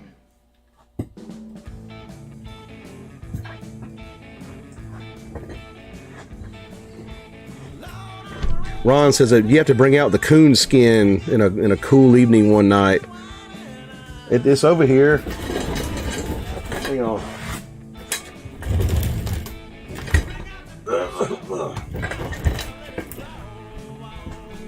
Probably dusty. The coonskin hat. All right.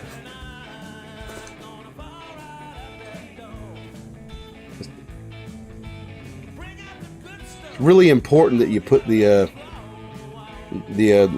coon tail over to the side so people can see it, so you don't just look like you're wearing like some kind of weird fur hat.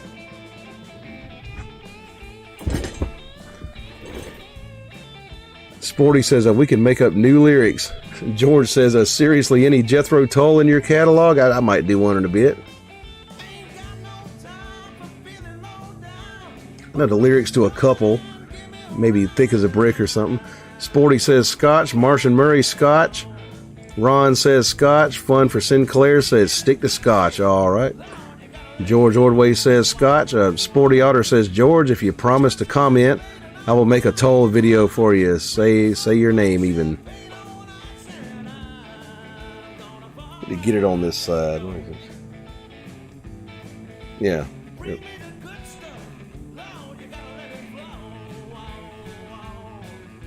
I guess Scotch is going to win that one by far. Unanimous vote, looks like. Ron says your stomach will thank you later, but probably. Rat's Ass says rum is only good if you have a cold. Scotch. It's good for Mai Tais.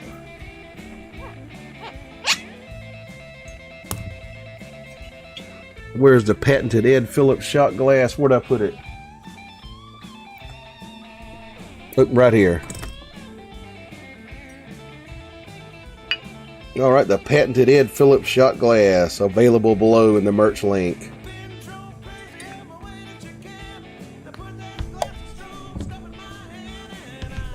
The Ardbeg single malt scotch, $50 shit.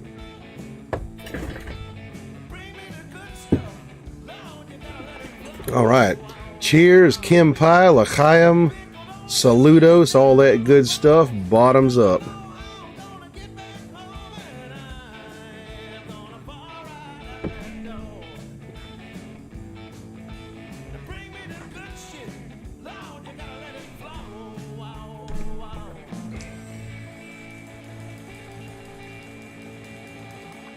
Eddie Phillips. He paid $15 for the coonskin cap and an Indian tourist trap in Cherokee, North Carolina. Eddie Phillips.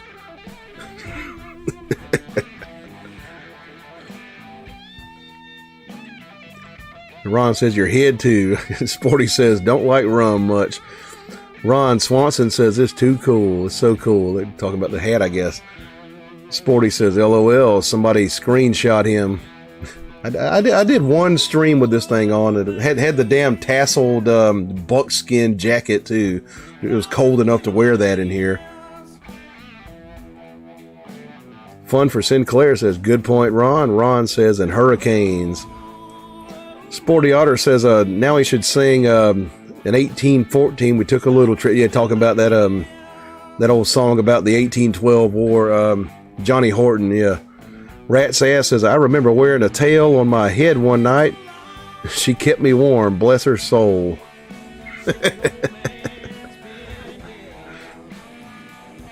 Sporty says, looking like a French trapper who just climbed out of his canoe. I got a canoe too. It's like made of aluminum.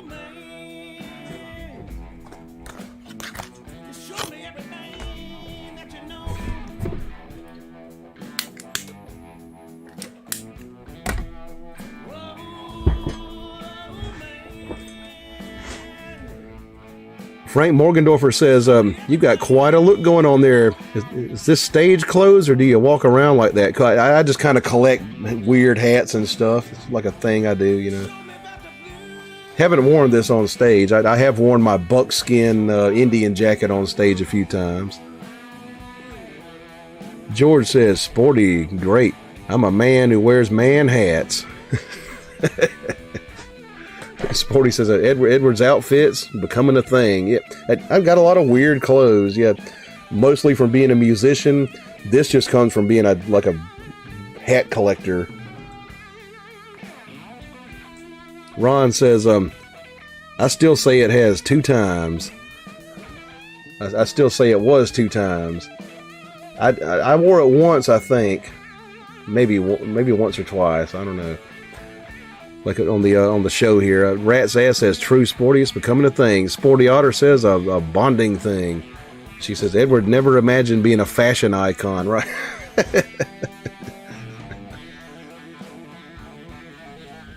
I just don't believe in going up on a stage like wearing fucking cargo shorts and a fucking t-shirt, you know, and a baseball hat. You know, I'm a guy that likes to dress up to get on stage.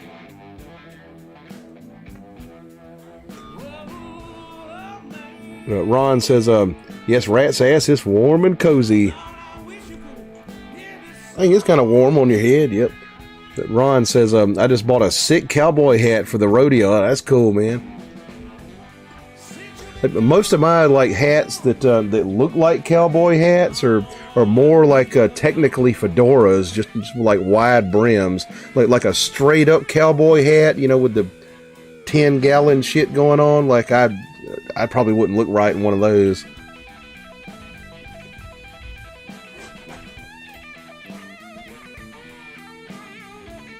George says, can you do Battle of New Orleans? I don't know the words.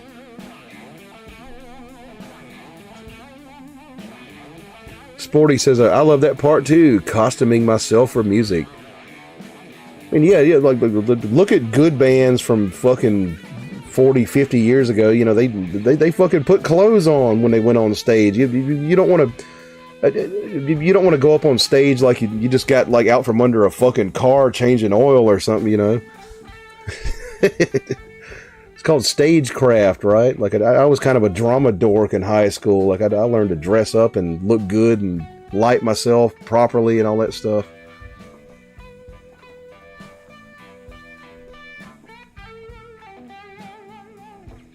Let's see.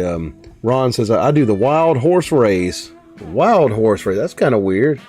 What does that entail? Like, because I live in Aiken, South Carolina, like horse race in town. We train horses for the Kentucky Derby. We got a pretty major horse race here every year called the Steeplechase. Like thoroughbred racehorses.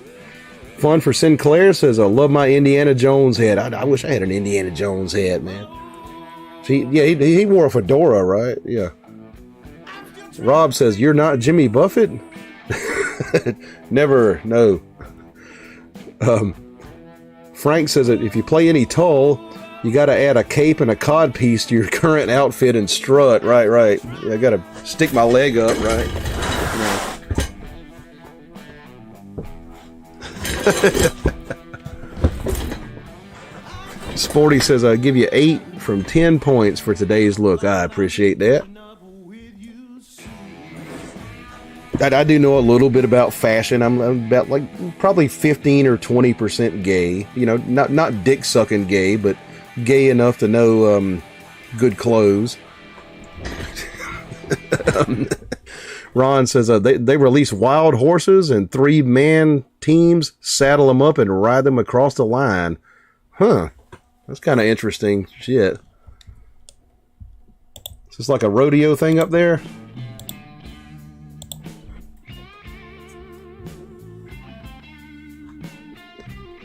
Sporty says, being a musician is very like my role-playing games background. Same concept, different freak media. Yeah, it's just, you know, like music is like performance art. Like, you know, you got to look good for the stage, right? Rat's Ass says, just saying it, red shirts do get arrested a lot. May want to think that over. Right. Yeah, the South Carolina version of red shirts were pretty rough, like back in the 1800s. Sporty Otter says that his red is scarlet, though, or poppy red, not the same cardinal red. Ron says, I'm not dumb enough to get on them since I've been 40, but I can anchor one like a stump. I had an uncle who like raised quarter horses when I was a kid. He tried to make me learn how to ride, and I sucked at it. Like I was scared to death of the damn horses. I was like 10 years old.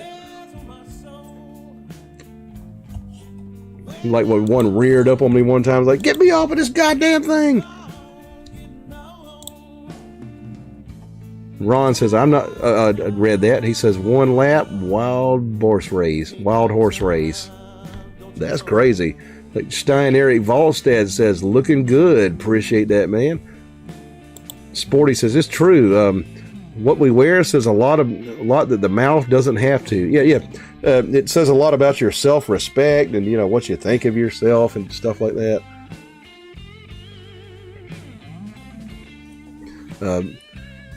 Fun for Sinclair says, "Queer eye for the straight guy." Ron says, 9 out of 10. I like the black shirt better. Yeah, I would say like darker, more drab colors look better on me. Like this red's like a little too bright for me. You know, I'm just not a guy who looks good in bright colors. Ralphie from 1983's Christmas Story says, "I'm a baseball cap guy. Cowboy hats are badass, but I feel like a poser whenever I try one on." I mean, I never could wear a baseball cap because of my hair. Like I look silly in one. Like Ron says, there are tons of Mustangs wild here. Oh yeah, he's talking about up there in the wilds of Western Canada. Ron says they're ornery and unpredictable. And Sporty says, and stunningly beautiful. Ron says, they'd never been rode before. Yeah, fuck that. Like, like jumping on a fucking horse's back that ain't been broke and shit, man. George says, here we go. Watch after the stream. Sporty Otter says, but the red makes your face glow better than the black did. Yeah, I mean, I don't know. I'm more of like a brown and black type of guy. Like as far as like shirts. Gray works good. Blackie Ted says, I like your pimp hat better. They asked for the coontail hat, and I had it over there. Sporty says burgundy. Oh yeah, that looks good on me. Sporty says maroon would suit you. Fun for Sinclair said earth tones are good. Yeah, I'm an autumn.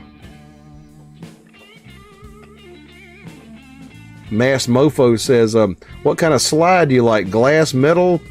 Play with any?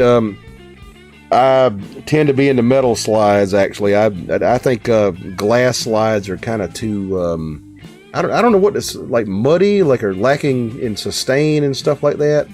Tend to like these metal slides. This ain't even a real slide. It's a fucking deep socket. Stole that from my dad. I got a brass one over here somewhere I use on some stuff.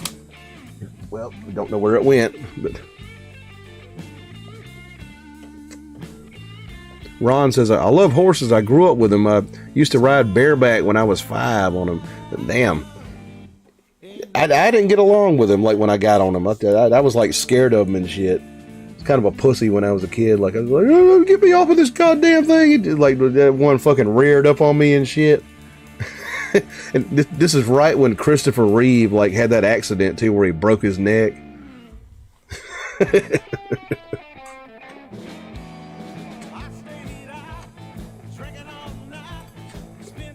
Rat's Ass says that I prefer my cabbie hats, or some call paperboy caps. Oh, you're talking about a scally, yeah. But then again, Brian Johnson would not disagree with me. Yeah, I used to own a lot of scally caps. I wore one to college like every day. I had like a newsboy style cap. Ron says, no, when I ride bareback, it's in my house. Oh, okay, yeah. I get you. Let's do a Jethro Tull song for George Ordway. I think I look about as silly as Ian Anderson right now, so I can do some Tull. Let's see.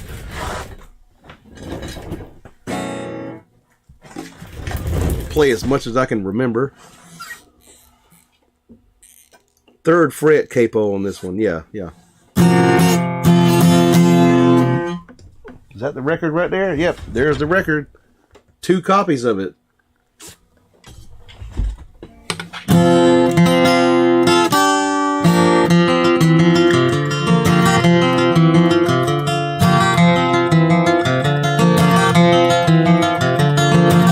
Really don't mind if you sit this one out. My words but a whisper, your deafness a shout. I may make you feel, but I can't make you think. Your sperm's in the gutter, your love's in the sink. So you ride yourselves over the fields, and you make all your animal deals, and your wise men don't know how it feels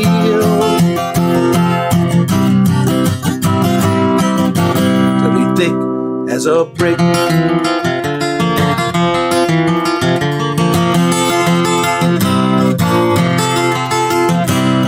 And the sandcastle virtues are all swept away in the tidal destruction, the moral malaise. The elastic retreat brings the close of play as the last wave uncovers the newfangled way. But your new shoes are worn at the heels, and your suntan it rapidly peels, and your wise men don't know how it feels to be thick as a brick.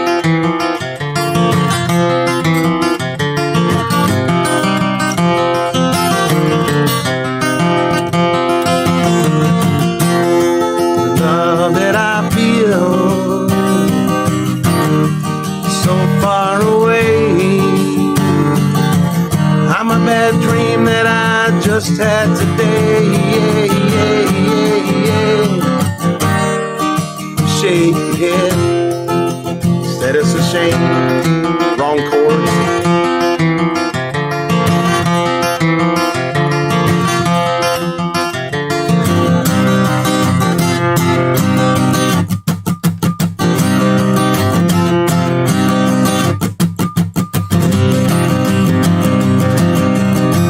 Kind of veers off into like weird prog rock stuff. See there, a son is born, we pronounce him fit to fight. There are black hairs on his shoulders, and he keys himself in the night.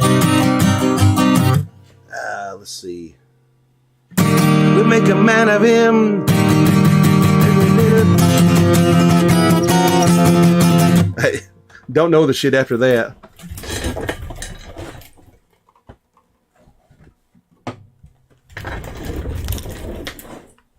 Yeah, good old Ian Anderson. Like, yeah, Jethro Tull, like probably the only prog band I'll listen to like on the regular.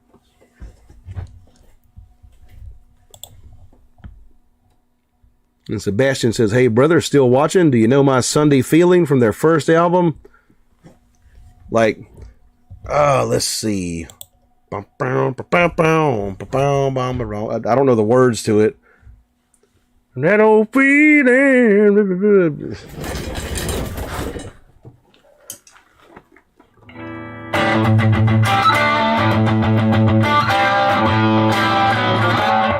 Something like that.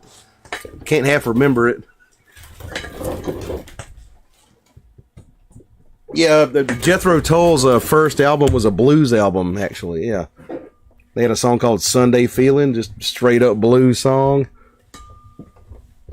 Ron says, seriously though, I did used to ride them without a saddle when I was 5. That's crazy.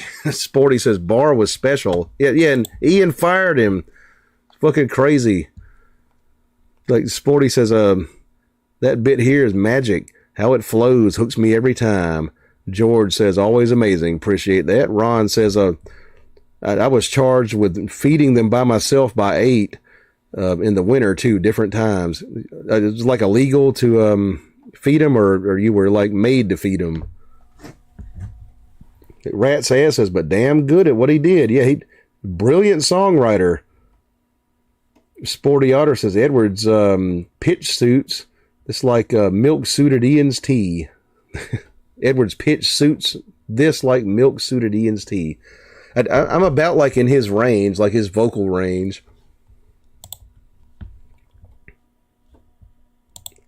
Ron says Sporty was asking for some Beatles, I think. I might can do some Beatles. Like which one? Sebastian says Mick Abrams was underrated also. Loved the stuff that Martin Barr brought them, but I find Mick was almost more bluesy. The first album was tight. Right, yeah. Mick Abrams was the guitar player on the first Jethro Tull album called This Was, the blues record. And he left them and made a band called Bloodwind Pig. Yeah, he was really good. Ron says Blackbird, I can probably do that. All right. Sporty says it's okay. Blackbird, Pete went somewhere else by now. Pete Best is still around. Hang on. Where was I at here? Sporty says doing his morning rounds. Sebastian says love all of their stuff all the way through to Acres Wild. That was nicely thought out. Got that record somewhere here too. That's fucking Heavy Horses. Yeah. Where's that bastard at? I don't know if I can find it. That was a good record. Yeah. Heavy Horses. Sporty Otter says, agree, Halfpenny. Rat's Ass says, Minstrel in the Gallery was the best album in my opinion. That was cool. They had kind of like a Abbey Road style medley, like on the back side of that album. Sporty Otter says, just right. Now highlighting the nearly medieval majesty of Barr's guitar.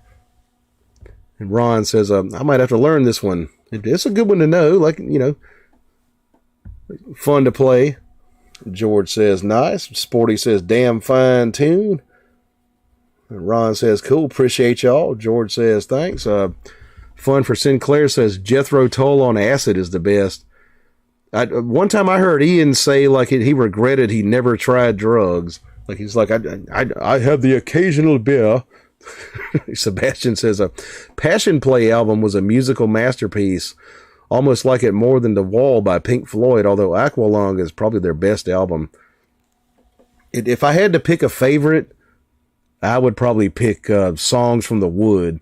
That's kind of their, really elaborate, Sgt. Pepper type album, Ryan says, I need to listen to more Tull.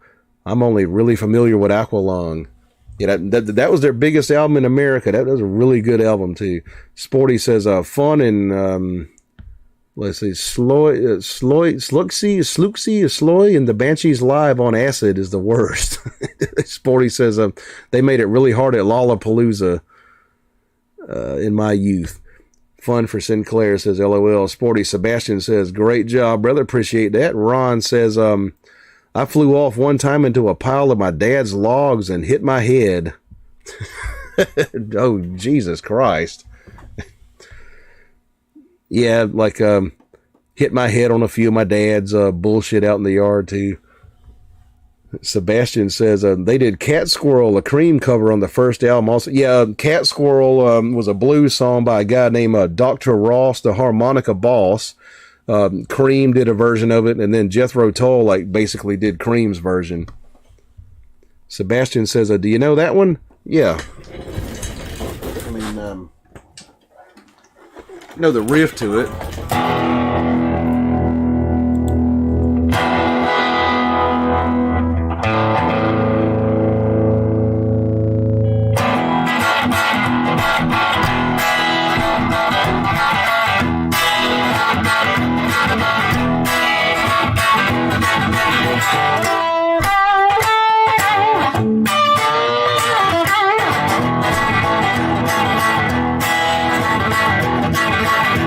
It's like an E and an A.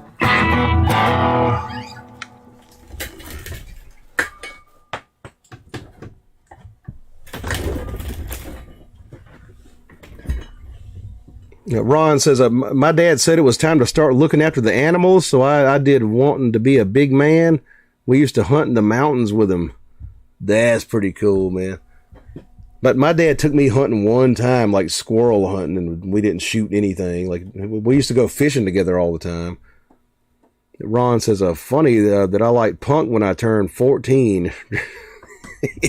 That's about the same age I got into it, yeah. He says, Ron says, not the first choice. Sebastian says, hang on, my music started back here. Sebastian says, I used to play Locomotive Breath around the different bars here when I was 14. It would freak all the old country-loving people out. I had some other musicians get pissed at me for that.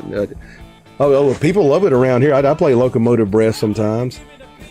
Yeah, that's the only fucking Tull cover I can make a band learn properly. He says, mint. He says, that reminds me of some of the guitar work on the first Sabbath album, too. Yeah, it's kind of heavy for a Jethro Tull song. Sporty says, really like Sabbath's first album. That was a classic fucking album. That's pretty much the first metal album. Sebastian says that they sounded like Sabbath before Sabbath, but I don't think it was Iommi on that track. Tony Iommi only played with him one time on the Rolling Stones, the Rock and Roll Circus, and he was miming too on a song called "Song for Jeffrey." In fact, I believe that was on This Was. He played a Stratocaster, like Tony Iommi with a Stratocaster. Ron says, what do you fish for down there? Brims and bass, crappies, stuff like that. Sporty says, Rock and Roll Circus.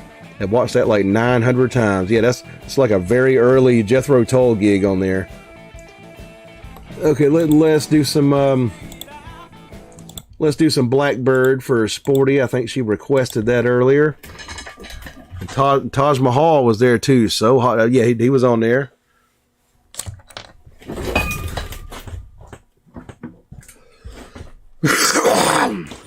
Clear my throat so I can attempt to sing some Paul McCartney.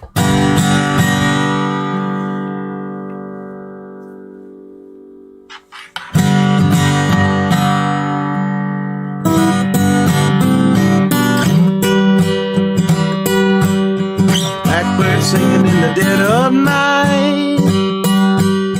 Take these broken wings and learn to fly all your life.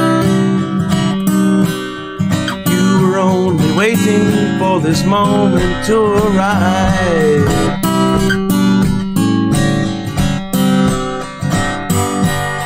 Blackbird singing in the dead of night.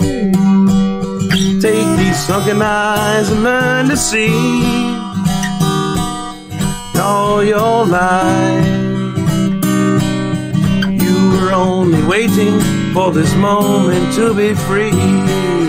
Blackbird fly, blackbird fly into the light of a dark black night.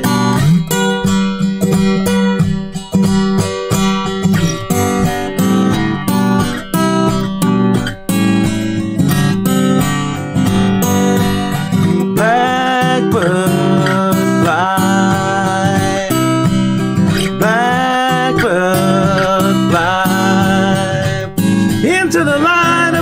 black night.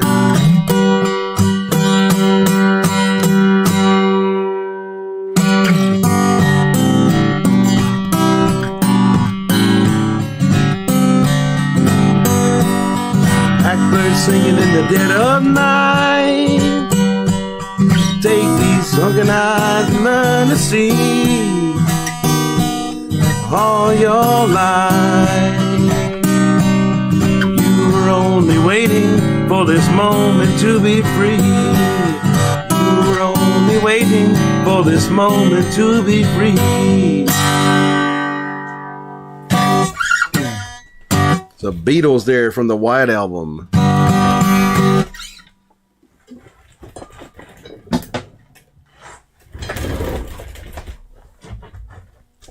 The greatest artist to ever shit a turd, the Beatles. Oh, all right, let me get my music going on back here. All right. Sebastian says, yeah, Iommi was with them. Hang on. Oh. Iommi was with them on that 1968 Rock and Roll Circus TV special that was only released years later in the 90s. He had that awesome white Strat, almost reminded me of Rye Cooter there. It's kind of crazy to see Tony Iommi playing with Jethro Tull. Yeah. Like, yeah, on a Stratocaster. Ron says, maybe a road trip would help. And Sebastian says, although it was only the vocal that was recorded live over the studio. Yeah, it's like they were miming to the record. Yeah, and Ian sang, I think. Yeah. And Sporty says Brian Jones was at the circus too, right? And John Lennon. Mm-hmm. And Yoko was there. Sporty says, yeah, there's that Ron. The woman I was hates this diseased person so much.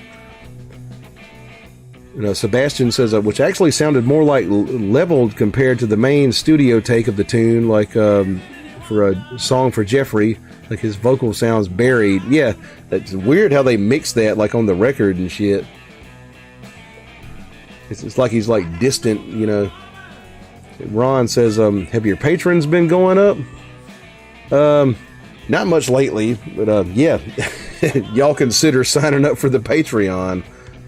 That would be cool. Exclusive content on there, you know, MP3 downloads, all that good stuff, ad-free videos. Rat's Ass says, Sebastian, they knew not what was coming, sir. George Ordway says, Ron, all my first girlfriends were much older. How did you know? I'm the same way. I was like a damn MILF slayer, like in my early years.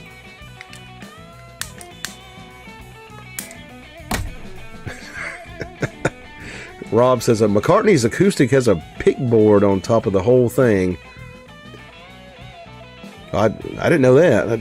I'm not sure which acoustic he was playing on the record.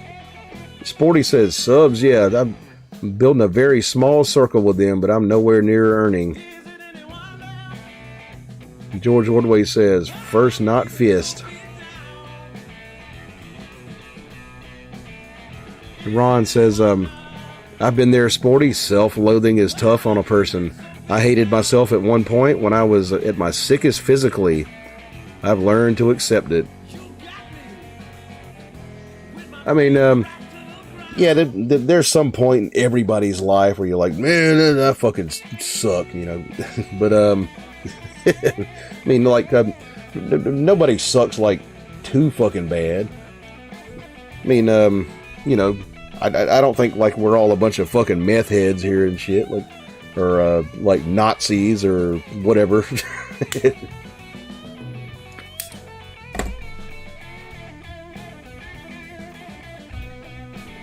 Sporty says, maybe he meant Ed, sorry. Let's see, I ran for myself my whole life, and now I can't. Ron says, I think more exclusive content would help. Yeah, probably need to put more exclusive stuff on there. Ron says, all three of us, Ed. Sporty says, accepting is a process, working on it. Like Ron says, yeah, and it never really ends. It's a process. And Ron says, I had the worst opinion of myself of anyone. Took me time to change. Yeah, I mean, those older women hit different. Yep.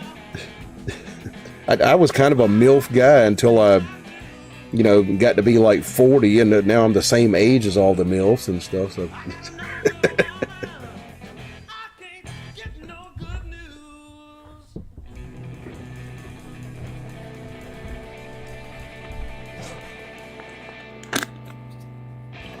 Some water here.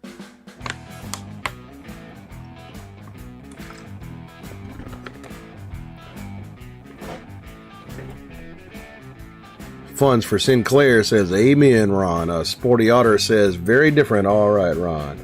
Ron says, let's see, if I had any quit in me, I wouldn't be here right now. Just never accepted a quitter attitude. Well, that's the way to look at it. Rob says, sound hole, because he is left-handed. Oh, okay, yeah. So he had the pick guard above the sound hole on the guitar. Ron says, I was bedridden for almost 2 years. Really? Jesus. What happened with that? Rat's Ass says, music is the draw for me, but Ed's channel is the real deal without anyone arguing over who the hell is best or not.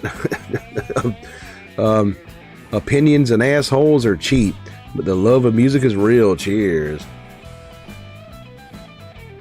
Ron Swanson says, when I broke my neck and sternum. Oh, okay. Oh, ow. Yeah. This is a car accident. Yeah, that's rough there.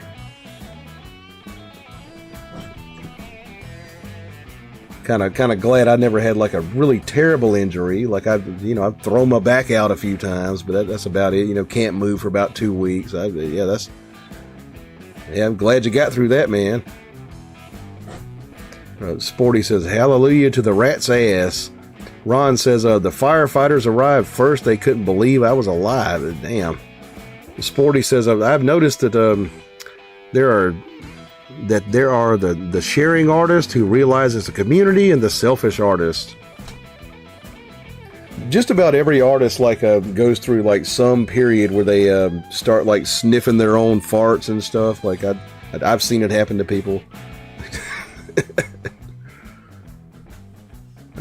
Ron says, I got through it. PTSD still bothers me a bit.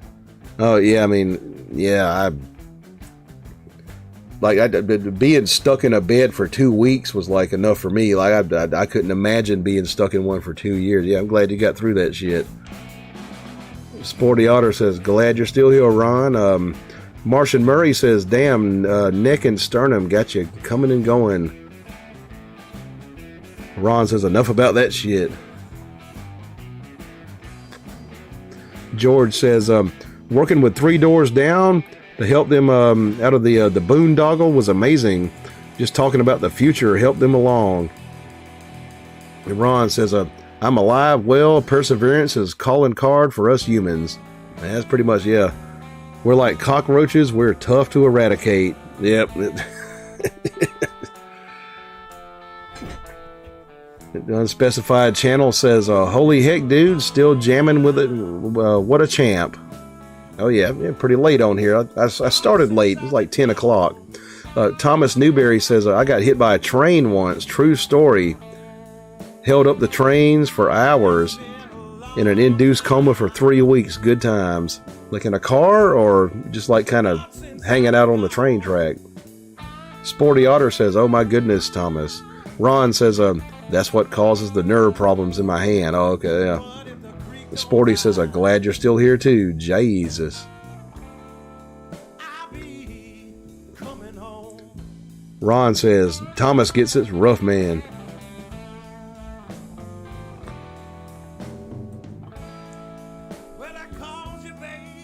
We used to walk down a train track to go fishing, and the fucking train would come through. Like, all right, jump off the track, boy.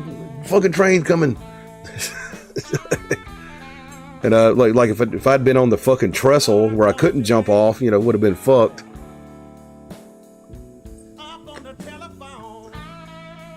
And Thomas says, hanging out at the train track, pissed as hell. Oh, okay, yeah.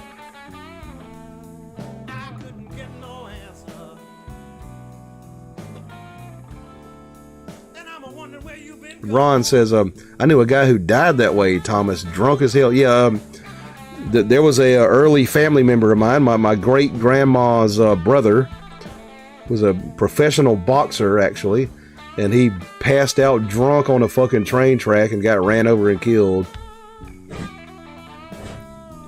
Sporty says, my son had a friend killed by a train right in front of him when they were 14. Sporty says, same Ron, I know a kid who died that way, drunk as hell too.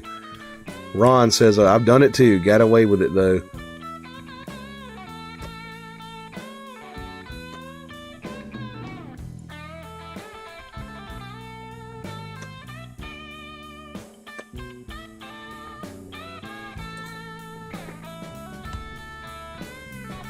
So, yeah, let's see, my great grandma's brother, that probably would have been back in the 40s or 30s, probably in the 30s. Yeah.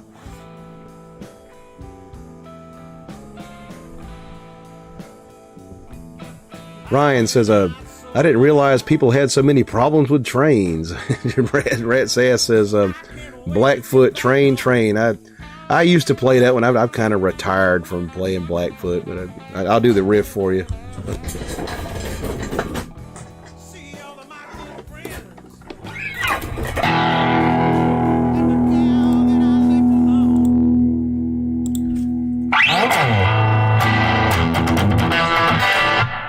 How's it go? Wait. Okay, yeah.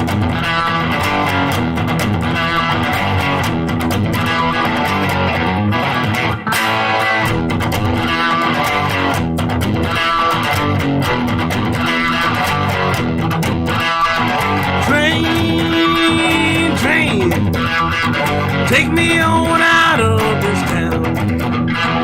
Train, Lord, take me on out of this town.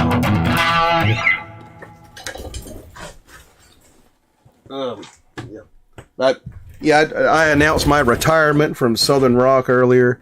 But let me see here.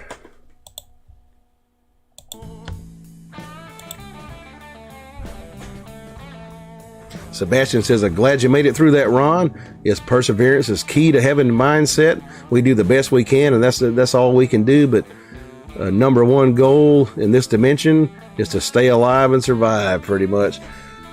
Ernesto Garcia says, dang, this is morbid. You a Lightnin Hopkins fan? I played a Lightnin Hopkins song earlier.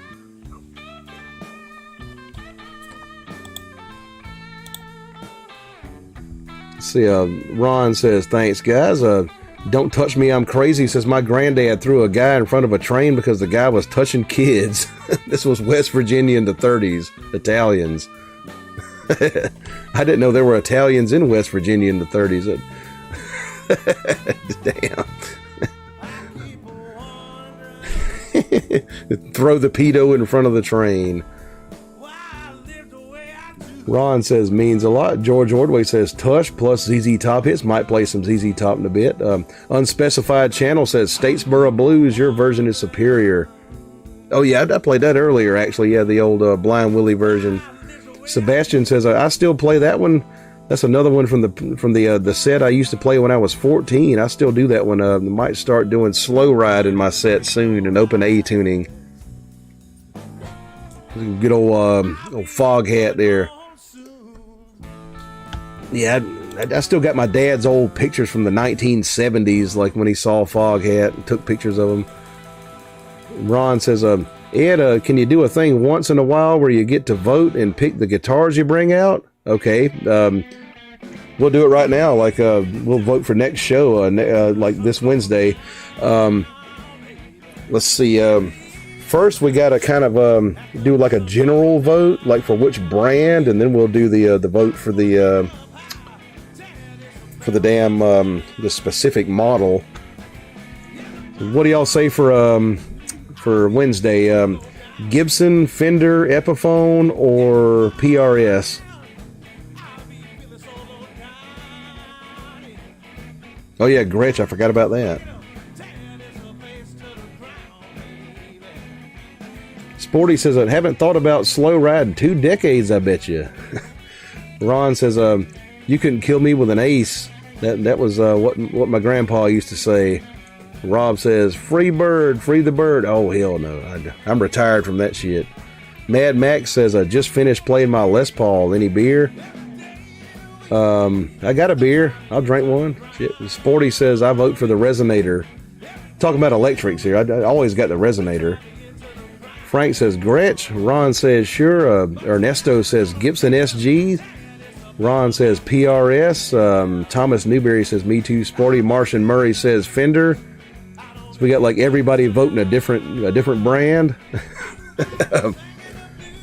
Sporty says, what brand is the Resonator? I vote for that. That's a Morgan Monroe right over there.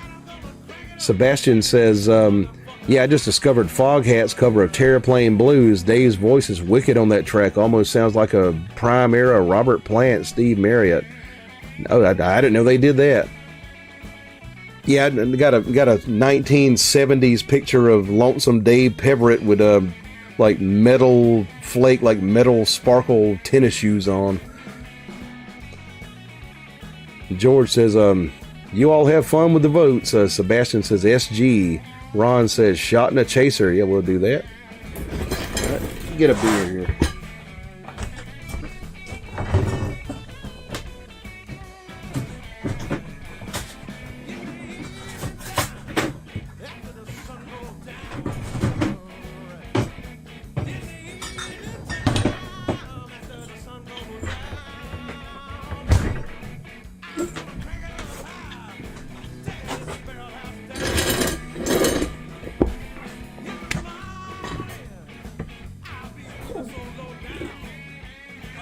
Let's narrow it down a little bit.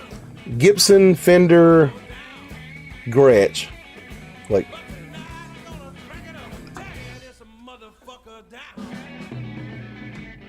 Mad Max says, I used particularly just a Fender and a Gibson, even though they're two different companies.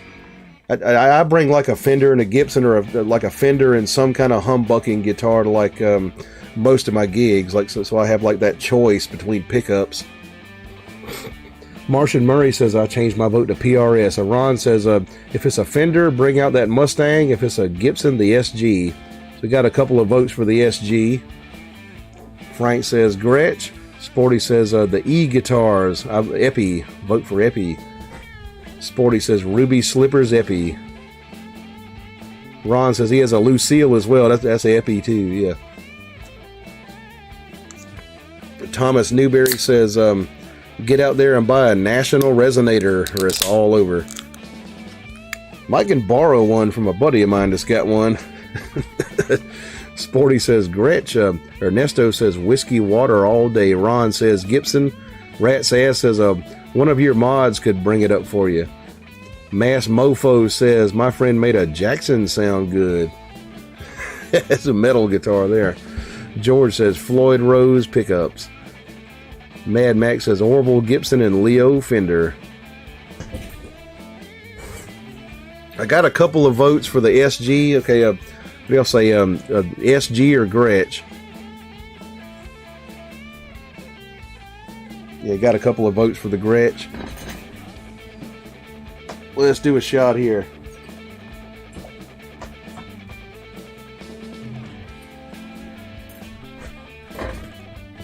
Frank says, that cigar box guitar you got somewhere, you got to fix it. Martian Murray says SG. Mad Max says, didn't Leo never know how to play guitar? I don't think he did. Yeah, that's right. Ron says, what was that? Rat's Ass. Ernesto says both. Sporty says all for the Gretsch. Say aye. Mad Max says just made pickup. Sporty Otter says aye. Ron Swanson says SG. Rat's Ass says Blackfoot Southern Native official video featuring Ricky Medlock, Sir Ron. All right, we got the Tennessee corn liquor here in the jar, whiskey in the jar, and we got the Ardbeg single malt smoky Scotch from Islay, Scotland, the island off of Scotland where they make this stuff. So y'all tell me, corn or Scotch?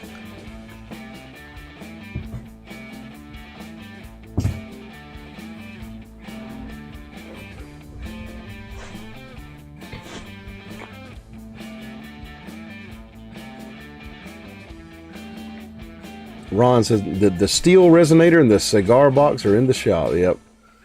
Martian Murray says corn. Mad Max says do the single malt this time. Ron says corn. Sebastian says scotch. Frank says Ardbeg.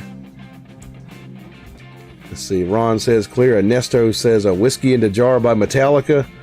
I used to know the Irish version of that. Like I forgot the lyrics. Rat's Ass says scotch. Ron says sour mash. Mask Mofo says corn with a scotch chaser. Not sure who won that. Let me look back and count the votes here. Corn, scotch, corn, scotch. Let's see, scotch. And corn. I think we're neck and neck. George says smoke. Just thought of Born to Be Wild. Is that it? I can play a little bit of it. I don't know the words. Tell you what, next vote, tiebreaker. See if I can remember the riff to Born to Be Wild. And Ron says cheating. Yeah, I didn't count your extra ones.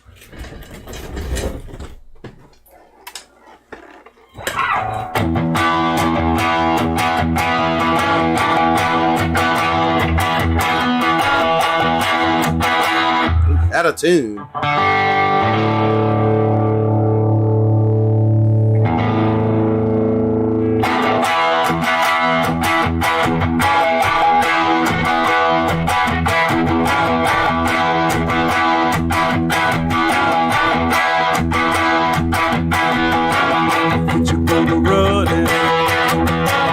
Heading down the highway for adventure. Whatever comes my way.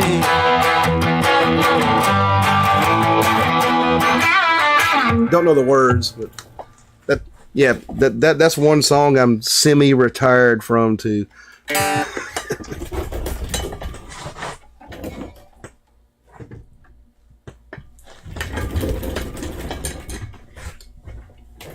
And George says whiskey. What do you mean by whiskey? They're both kind of whiskey there.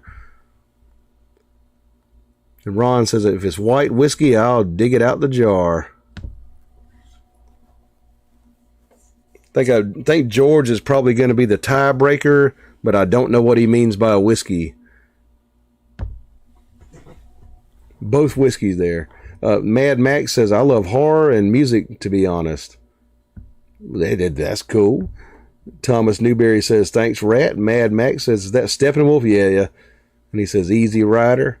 I don't think I know that one. Dominique Spiotto says you are the best. Ernesto says I drink alone. Don't know the words for that one.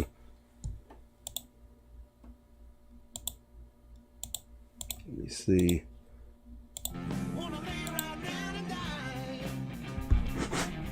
Fun for Sinclair says Fender. Mad Max says a movie with Peter Fonda. Oh, okay, yeah. I mean, Hendrix had a song called Easy Rider too. Yeah, that Easy Rider had Jack Nicholson in there, didn't it? See, George says the one with less letters in the name. I guess he means Scotch. I mean corn. I mean, yeah. God, I can't even spell here. Corn. Yeah. All right. I guess we're doing corn. Ron says Shine wins then.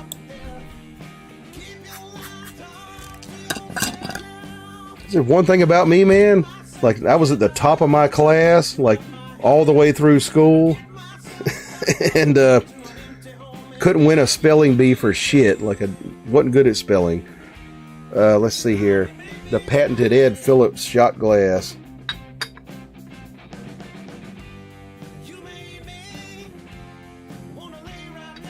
All right. The Tennessee corn whiskey. Corn liquor, we used to call it when I was growing up. Never really called it moonshine, just called it corn liquor.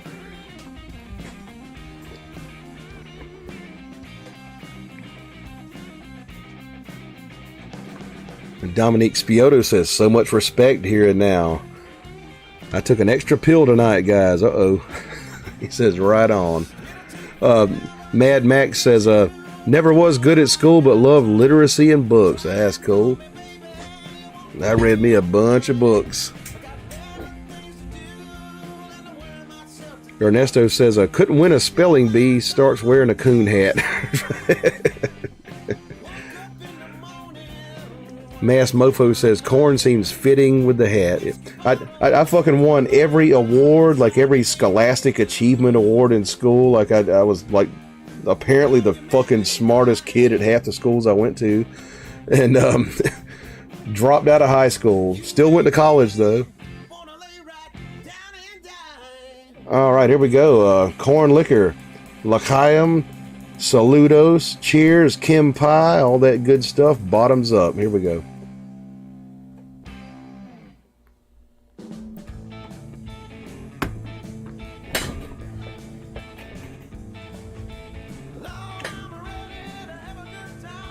Now, like all the fucking dumb kids at my school are now like doctors and lawyers and all that stuff. And I'm a fucking professional musician who like barely makes any fucking money.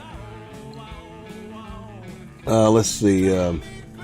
Corn seems fitting with the hat. Yeah, probably. Yeah. Thomas Newberry says, we had a rum rebellion here in Australia. Shit's about to get real. Rum was a currency in the old days. We had a whiskey rebellion here in America, and George Washington like rode out personally on a fucking horse and put it down.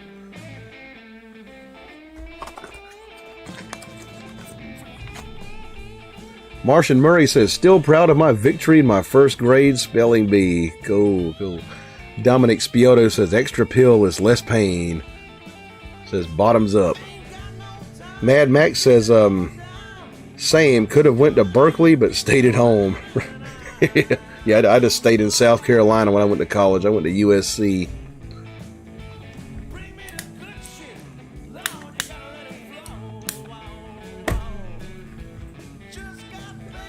Ron says, Ron Swanson in the TV show wore a coon skin hat. Just remembered that. He says, cheers. Dominique Spioto says, you're one of the best. Appreciate that.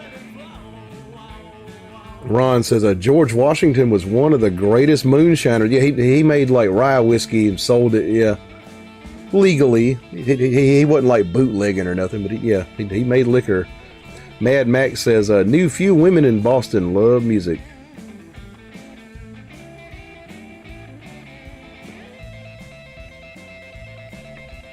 I tell you what's funny, like speaking of pioneer stuff, George Ordway, I believe it was, showed me this shit one night called Man on a Buffalo.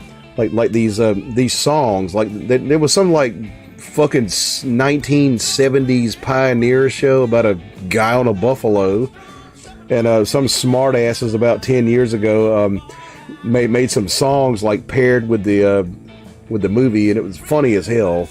Like just look up guy on a buffalo like on YouTube and stuff. George Ordway says, any SRV left in you? How about a set? Yeah, I'll do some SRV in just a minute. All right, let me smoke this cigarette. Martian Murray says, whoa, there's two USCs, Cali and Carolina. Yep. Yeah, I tell people I went to USC, and they're like, oh, you went to fucking the University of Southern California? Like, no, University of South Carolina. Ernesto says, isn't shine if it's legal. Right. Hey, I've drank the illegal shit and made it, hypothetically, in Minecraft. Dominique Spioto says, be real or be for sale. George says, gown to buffalo. That's funny as fuck, like that gown to buffalo stuff. Mad Max says, any opinions on Native Americans? They're pretty cool. Like I've had a few interactions with them and stuff. It's hard to find them around here, like in the East Coast, because remember, like back in the 1830s, I believe that they were moved out west. But we still do have like a couple of Indian reservations on the West Coast. I mean, the East Coast where I live, not the West Coast. Like Cherokee, North Carolina. Go up there all the time and go to the casino and all that stuff. And they work all the restaurants around there. And cool people. Had a Native American, like half Indian bass player for a while. He was cool.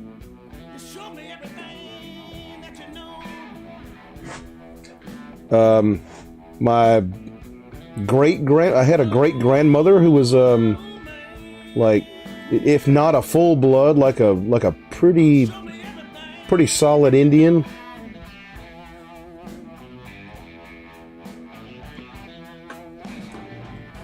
In fact, some of my family is called Black Dutch, which they were basically like Germans or Dutch or something who intermarried with Indians. I got a little bit of that in my family.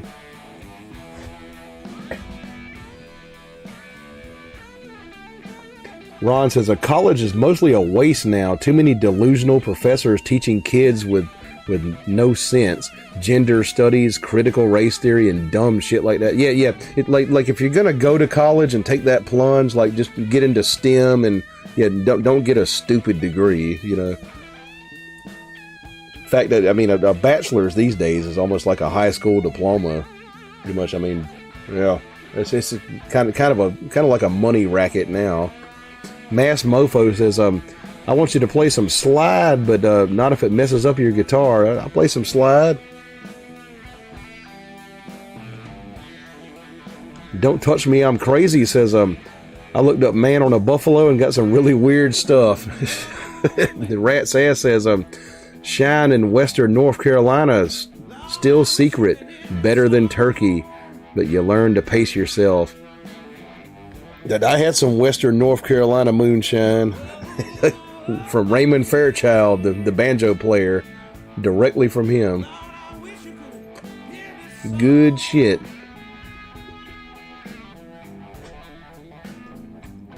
Ryan McGowan says, I live in Native American territory. Hang on, it slipped past me here. They all play music here. That's good. That's cool as hell. Ron says, that reminds me of my Minecraft still needs cleaning before I use it again. I didn't get some buildup in there. George says, here's the playlist. Yeah, to a Guy on the Buffalo. Mad Max says, beautiful people and beautiful drumming. Says, beautiful hair. Oh, I want to do slide on my Les Paul. It's kind of good to have like one dedicated electric like set up for slide, like with high action and thick strings on it.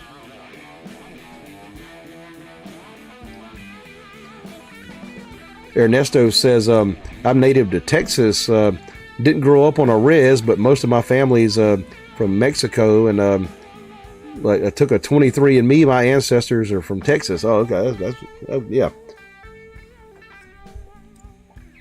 Likes me some Texas.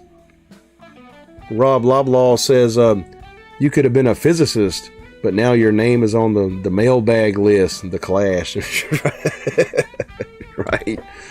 Right. Brian says, Edward, what are your thoughts about Derek Trucks? I'm not like an expert on the guy. I haven't heard like a ton of his stuff, but I have heard him play. He's very good, like does good slide work, plays a fucking SG.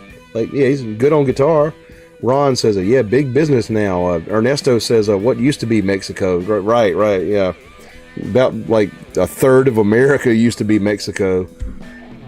Rat's Ass says, Raymond the Legend. Yeah, best banjo player of all time, in my opinion. Met him a few times, hung out with him and stuff. Like he had that Opry House there in Maggie Valley. Like, yeah, love that guy. Sporty Otter says, I worked since I was 15 and paid for my own double BA diploma. And now I'm a hermit living off a man's mercy. Bought me nothing, but university time did a whole lot to make me the person I am now. I mean, like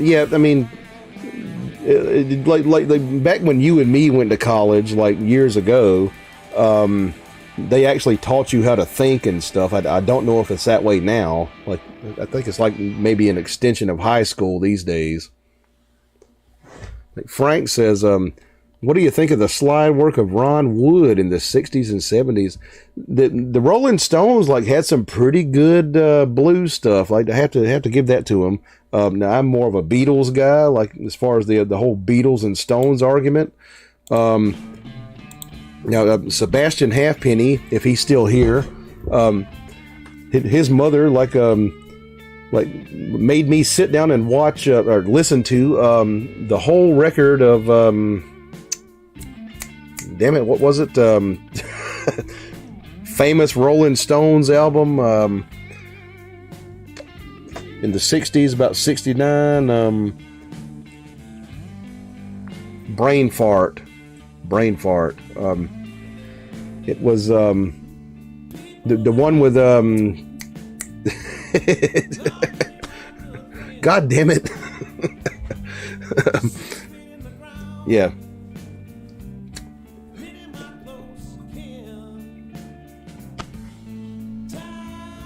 Let It Bleed, yes. I listened to Let It Bleed all the way through. But my conclusion was the Stones and the Beatles are like two completely different bands, like no comparisons. I don't know why people compare them and contrast them and stuff. Like the fucking Rolling Stones were like a bunch of like rock and roll guys, and the Beatles were more like artists, like artsy fartsy type guys, right?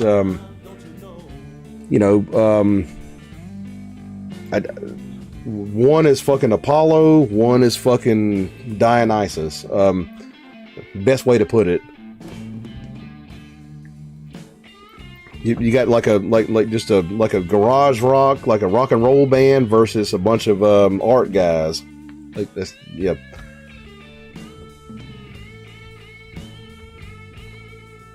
But what was that that request I had earlier? I've forgotten. Had an SRV request, and somebody requested something else. Let me see. Somebody requested like a general slide song. Sebastian says it's their best work. Yeah, Let It Bleed. Yep. And Sporty says love Let It Bleed and Exile on Main Street so much. Sporty says, hey, Rat and Roll. What's up, Mr. Rat and Roll? He says, do you listen to Johnny Lang? I've heard of him, but don't know much of his stuff. But like most like deep like music people, I don't mean the guy like singing Wagon Wheel at the bar. I mean like most people who are like deep into music, like will usually go with like shit like Sgt. Pepper and stuff like Beatles stuff. Not to say the Rolling Stones suck. They're good. I play their songs sometimes live. I play Satisfaction and Jumpin' Jack Flash and things like that. But Beatles like a totally different thing. I don't know why people like have that versus thing between them, like Stones versus Beatles. It's like very different concepts, like in both of those bands. Let's do some SRV here. And by the way, if y'all enjoy what I'm doing here, like, please consider throwing me a tip on a super chat or a PayPal or something like that. I would appreciate that very much. Alrighty, Stevie Ray Vaughan.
love her called the sun to shine. She's my sweet little thing. She's my pride and joy. She's my sweet little baby. I'm a little lover boy. Well, I love my baby, heart and soul. My baby's love and won't never grow. Oh, she's my sweet little thing. She's my pride and joy.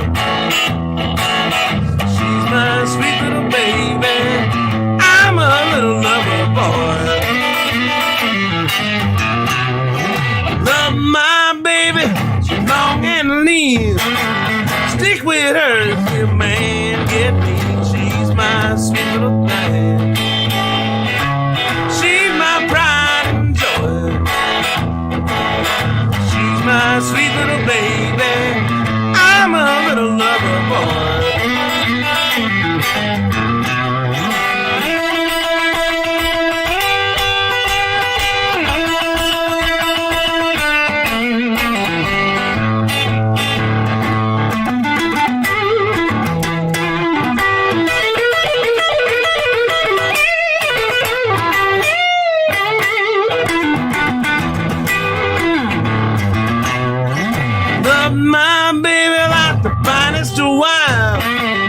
Stick with her to the end of the time. She's my sweet little thing. She's my pride and joy. She's my sweet little baby. I'm a little lover boy. Love my baby, heart and soul. Love like ours won't never grow. Oh, she's my sweet little thing. She's my pride and joy. She's my sweet little baby. I'm a little lover boy.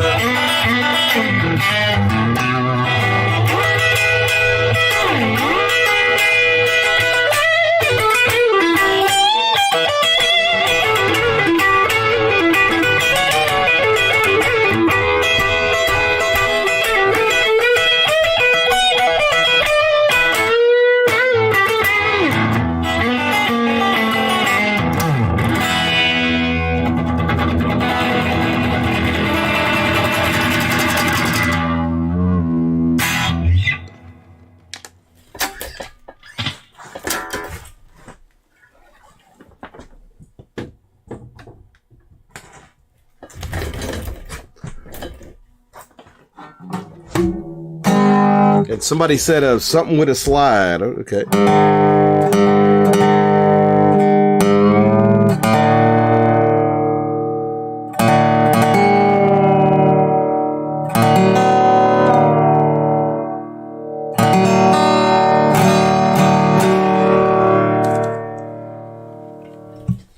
I could find the right slide here. Seem to have lost it. Here it is. All right.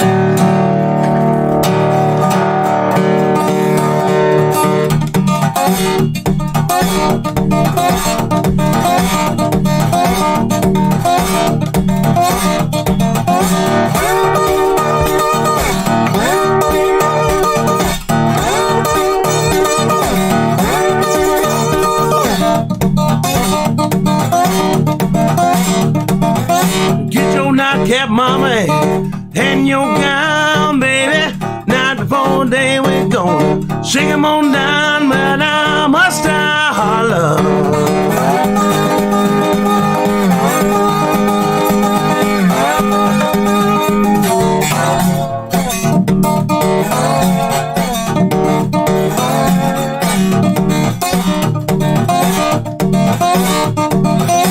They did chili peppers on. Say the chili pepper some more. Rainy day when I must holler.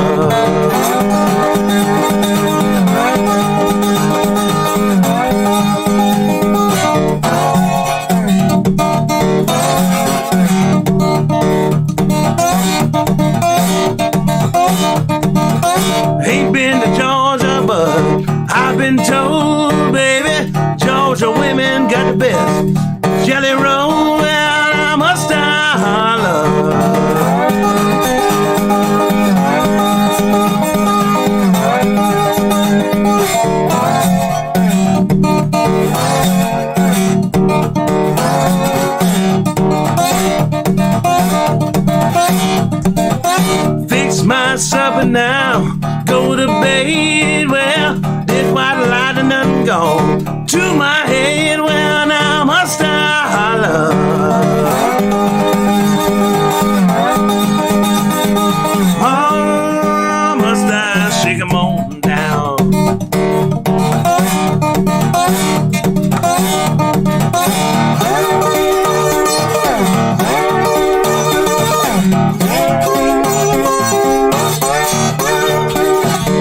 CC right away, you done me, caused me to love you now.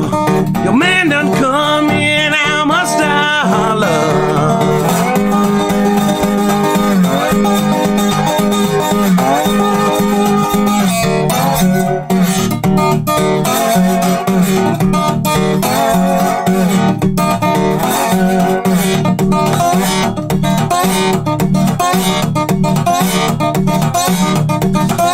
Do something to me, don't know what it is, baby. Get me drunk at that old whiskey still. Well, now must I holler?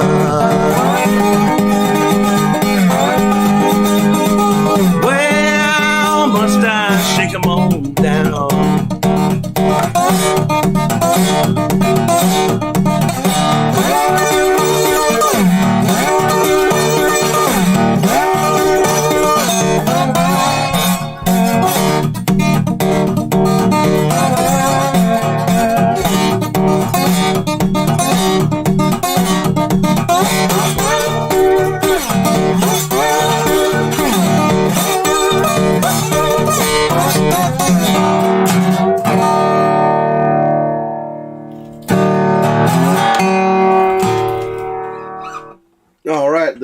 The hill country version of Shake 'Em On Down, kind of Fred McDowell style. Kind of rhymes, don't it? Rob says it's a 60s thing. Hang on. Kind of slipped past me here. It's a 60s thing. You're Too Young. Stones versus Beatles. Media hype. Okay, yeah. Probably. George says a happy Mother's Day, Sporty. Yeah, happy Mother's Day to you, Sporty. Sebastian says, happy Mother's Day to you, Sporty. Chat next time. I guess Sporty Otter must have left. Did she? See, I have to go. My daughter's here. Bringing a Mother's Day breakfast. Going to eat it in the garden. See y'all next week. All right, see you later. You have a good one, Sporty, and happy Mother's Day.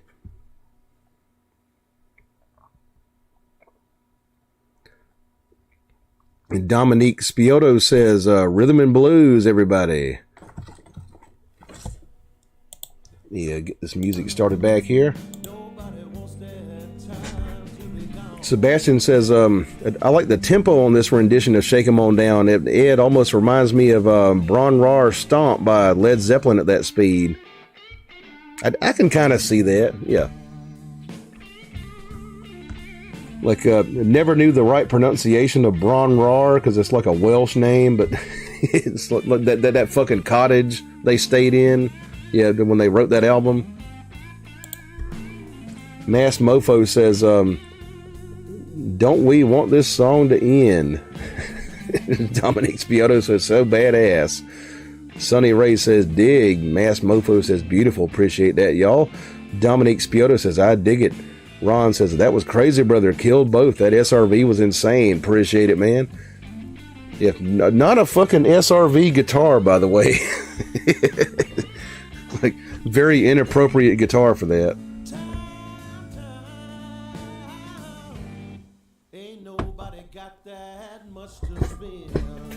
I do have a fucking Strat in the house with like 11 gauge strings on it. Probably good for playing Stevie Ray.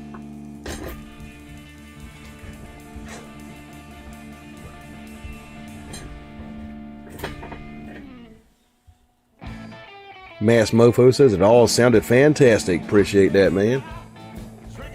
Little smoke mushroom here. And Dominique says, thankful to be here. Cool, man. I appreciate it.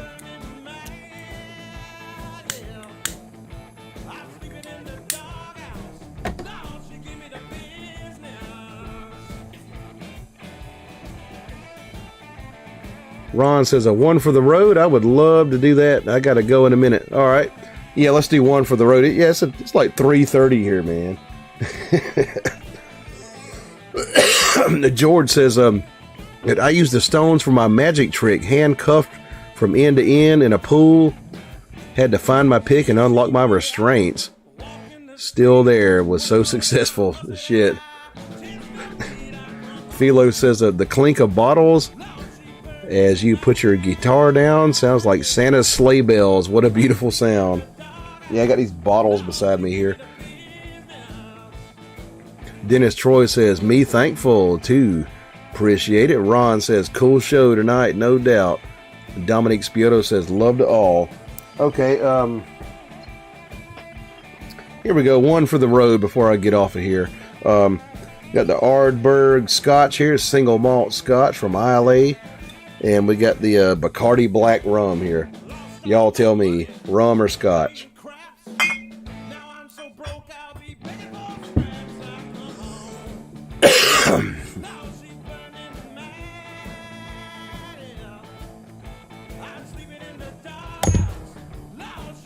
Dominic Spioto says, love to all. Love back to you. Ron says, thanks so much for the late show, man. All right. Yeah. Appreciate it, man.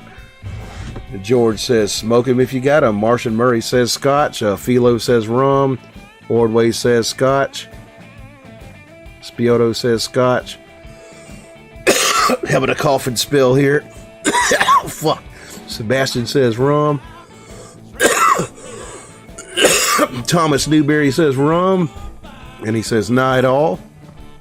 Rat says Scotch. I believe Scotch is winning. Any more votes? Get them votes in.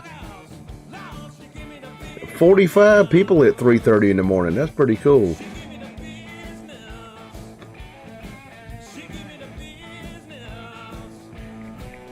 Rat's ass says the road is a hard place. Cheers, Scotch. Dominic Spioto sends me an American flag there. Appreciate it. Looks like Scotch will probably win this one.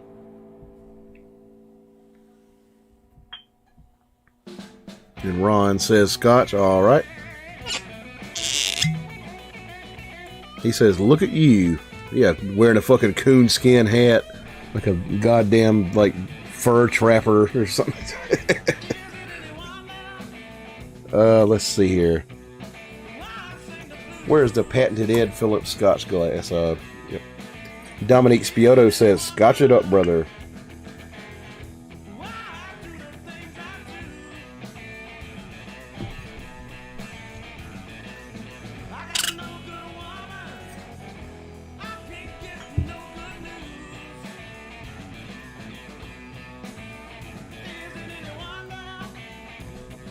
Still got a beer here, so I'll probably hang out while I drink this beer.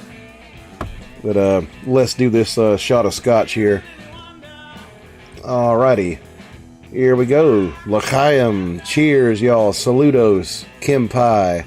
Bottoms up.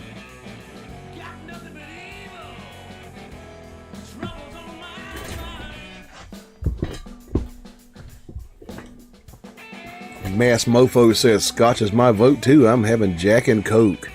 Like Lemmy Kilmister, I guess. The fucking Jack and Coke.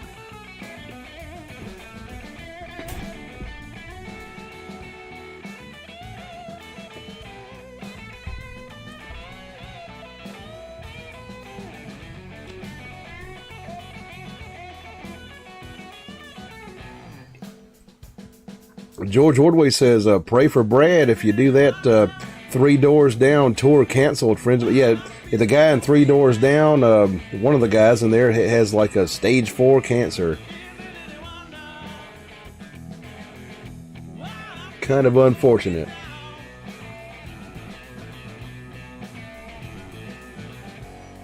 Dominic Spioto says, I cheers with my Miller High Life there, brother. I got me a Miller Lite here. Miller time, right? Ron says, Fooey. He says, shine. I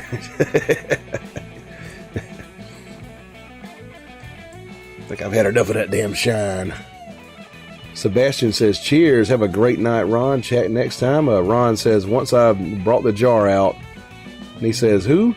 One of the guys from Three Doors Down, the 1990s band. George Ordway knows him apparently, and he says one of them's got like stage 3 cancer, stage 4.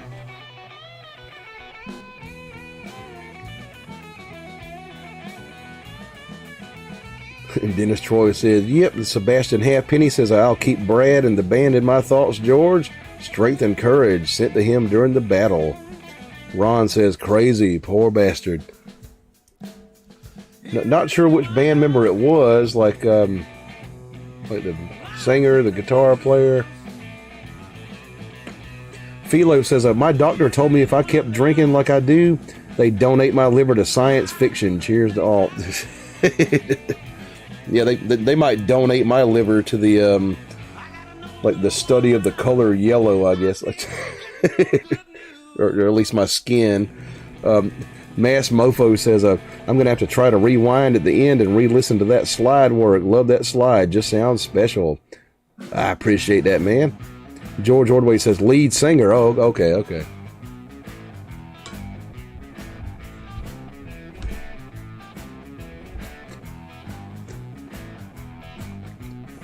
Ron Swanson says, that happened to the lead singer of the Tragically Hip. Brain cancer. He died in a few months after diagnosis a couple of years ago. I remember the Tragically Hip. It was a Canadian band there. He says, live every day, live like you mean it. That's true. That's true.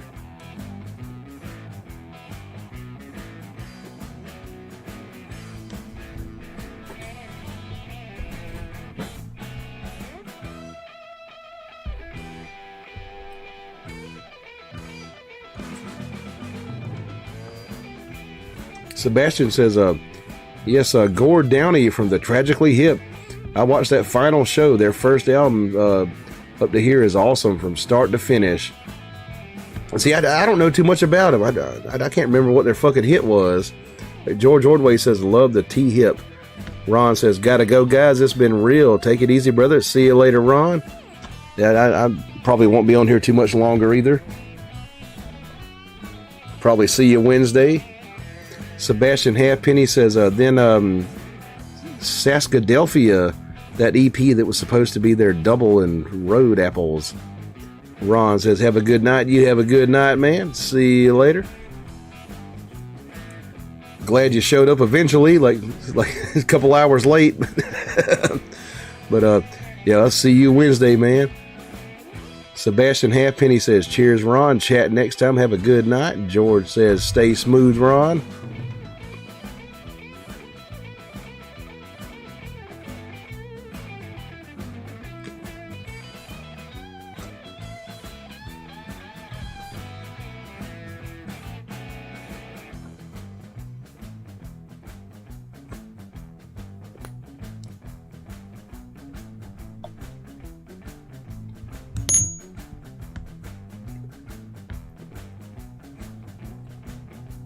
Rat's Ass says a doctor told Zach Wilde that if he had not drank as much as he did, he would be dead. You never know, man. That's weird.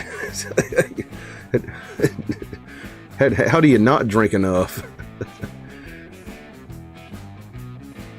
Ron says, cool guys, thanks.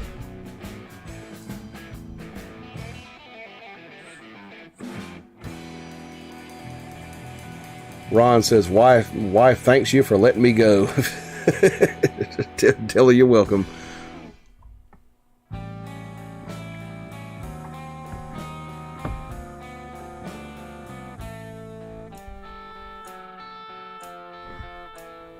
And a fucking afro kind of works with a damn coonskin hat. Ron says she heard you. You have a good one, man.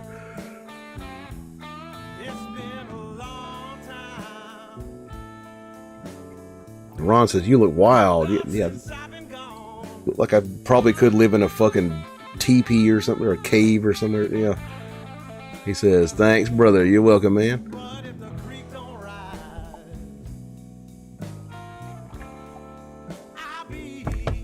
Probably kill this beer and get out of here. I might take my fucking white ass straight to bed.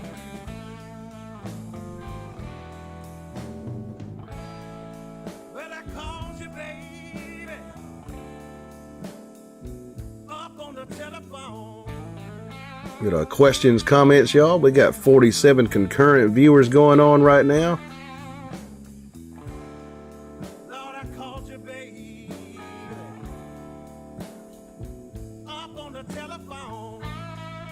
George says, do you have any bedroom blues in you yet? I know that one.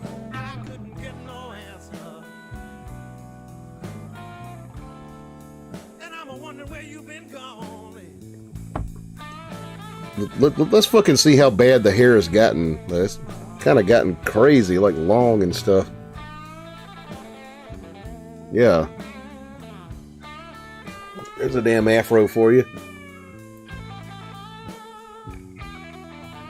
Too much hair. Gotta straighten this shit.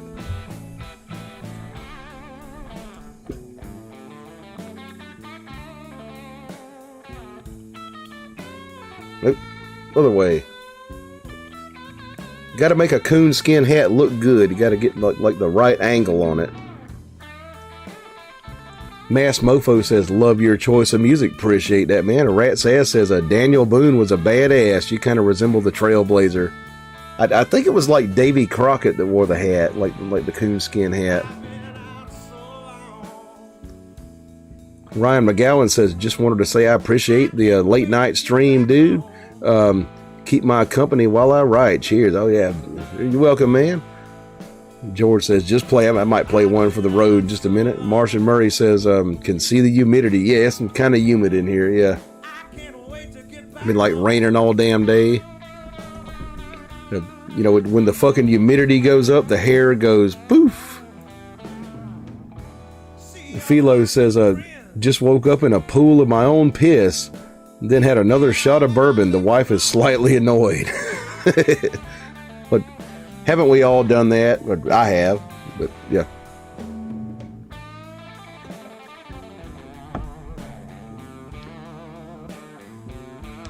Reminds me of a masterpiece by G.G. Allen called Sleeping in My Piss. Frank Morgendorfer says, you need to go to Paris Island, South Carolina to get a haircut. Oh yeah, that's like a fucking Marine base, ain't it? Yeah. I don't cut mine. I just let it do what it does. It never gets like really long. If I straightened it, it'd probably be like down to here, probably, yeah.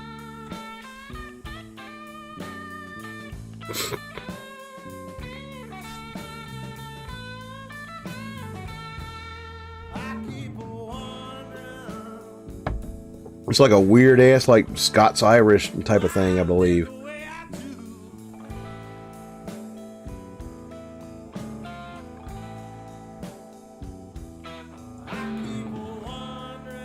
I've had people ask me if I was like related to John Phillips, but because he was born like at Paris Island, South Carolina, and I'm from South Carolina. And no, I'm not related to John Phillips of the Mamas and the Papas. Thankfully. Like he was like banging his daughter and shit.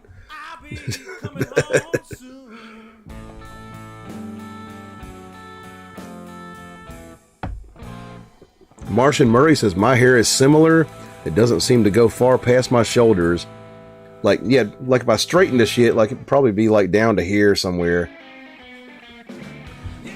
But it never gets like terribly long. I haven't cut it in like 20 years.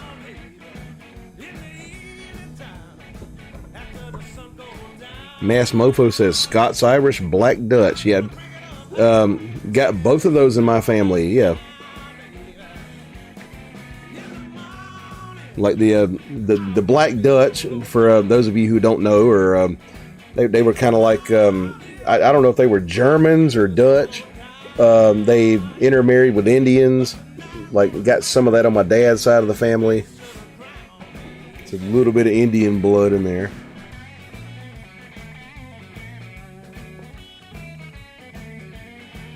But I kind of mostly take after my mother, who was like from a Scots-Irish family, like from Northern Ireland.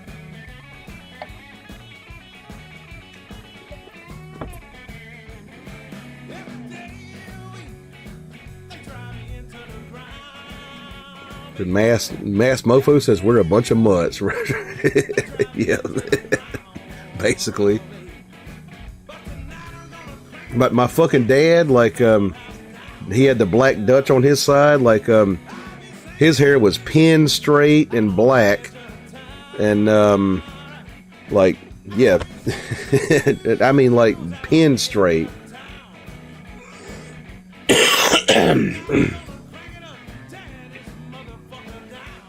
It's probably because of that side of the family that I can't grow a full beard, like that Indian stuff. Like I cannot grow a full beard. Like I get like a kind of a scraggly goatee that grows in, that have no sideburns, nothing like that. Like don't even have to shave like in this part of my face here.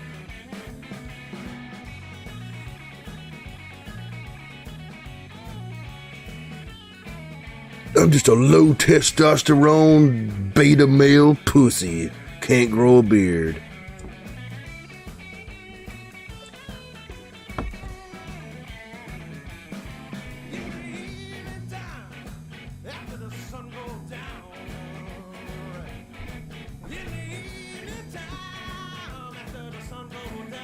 George Ordway says, I'm related to John Ordway, who led the Lewis and Clark expedition to the West Coast. Damn, that's pretty fucking cool. Shit.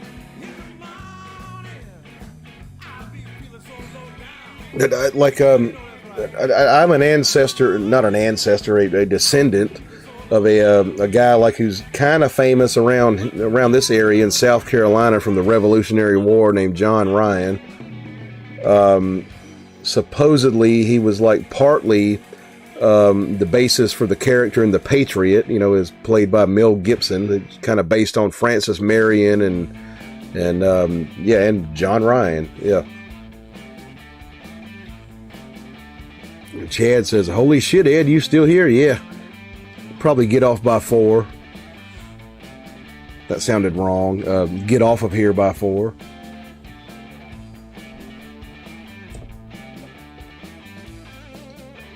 Trying to kill this beer here. Martian Murray says, "I wish my beard would grow like ZZ Top, but it just gets bushier." Yeah, my beard gets like itchy and just annoying and stuff, and so I shave it off. Get the goatee coming in, but still can't grow the full beard. Which I was never into like guys that had like all these big fucking beards and stuff.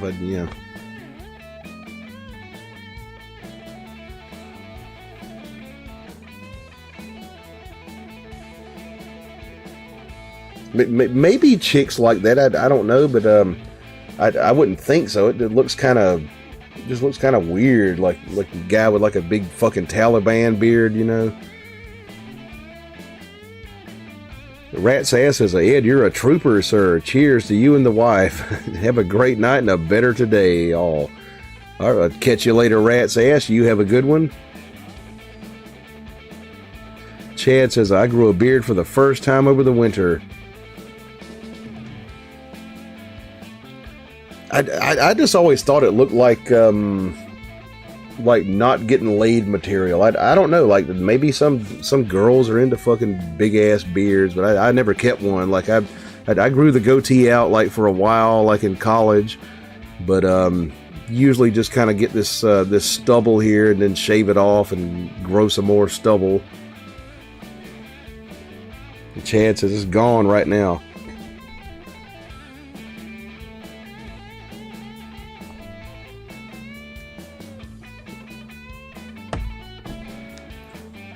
Like maybe like a well trimmed beard would look pretty cool, Smoke me another cigarette here. Like that fucking creepy asshole in Congress, Ted Cruz. He grew a fucking beard and he looked better. Like before that, he looked like some kind of like creepy guy you wouldn't want to meet in a fucking alley. He grew that beard. He was like, "Oh, he looks kind of cool now,"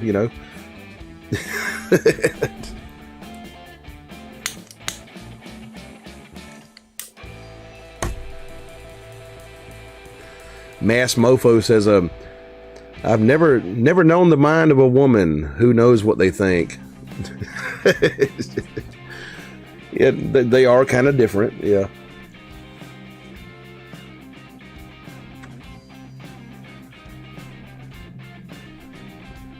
Philo says, "Wife ain't even shouting, just changing the pissed bedding. She's a keeper."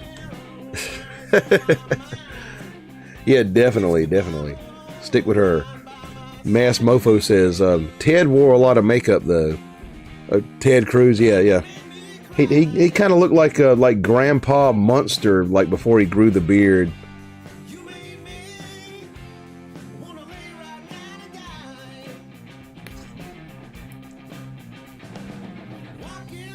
He was like trying to look all like awesome and stuff. Like, my pronouns are kiss my ass.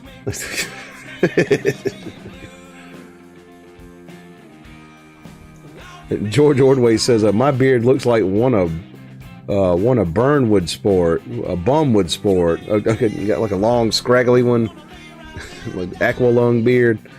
Dennis Troy says 43 watching, 83 thumbs up. Yeah, y'all hit that thumbs up button. That helps me in the fucking algorithm on YouTube.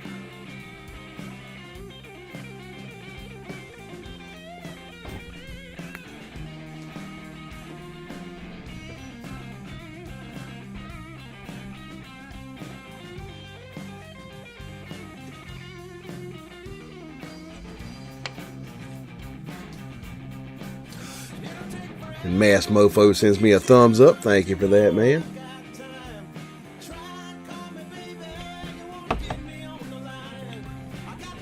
George Ordway says, can't get long. Okay, yeah.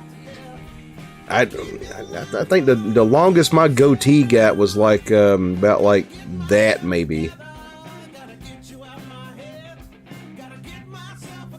I got like real thick hair, so it, like if I grow it too long, it starts to itch and stuff, and so I just shave it.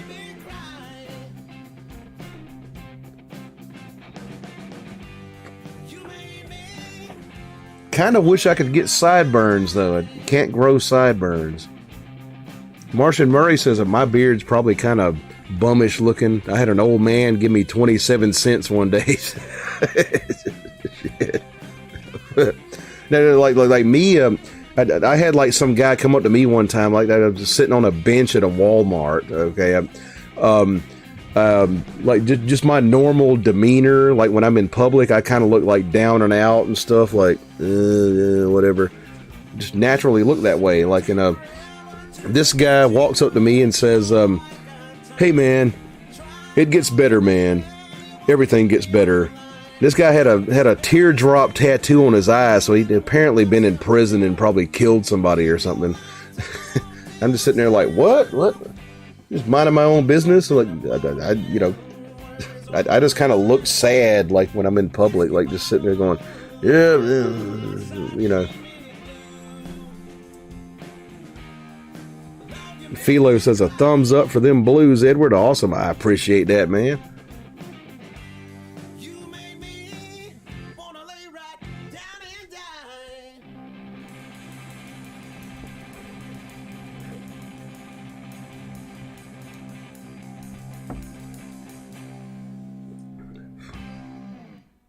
I don't know how that works. Like I just kind of look like down and out all the time. Like I'll be like hanging out with somebody at the bar and they'll be like, hey man, you okay? You all right? Like, yeah, I'm just sitting here drinking my fucking beer. Like, what? Shit.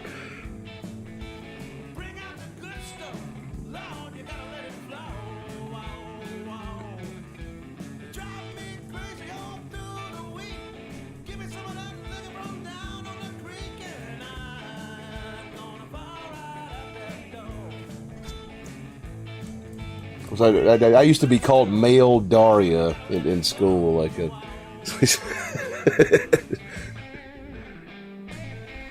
if you don't get that reference, you probably didn't live in the 90s. George Ordway says, PayPal'd you some jingle. I appreciate that very much, George Ordway. Thank you very much for that. And he leaves a PayPal link. Yep. Like, you feel like tipping me, like, go to that PayPal there, and I would appreciate that, or a super chat, like all that works.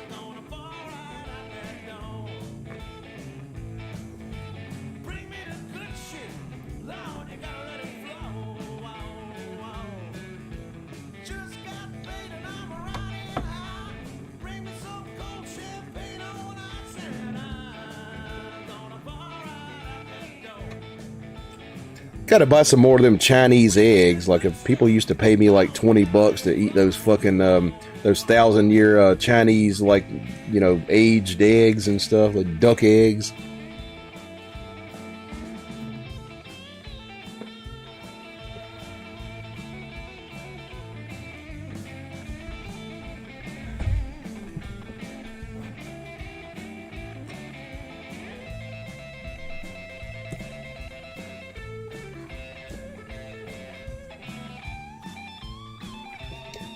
Just about got this beer done.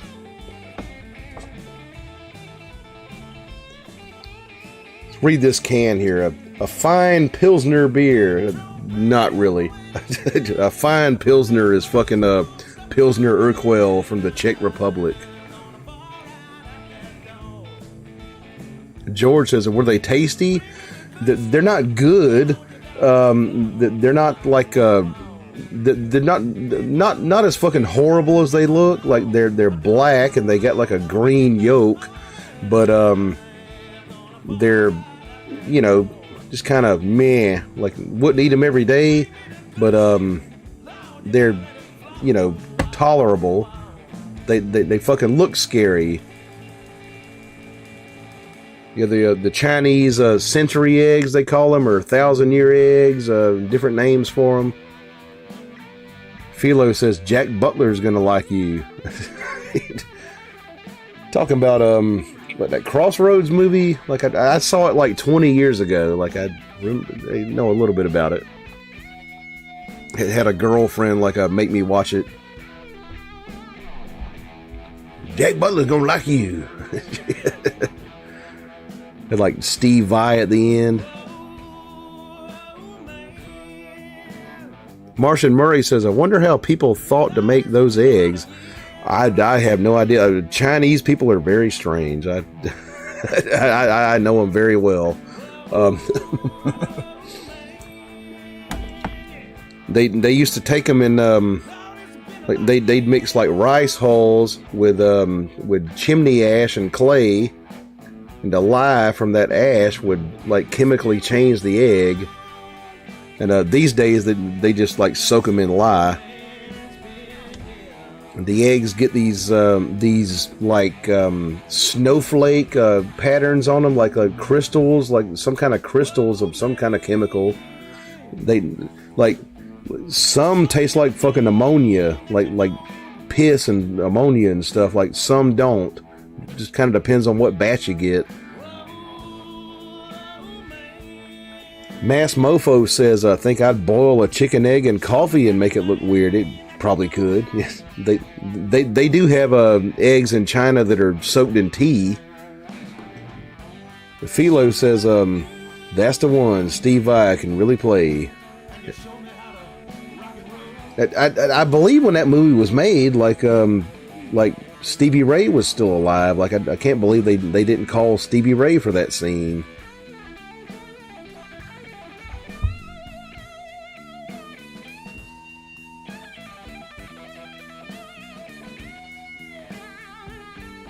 You know, hey, Steve Vai is pretty good. He used to play for Frank Zappa. You know, anybody who played for Frank Zappa is a friend of mine.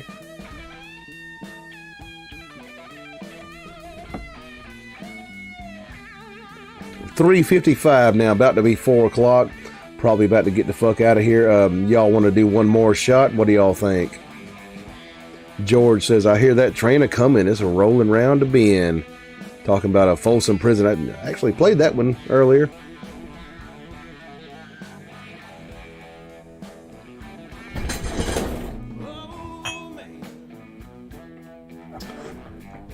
All right. What's it going to be, folks? Corn liquor or scotch?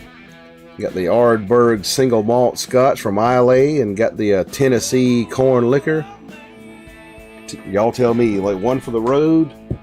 Probably get off of here until Wednesday. Martian Murray says scotch.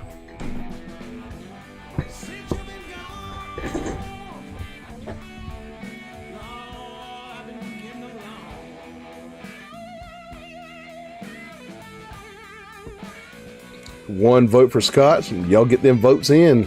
41 people in here. Vote. Your vote counts. Frank Morgendorfer says Key to the Highway and Ardberg, please. Okay, I'll do Key to the Highway. Philo says Corn. I insist. It's an order. It's democracy around here.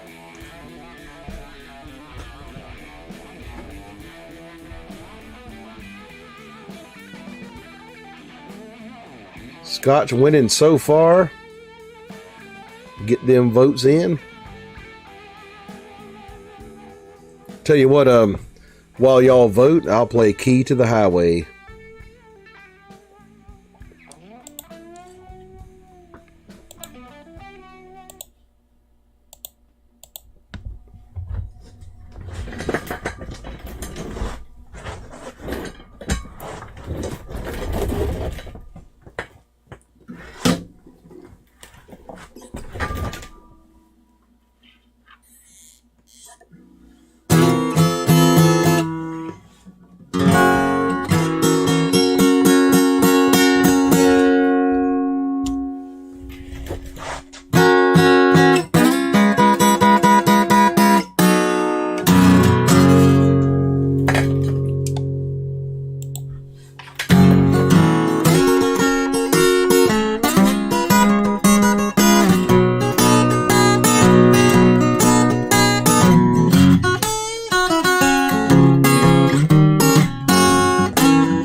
I got the key to the highway, still outbound to go.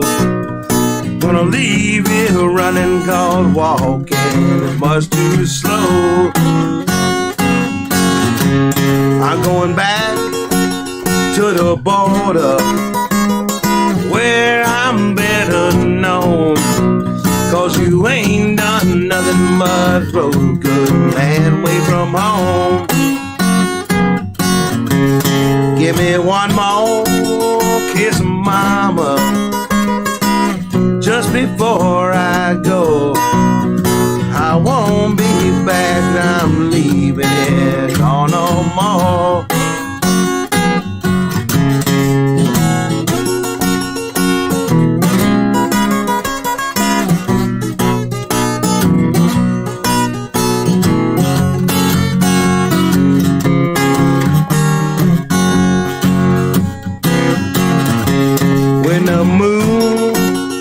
Over the mountain, honey, I'll be on my way. I'm gonna walk this highway till the break of day.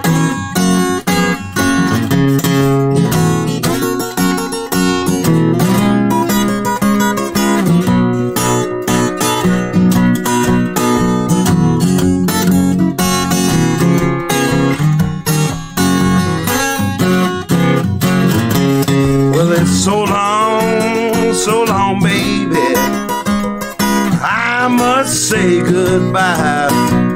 I'm gonna roam this highway until the day I die. I got the key to the highway, built out bound to go. I'm gonna leave it running, cause walking much too slow.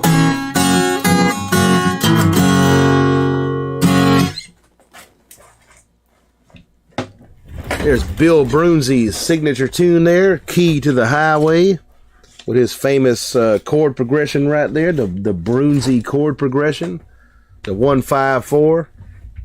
Beato! All right.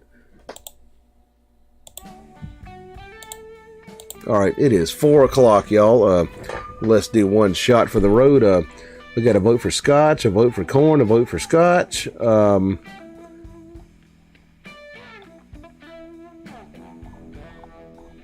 Okay, so only got 3 votes for liquor, and Scotch wins so far.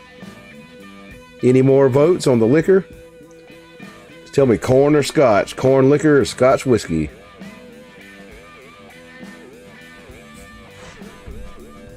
Mass Mofo says, want to hear some more Slide was awesome. I'm probably getting out here pretty soon. George says, keep him in your thoughts and prayers, talking about the singer for Three Doors Down. Rosa Falls says, thanks for the great company while I cut squares for a quilt. Happy night all. You have a good one there, Rosa Falls. George Ordway says, good night, everyone. Have a great day. Chad says Scotch. George Ordway says corn. I believe Scotch is still winning by 1. Philo says, Bill's looking down and wondering how someone plays his style of blues better than anybody. I appreciate that, man. And Frank Morgendorfer says, thanks for all the hard work, Ed. Thank you, man. Appreciate that. We'll call this for Scotch.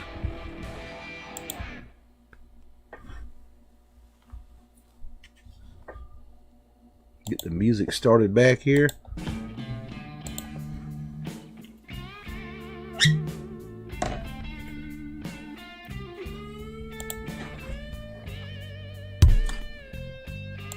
All right. Out of the patented Ed Phillips Blues shot glass, here we go. Some Ardbeg smoky ass Scotch.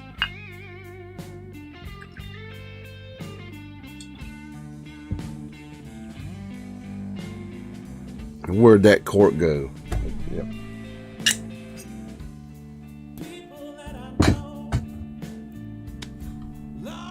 All right, y'all. Cheers, Kim Pai, L'chaim, all that good stuff. Saludos. Down the hatch.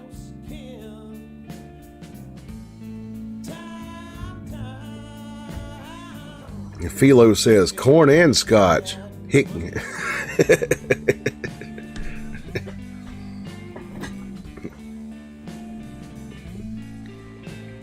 All right, 4 in the morning, y'all. I guess I'll see y'all. Same bat time, same bat station, like the regular time. Wednesday, 8:30 Eastern Standard Time. We'll do the good old Batman theme.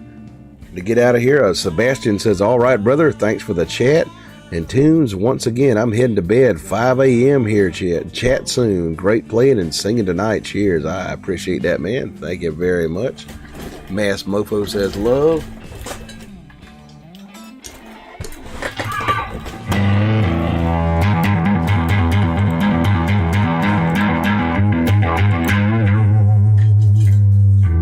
All right, let's do the fucking outro here, the coda.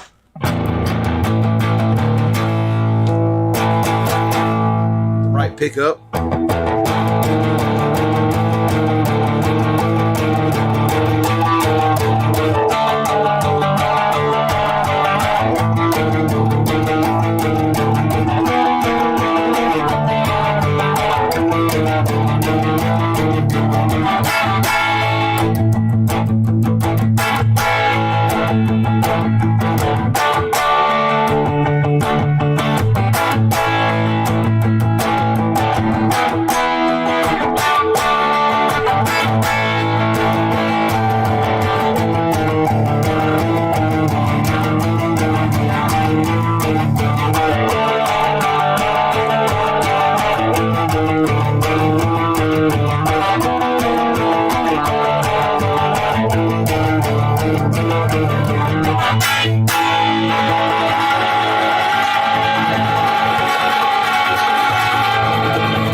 Chad Thompson says, what's the hardest metal song? Probably Master of Puppets or something like that. George Ordway says, cheers in Latin, Ubentium.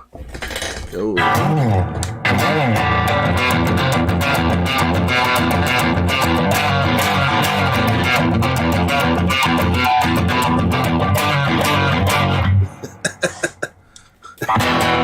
He says $20 for Master of Puppets. I don't know it all the way through. I just know like bits and pieces of it. Let me see here.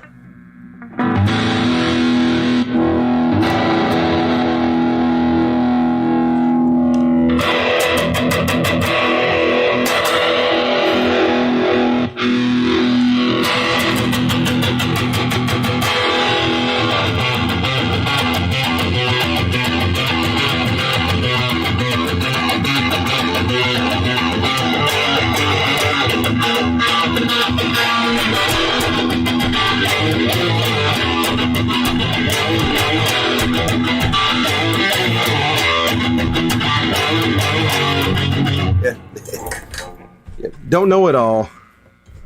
Sorry about that, Chad. But Mad Max says, do Iron Maiden. Let's see. Chad sends me $20 in a super chat. Thank you very much for that, man. He says, get it in. I appreciate that very much, man. Thank you very much for that. For your generosity.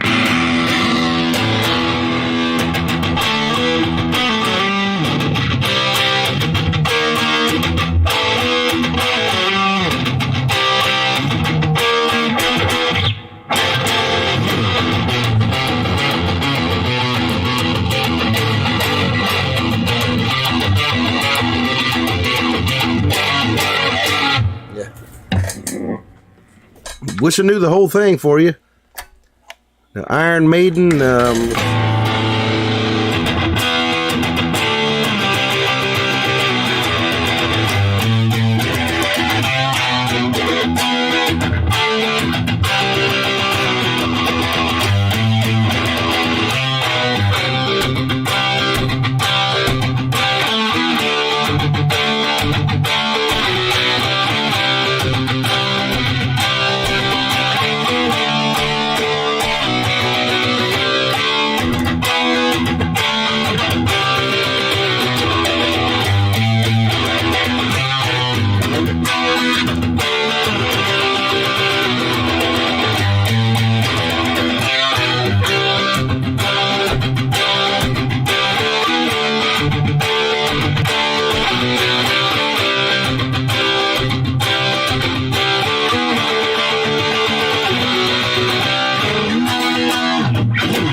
NIB, let's see.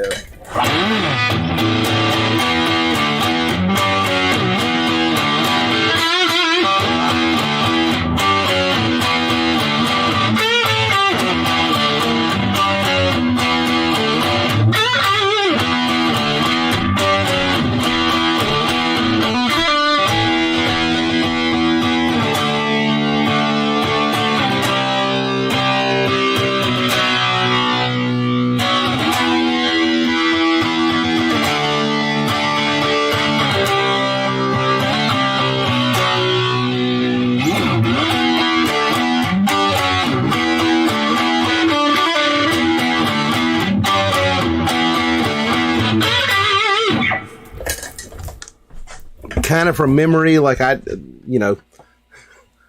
never done that with a band.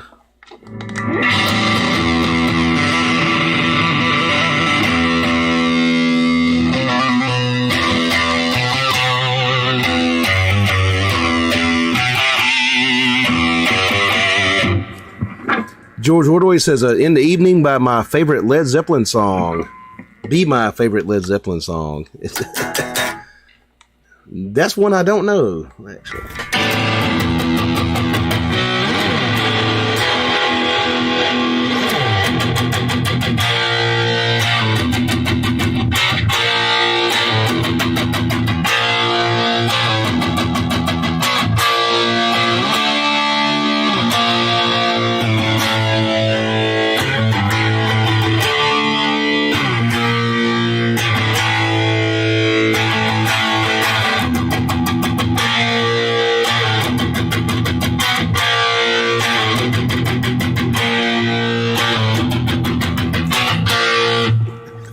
All right.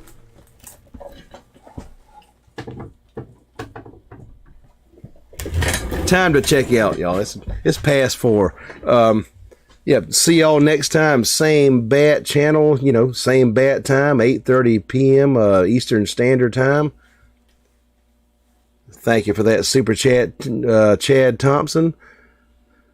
And he says, later, man. Thank you very much for that. He says, Ed never going to sleep. Now he's on metal. Right. George says, in the evening. I read that. But, all right. I'm going to get out of here like right about now.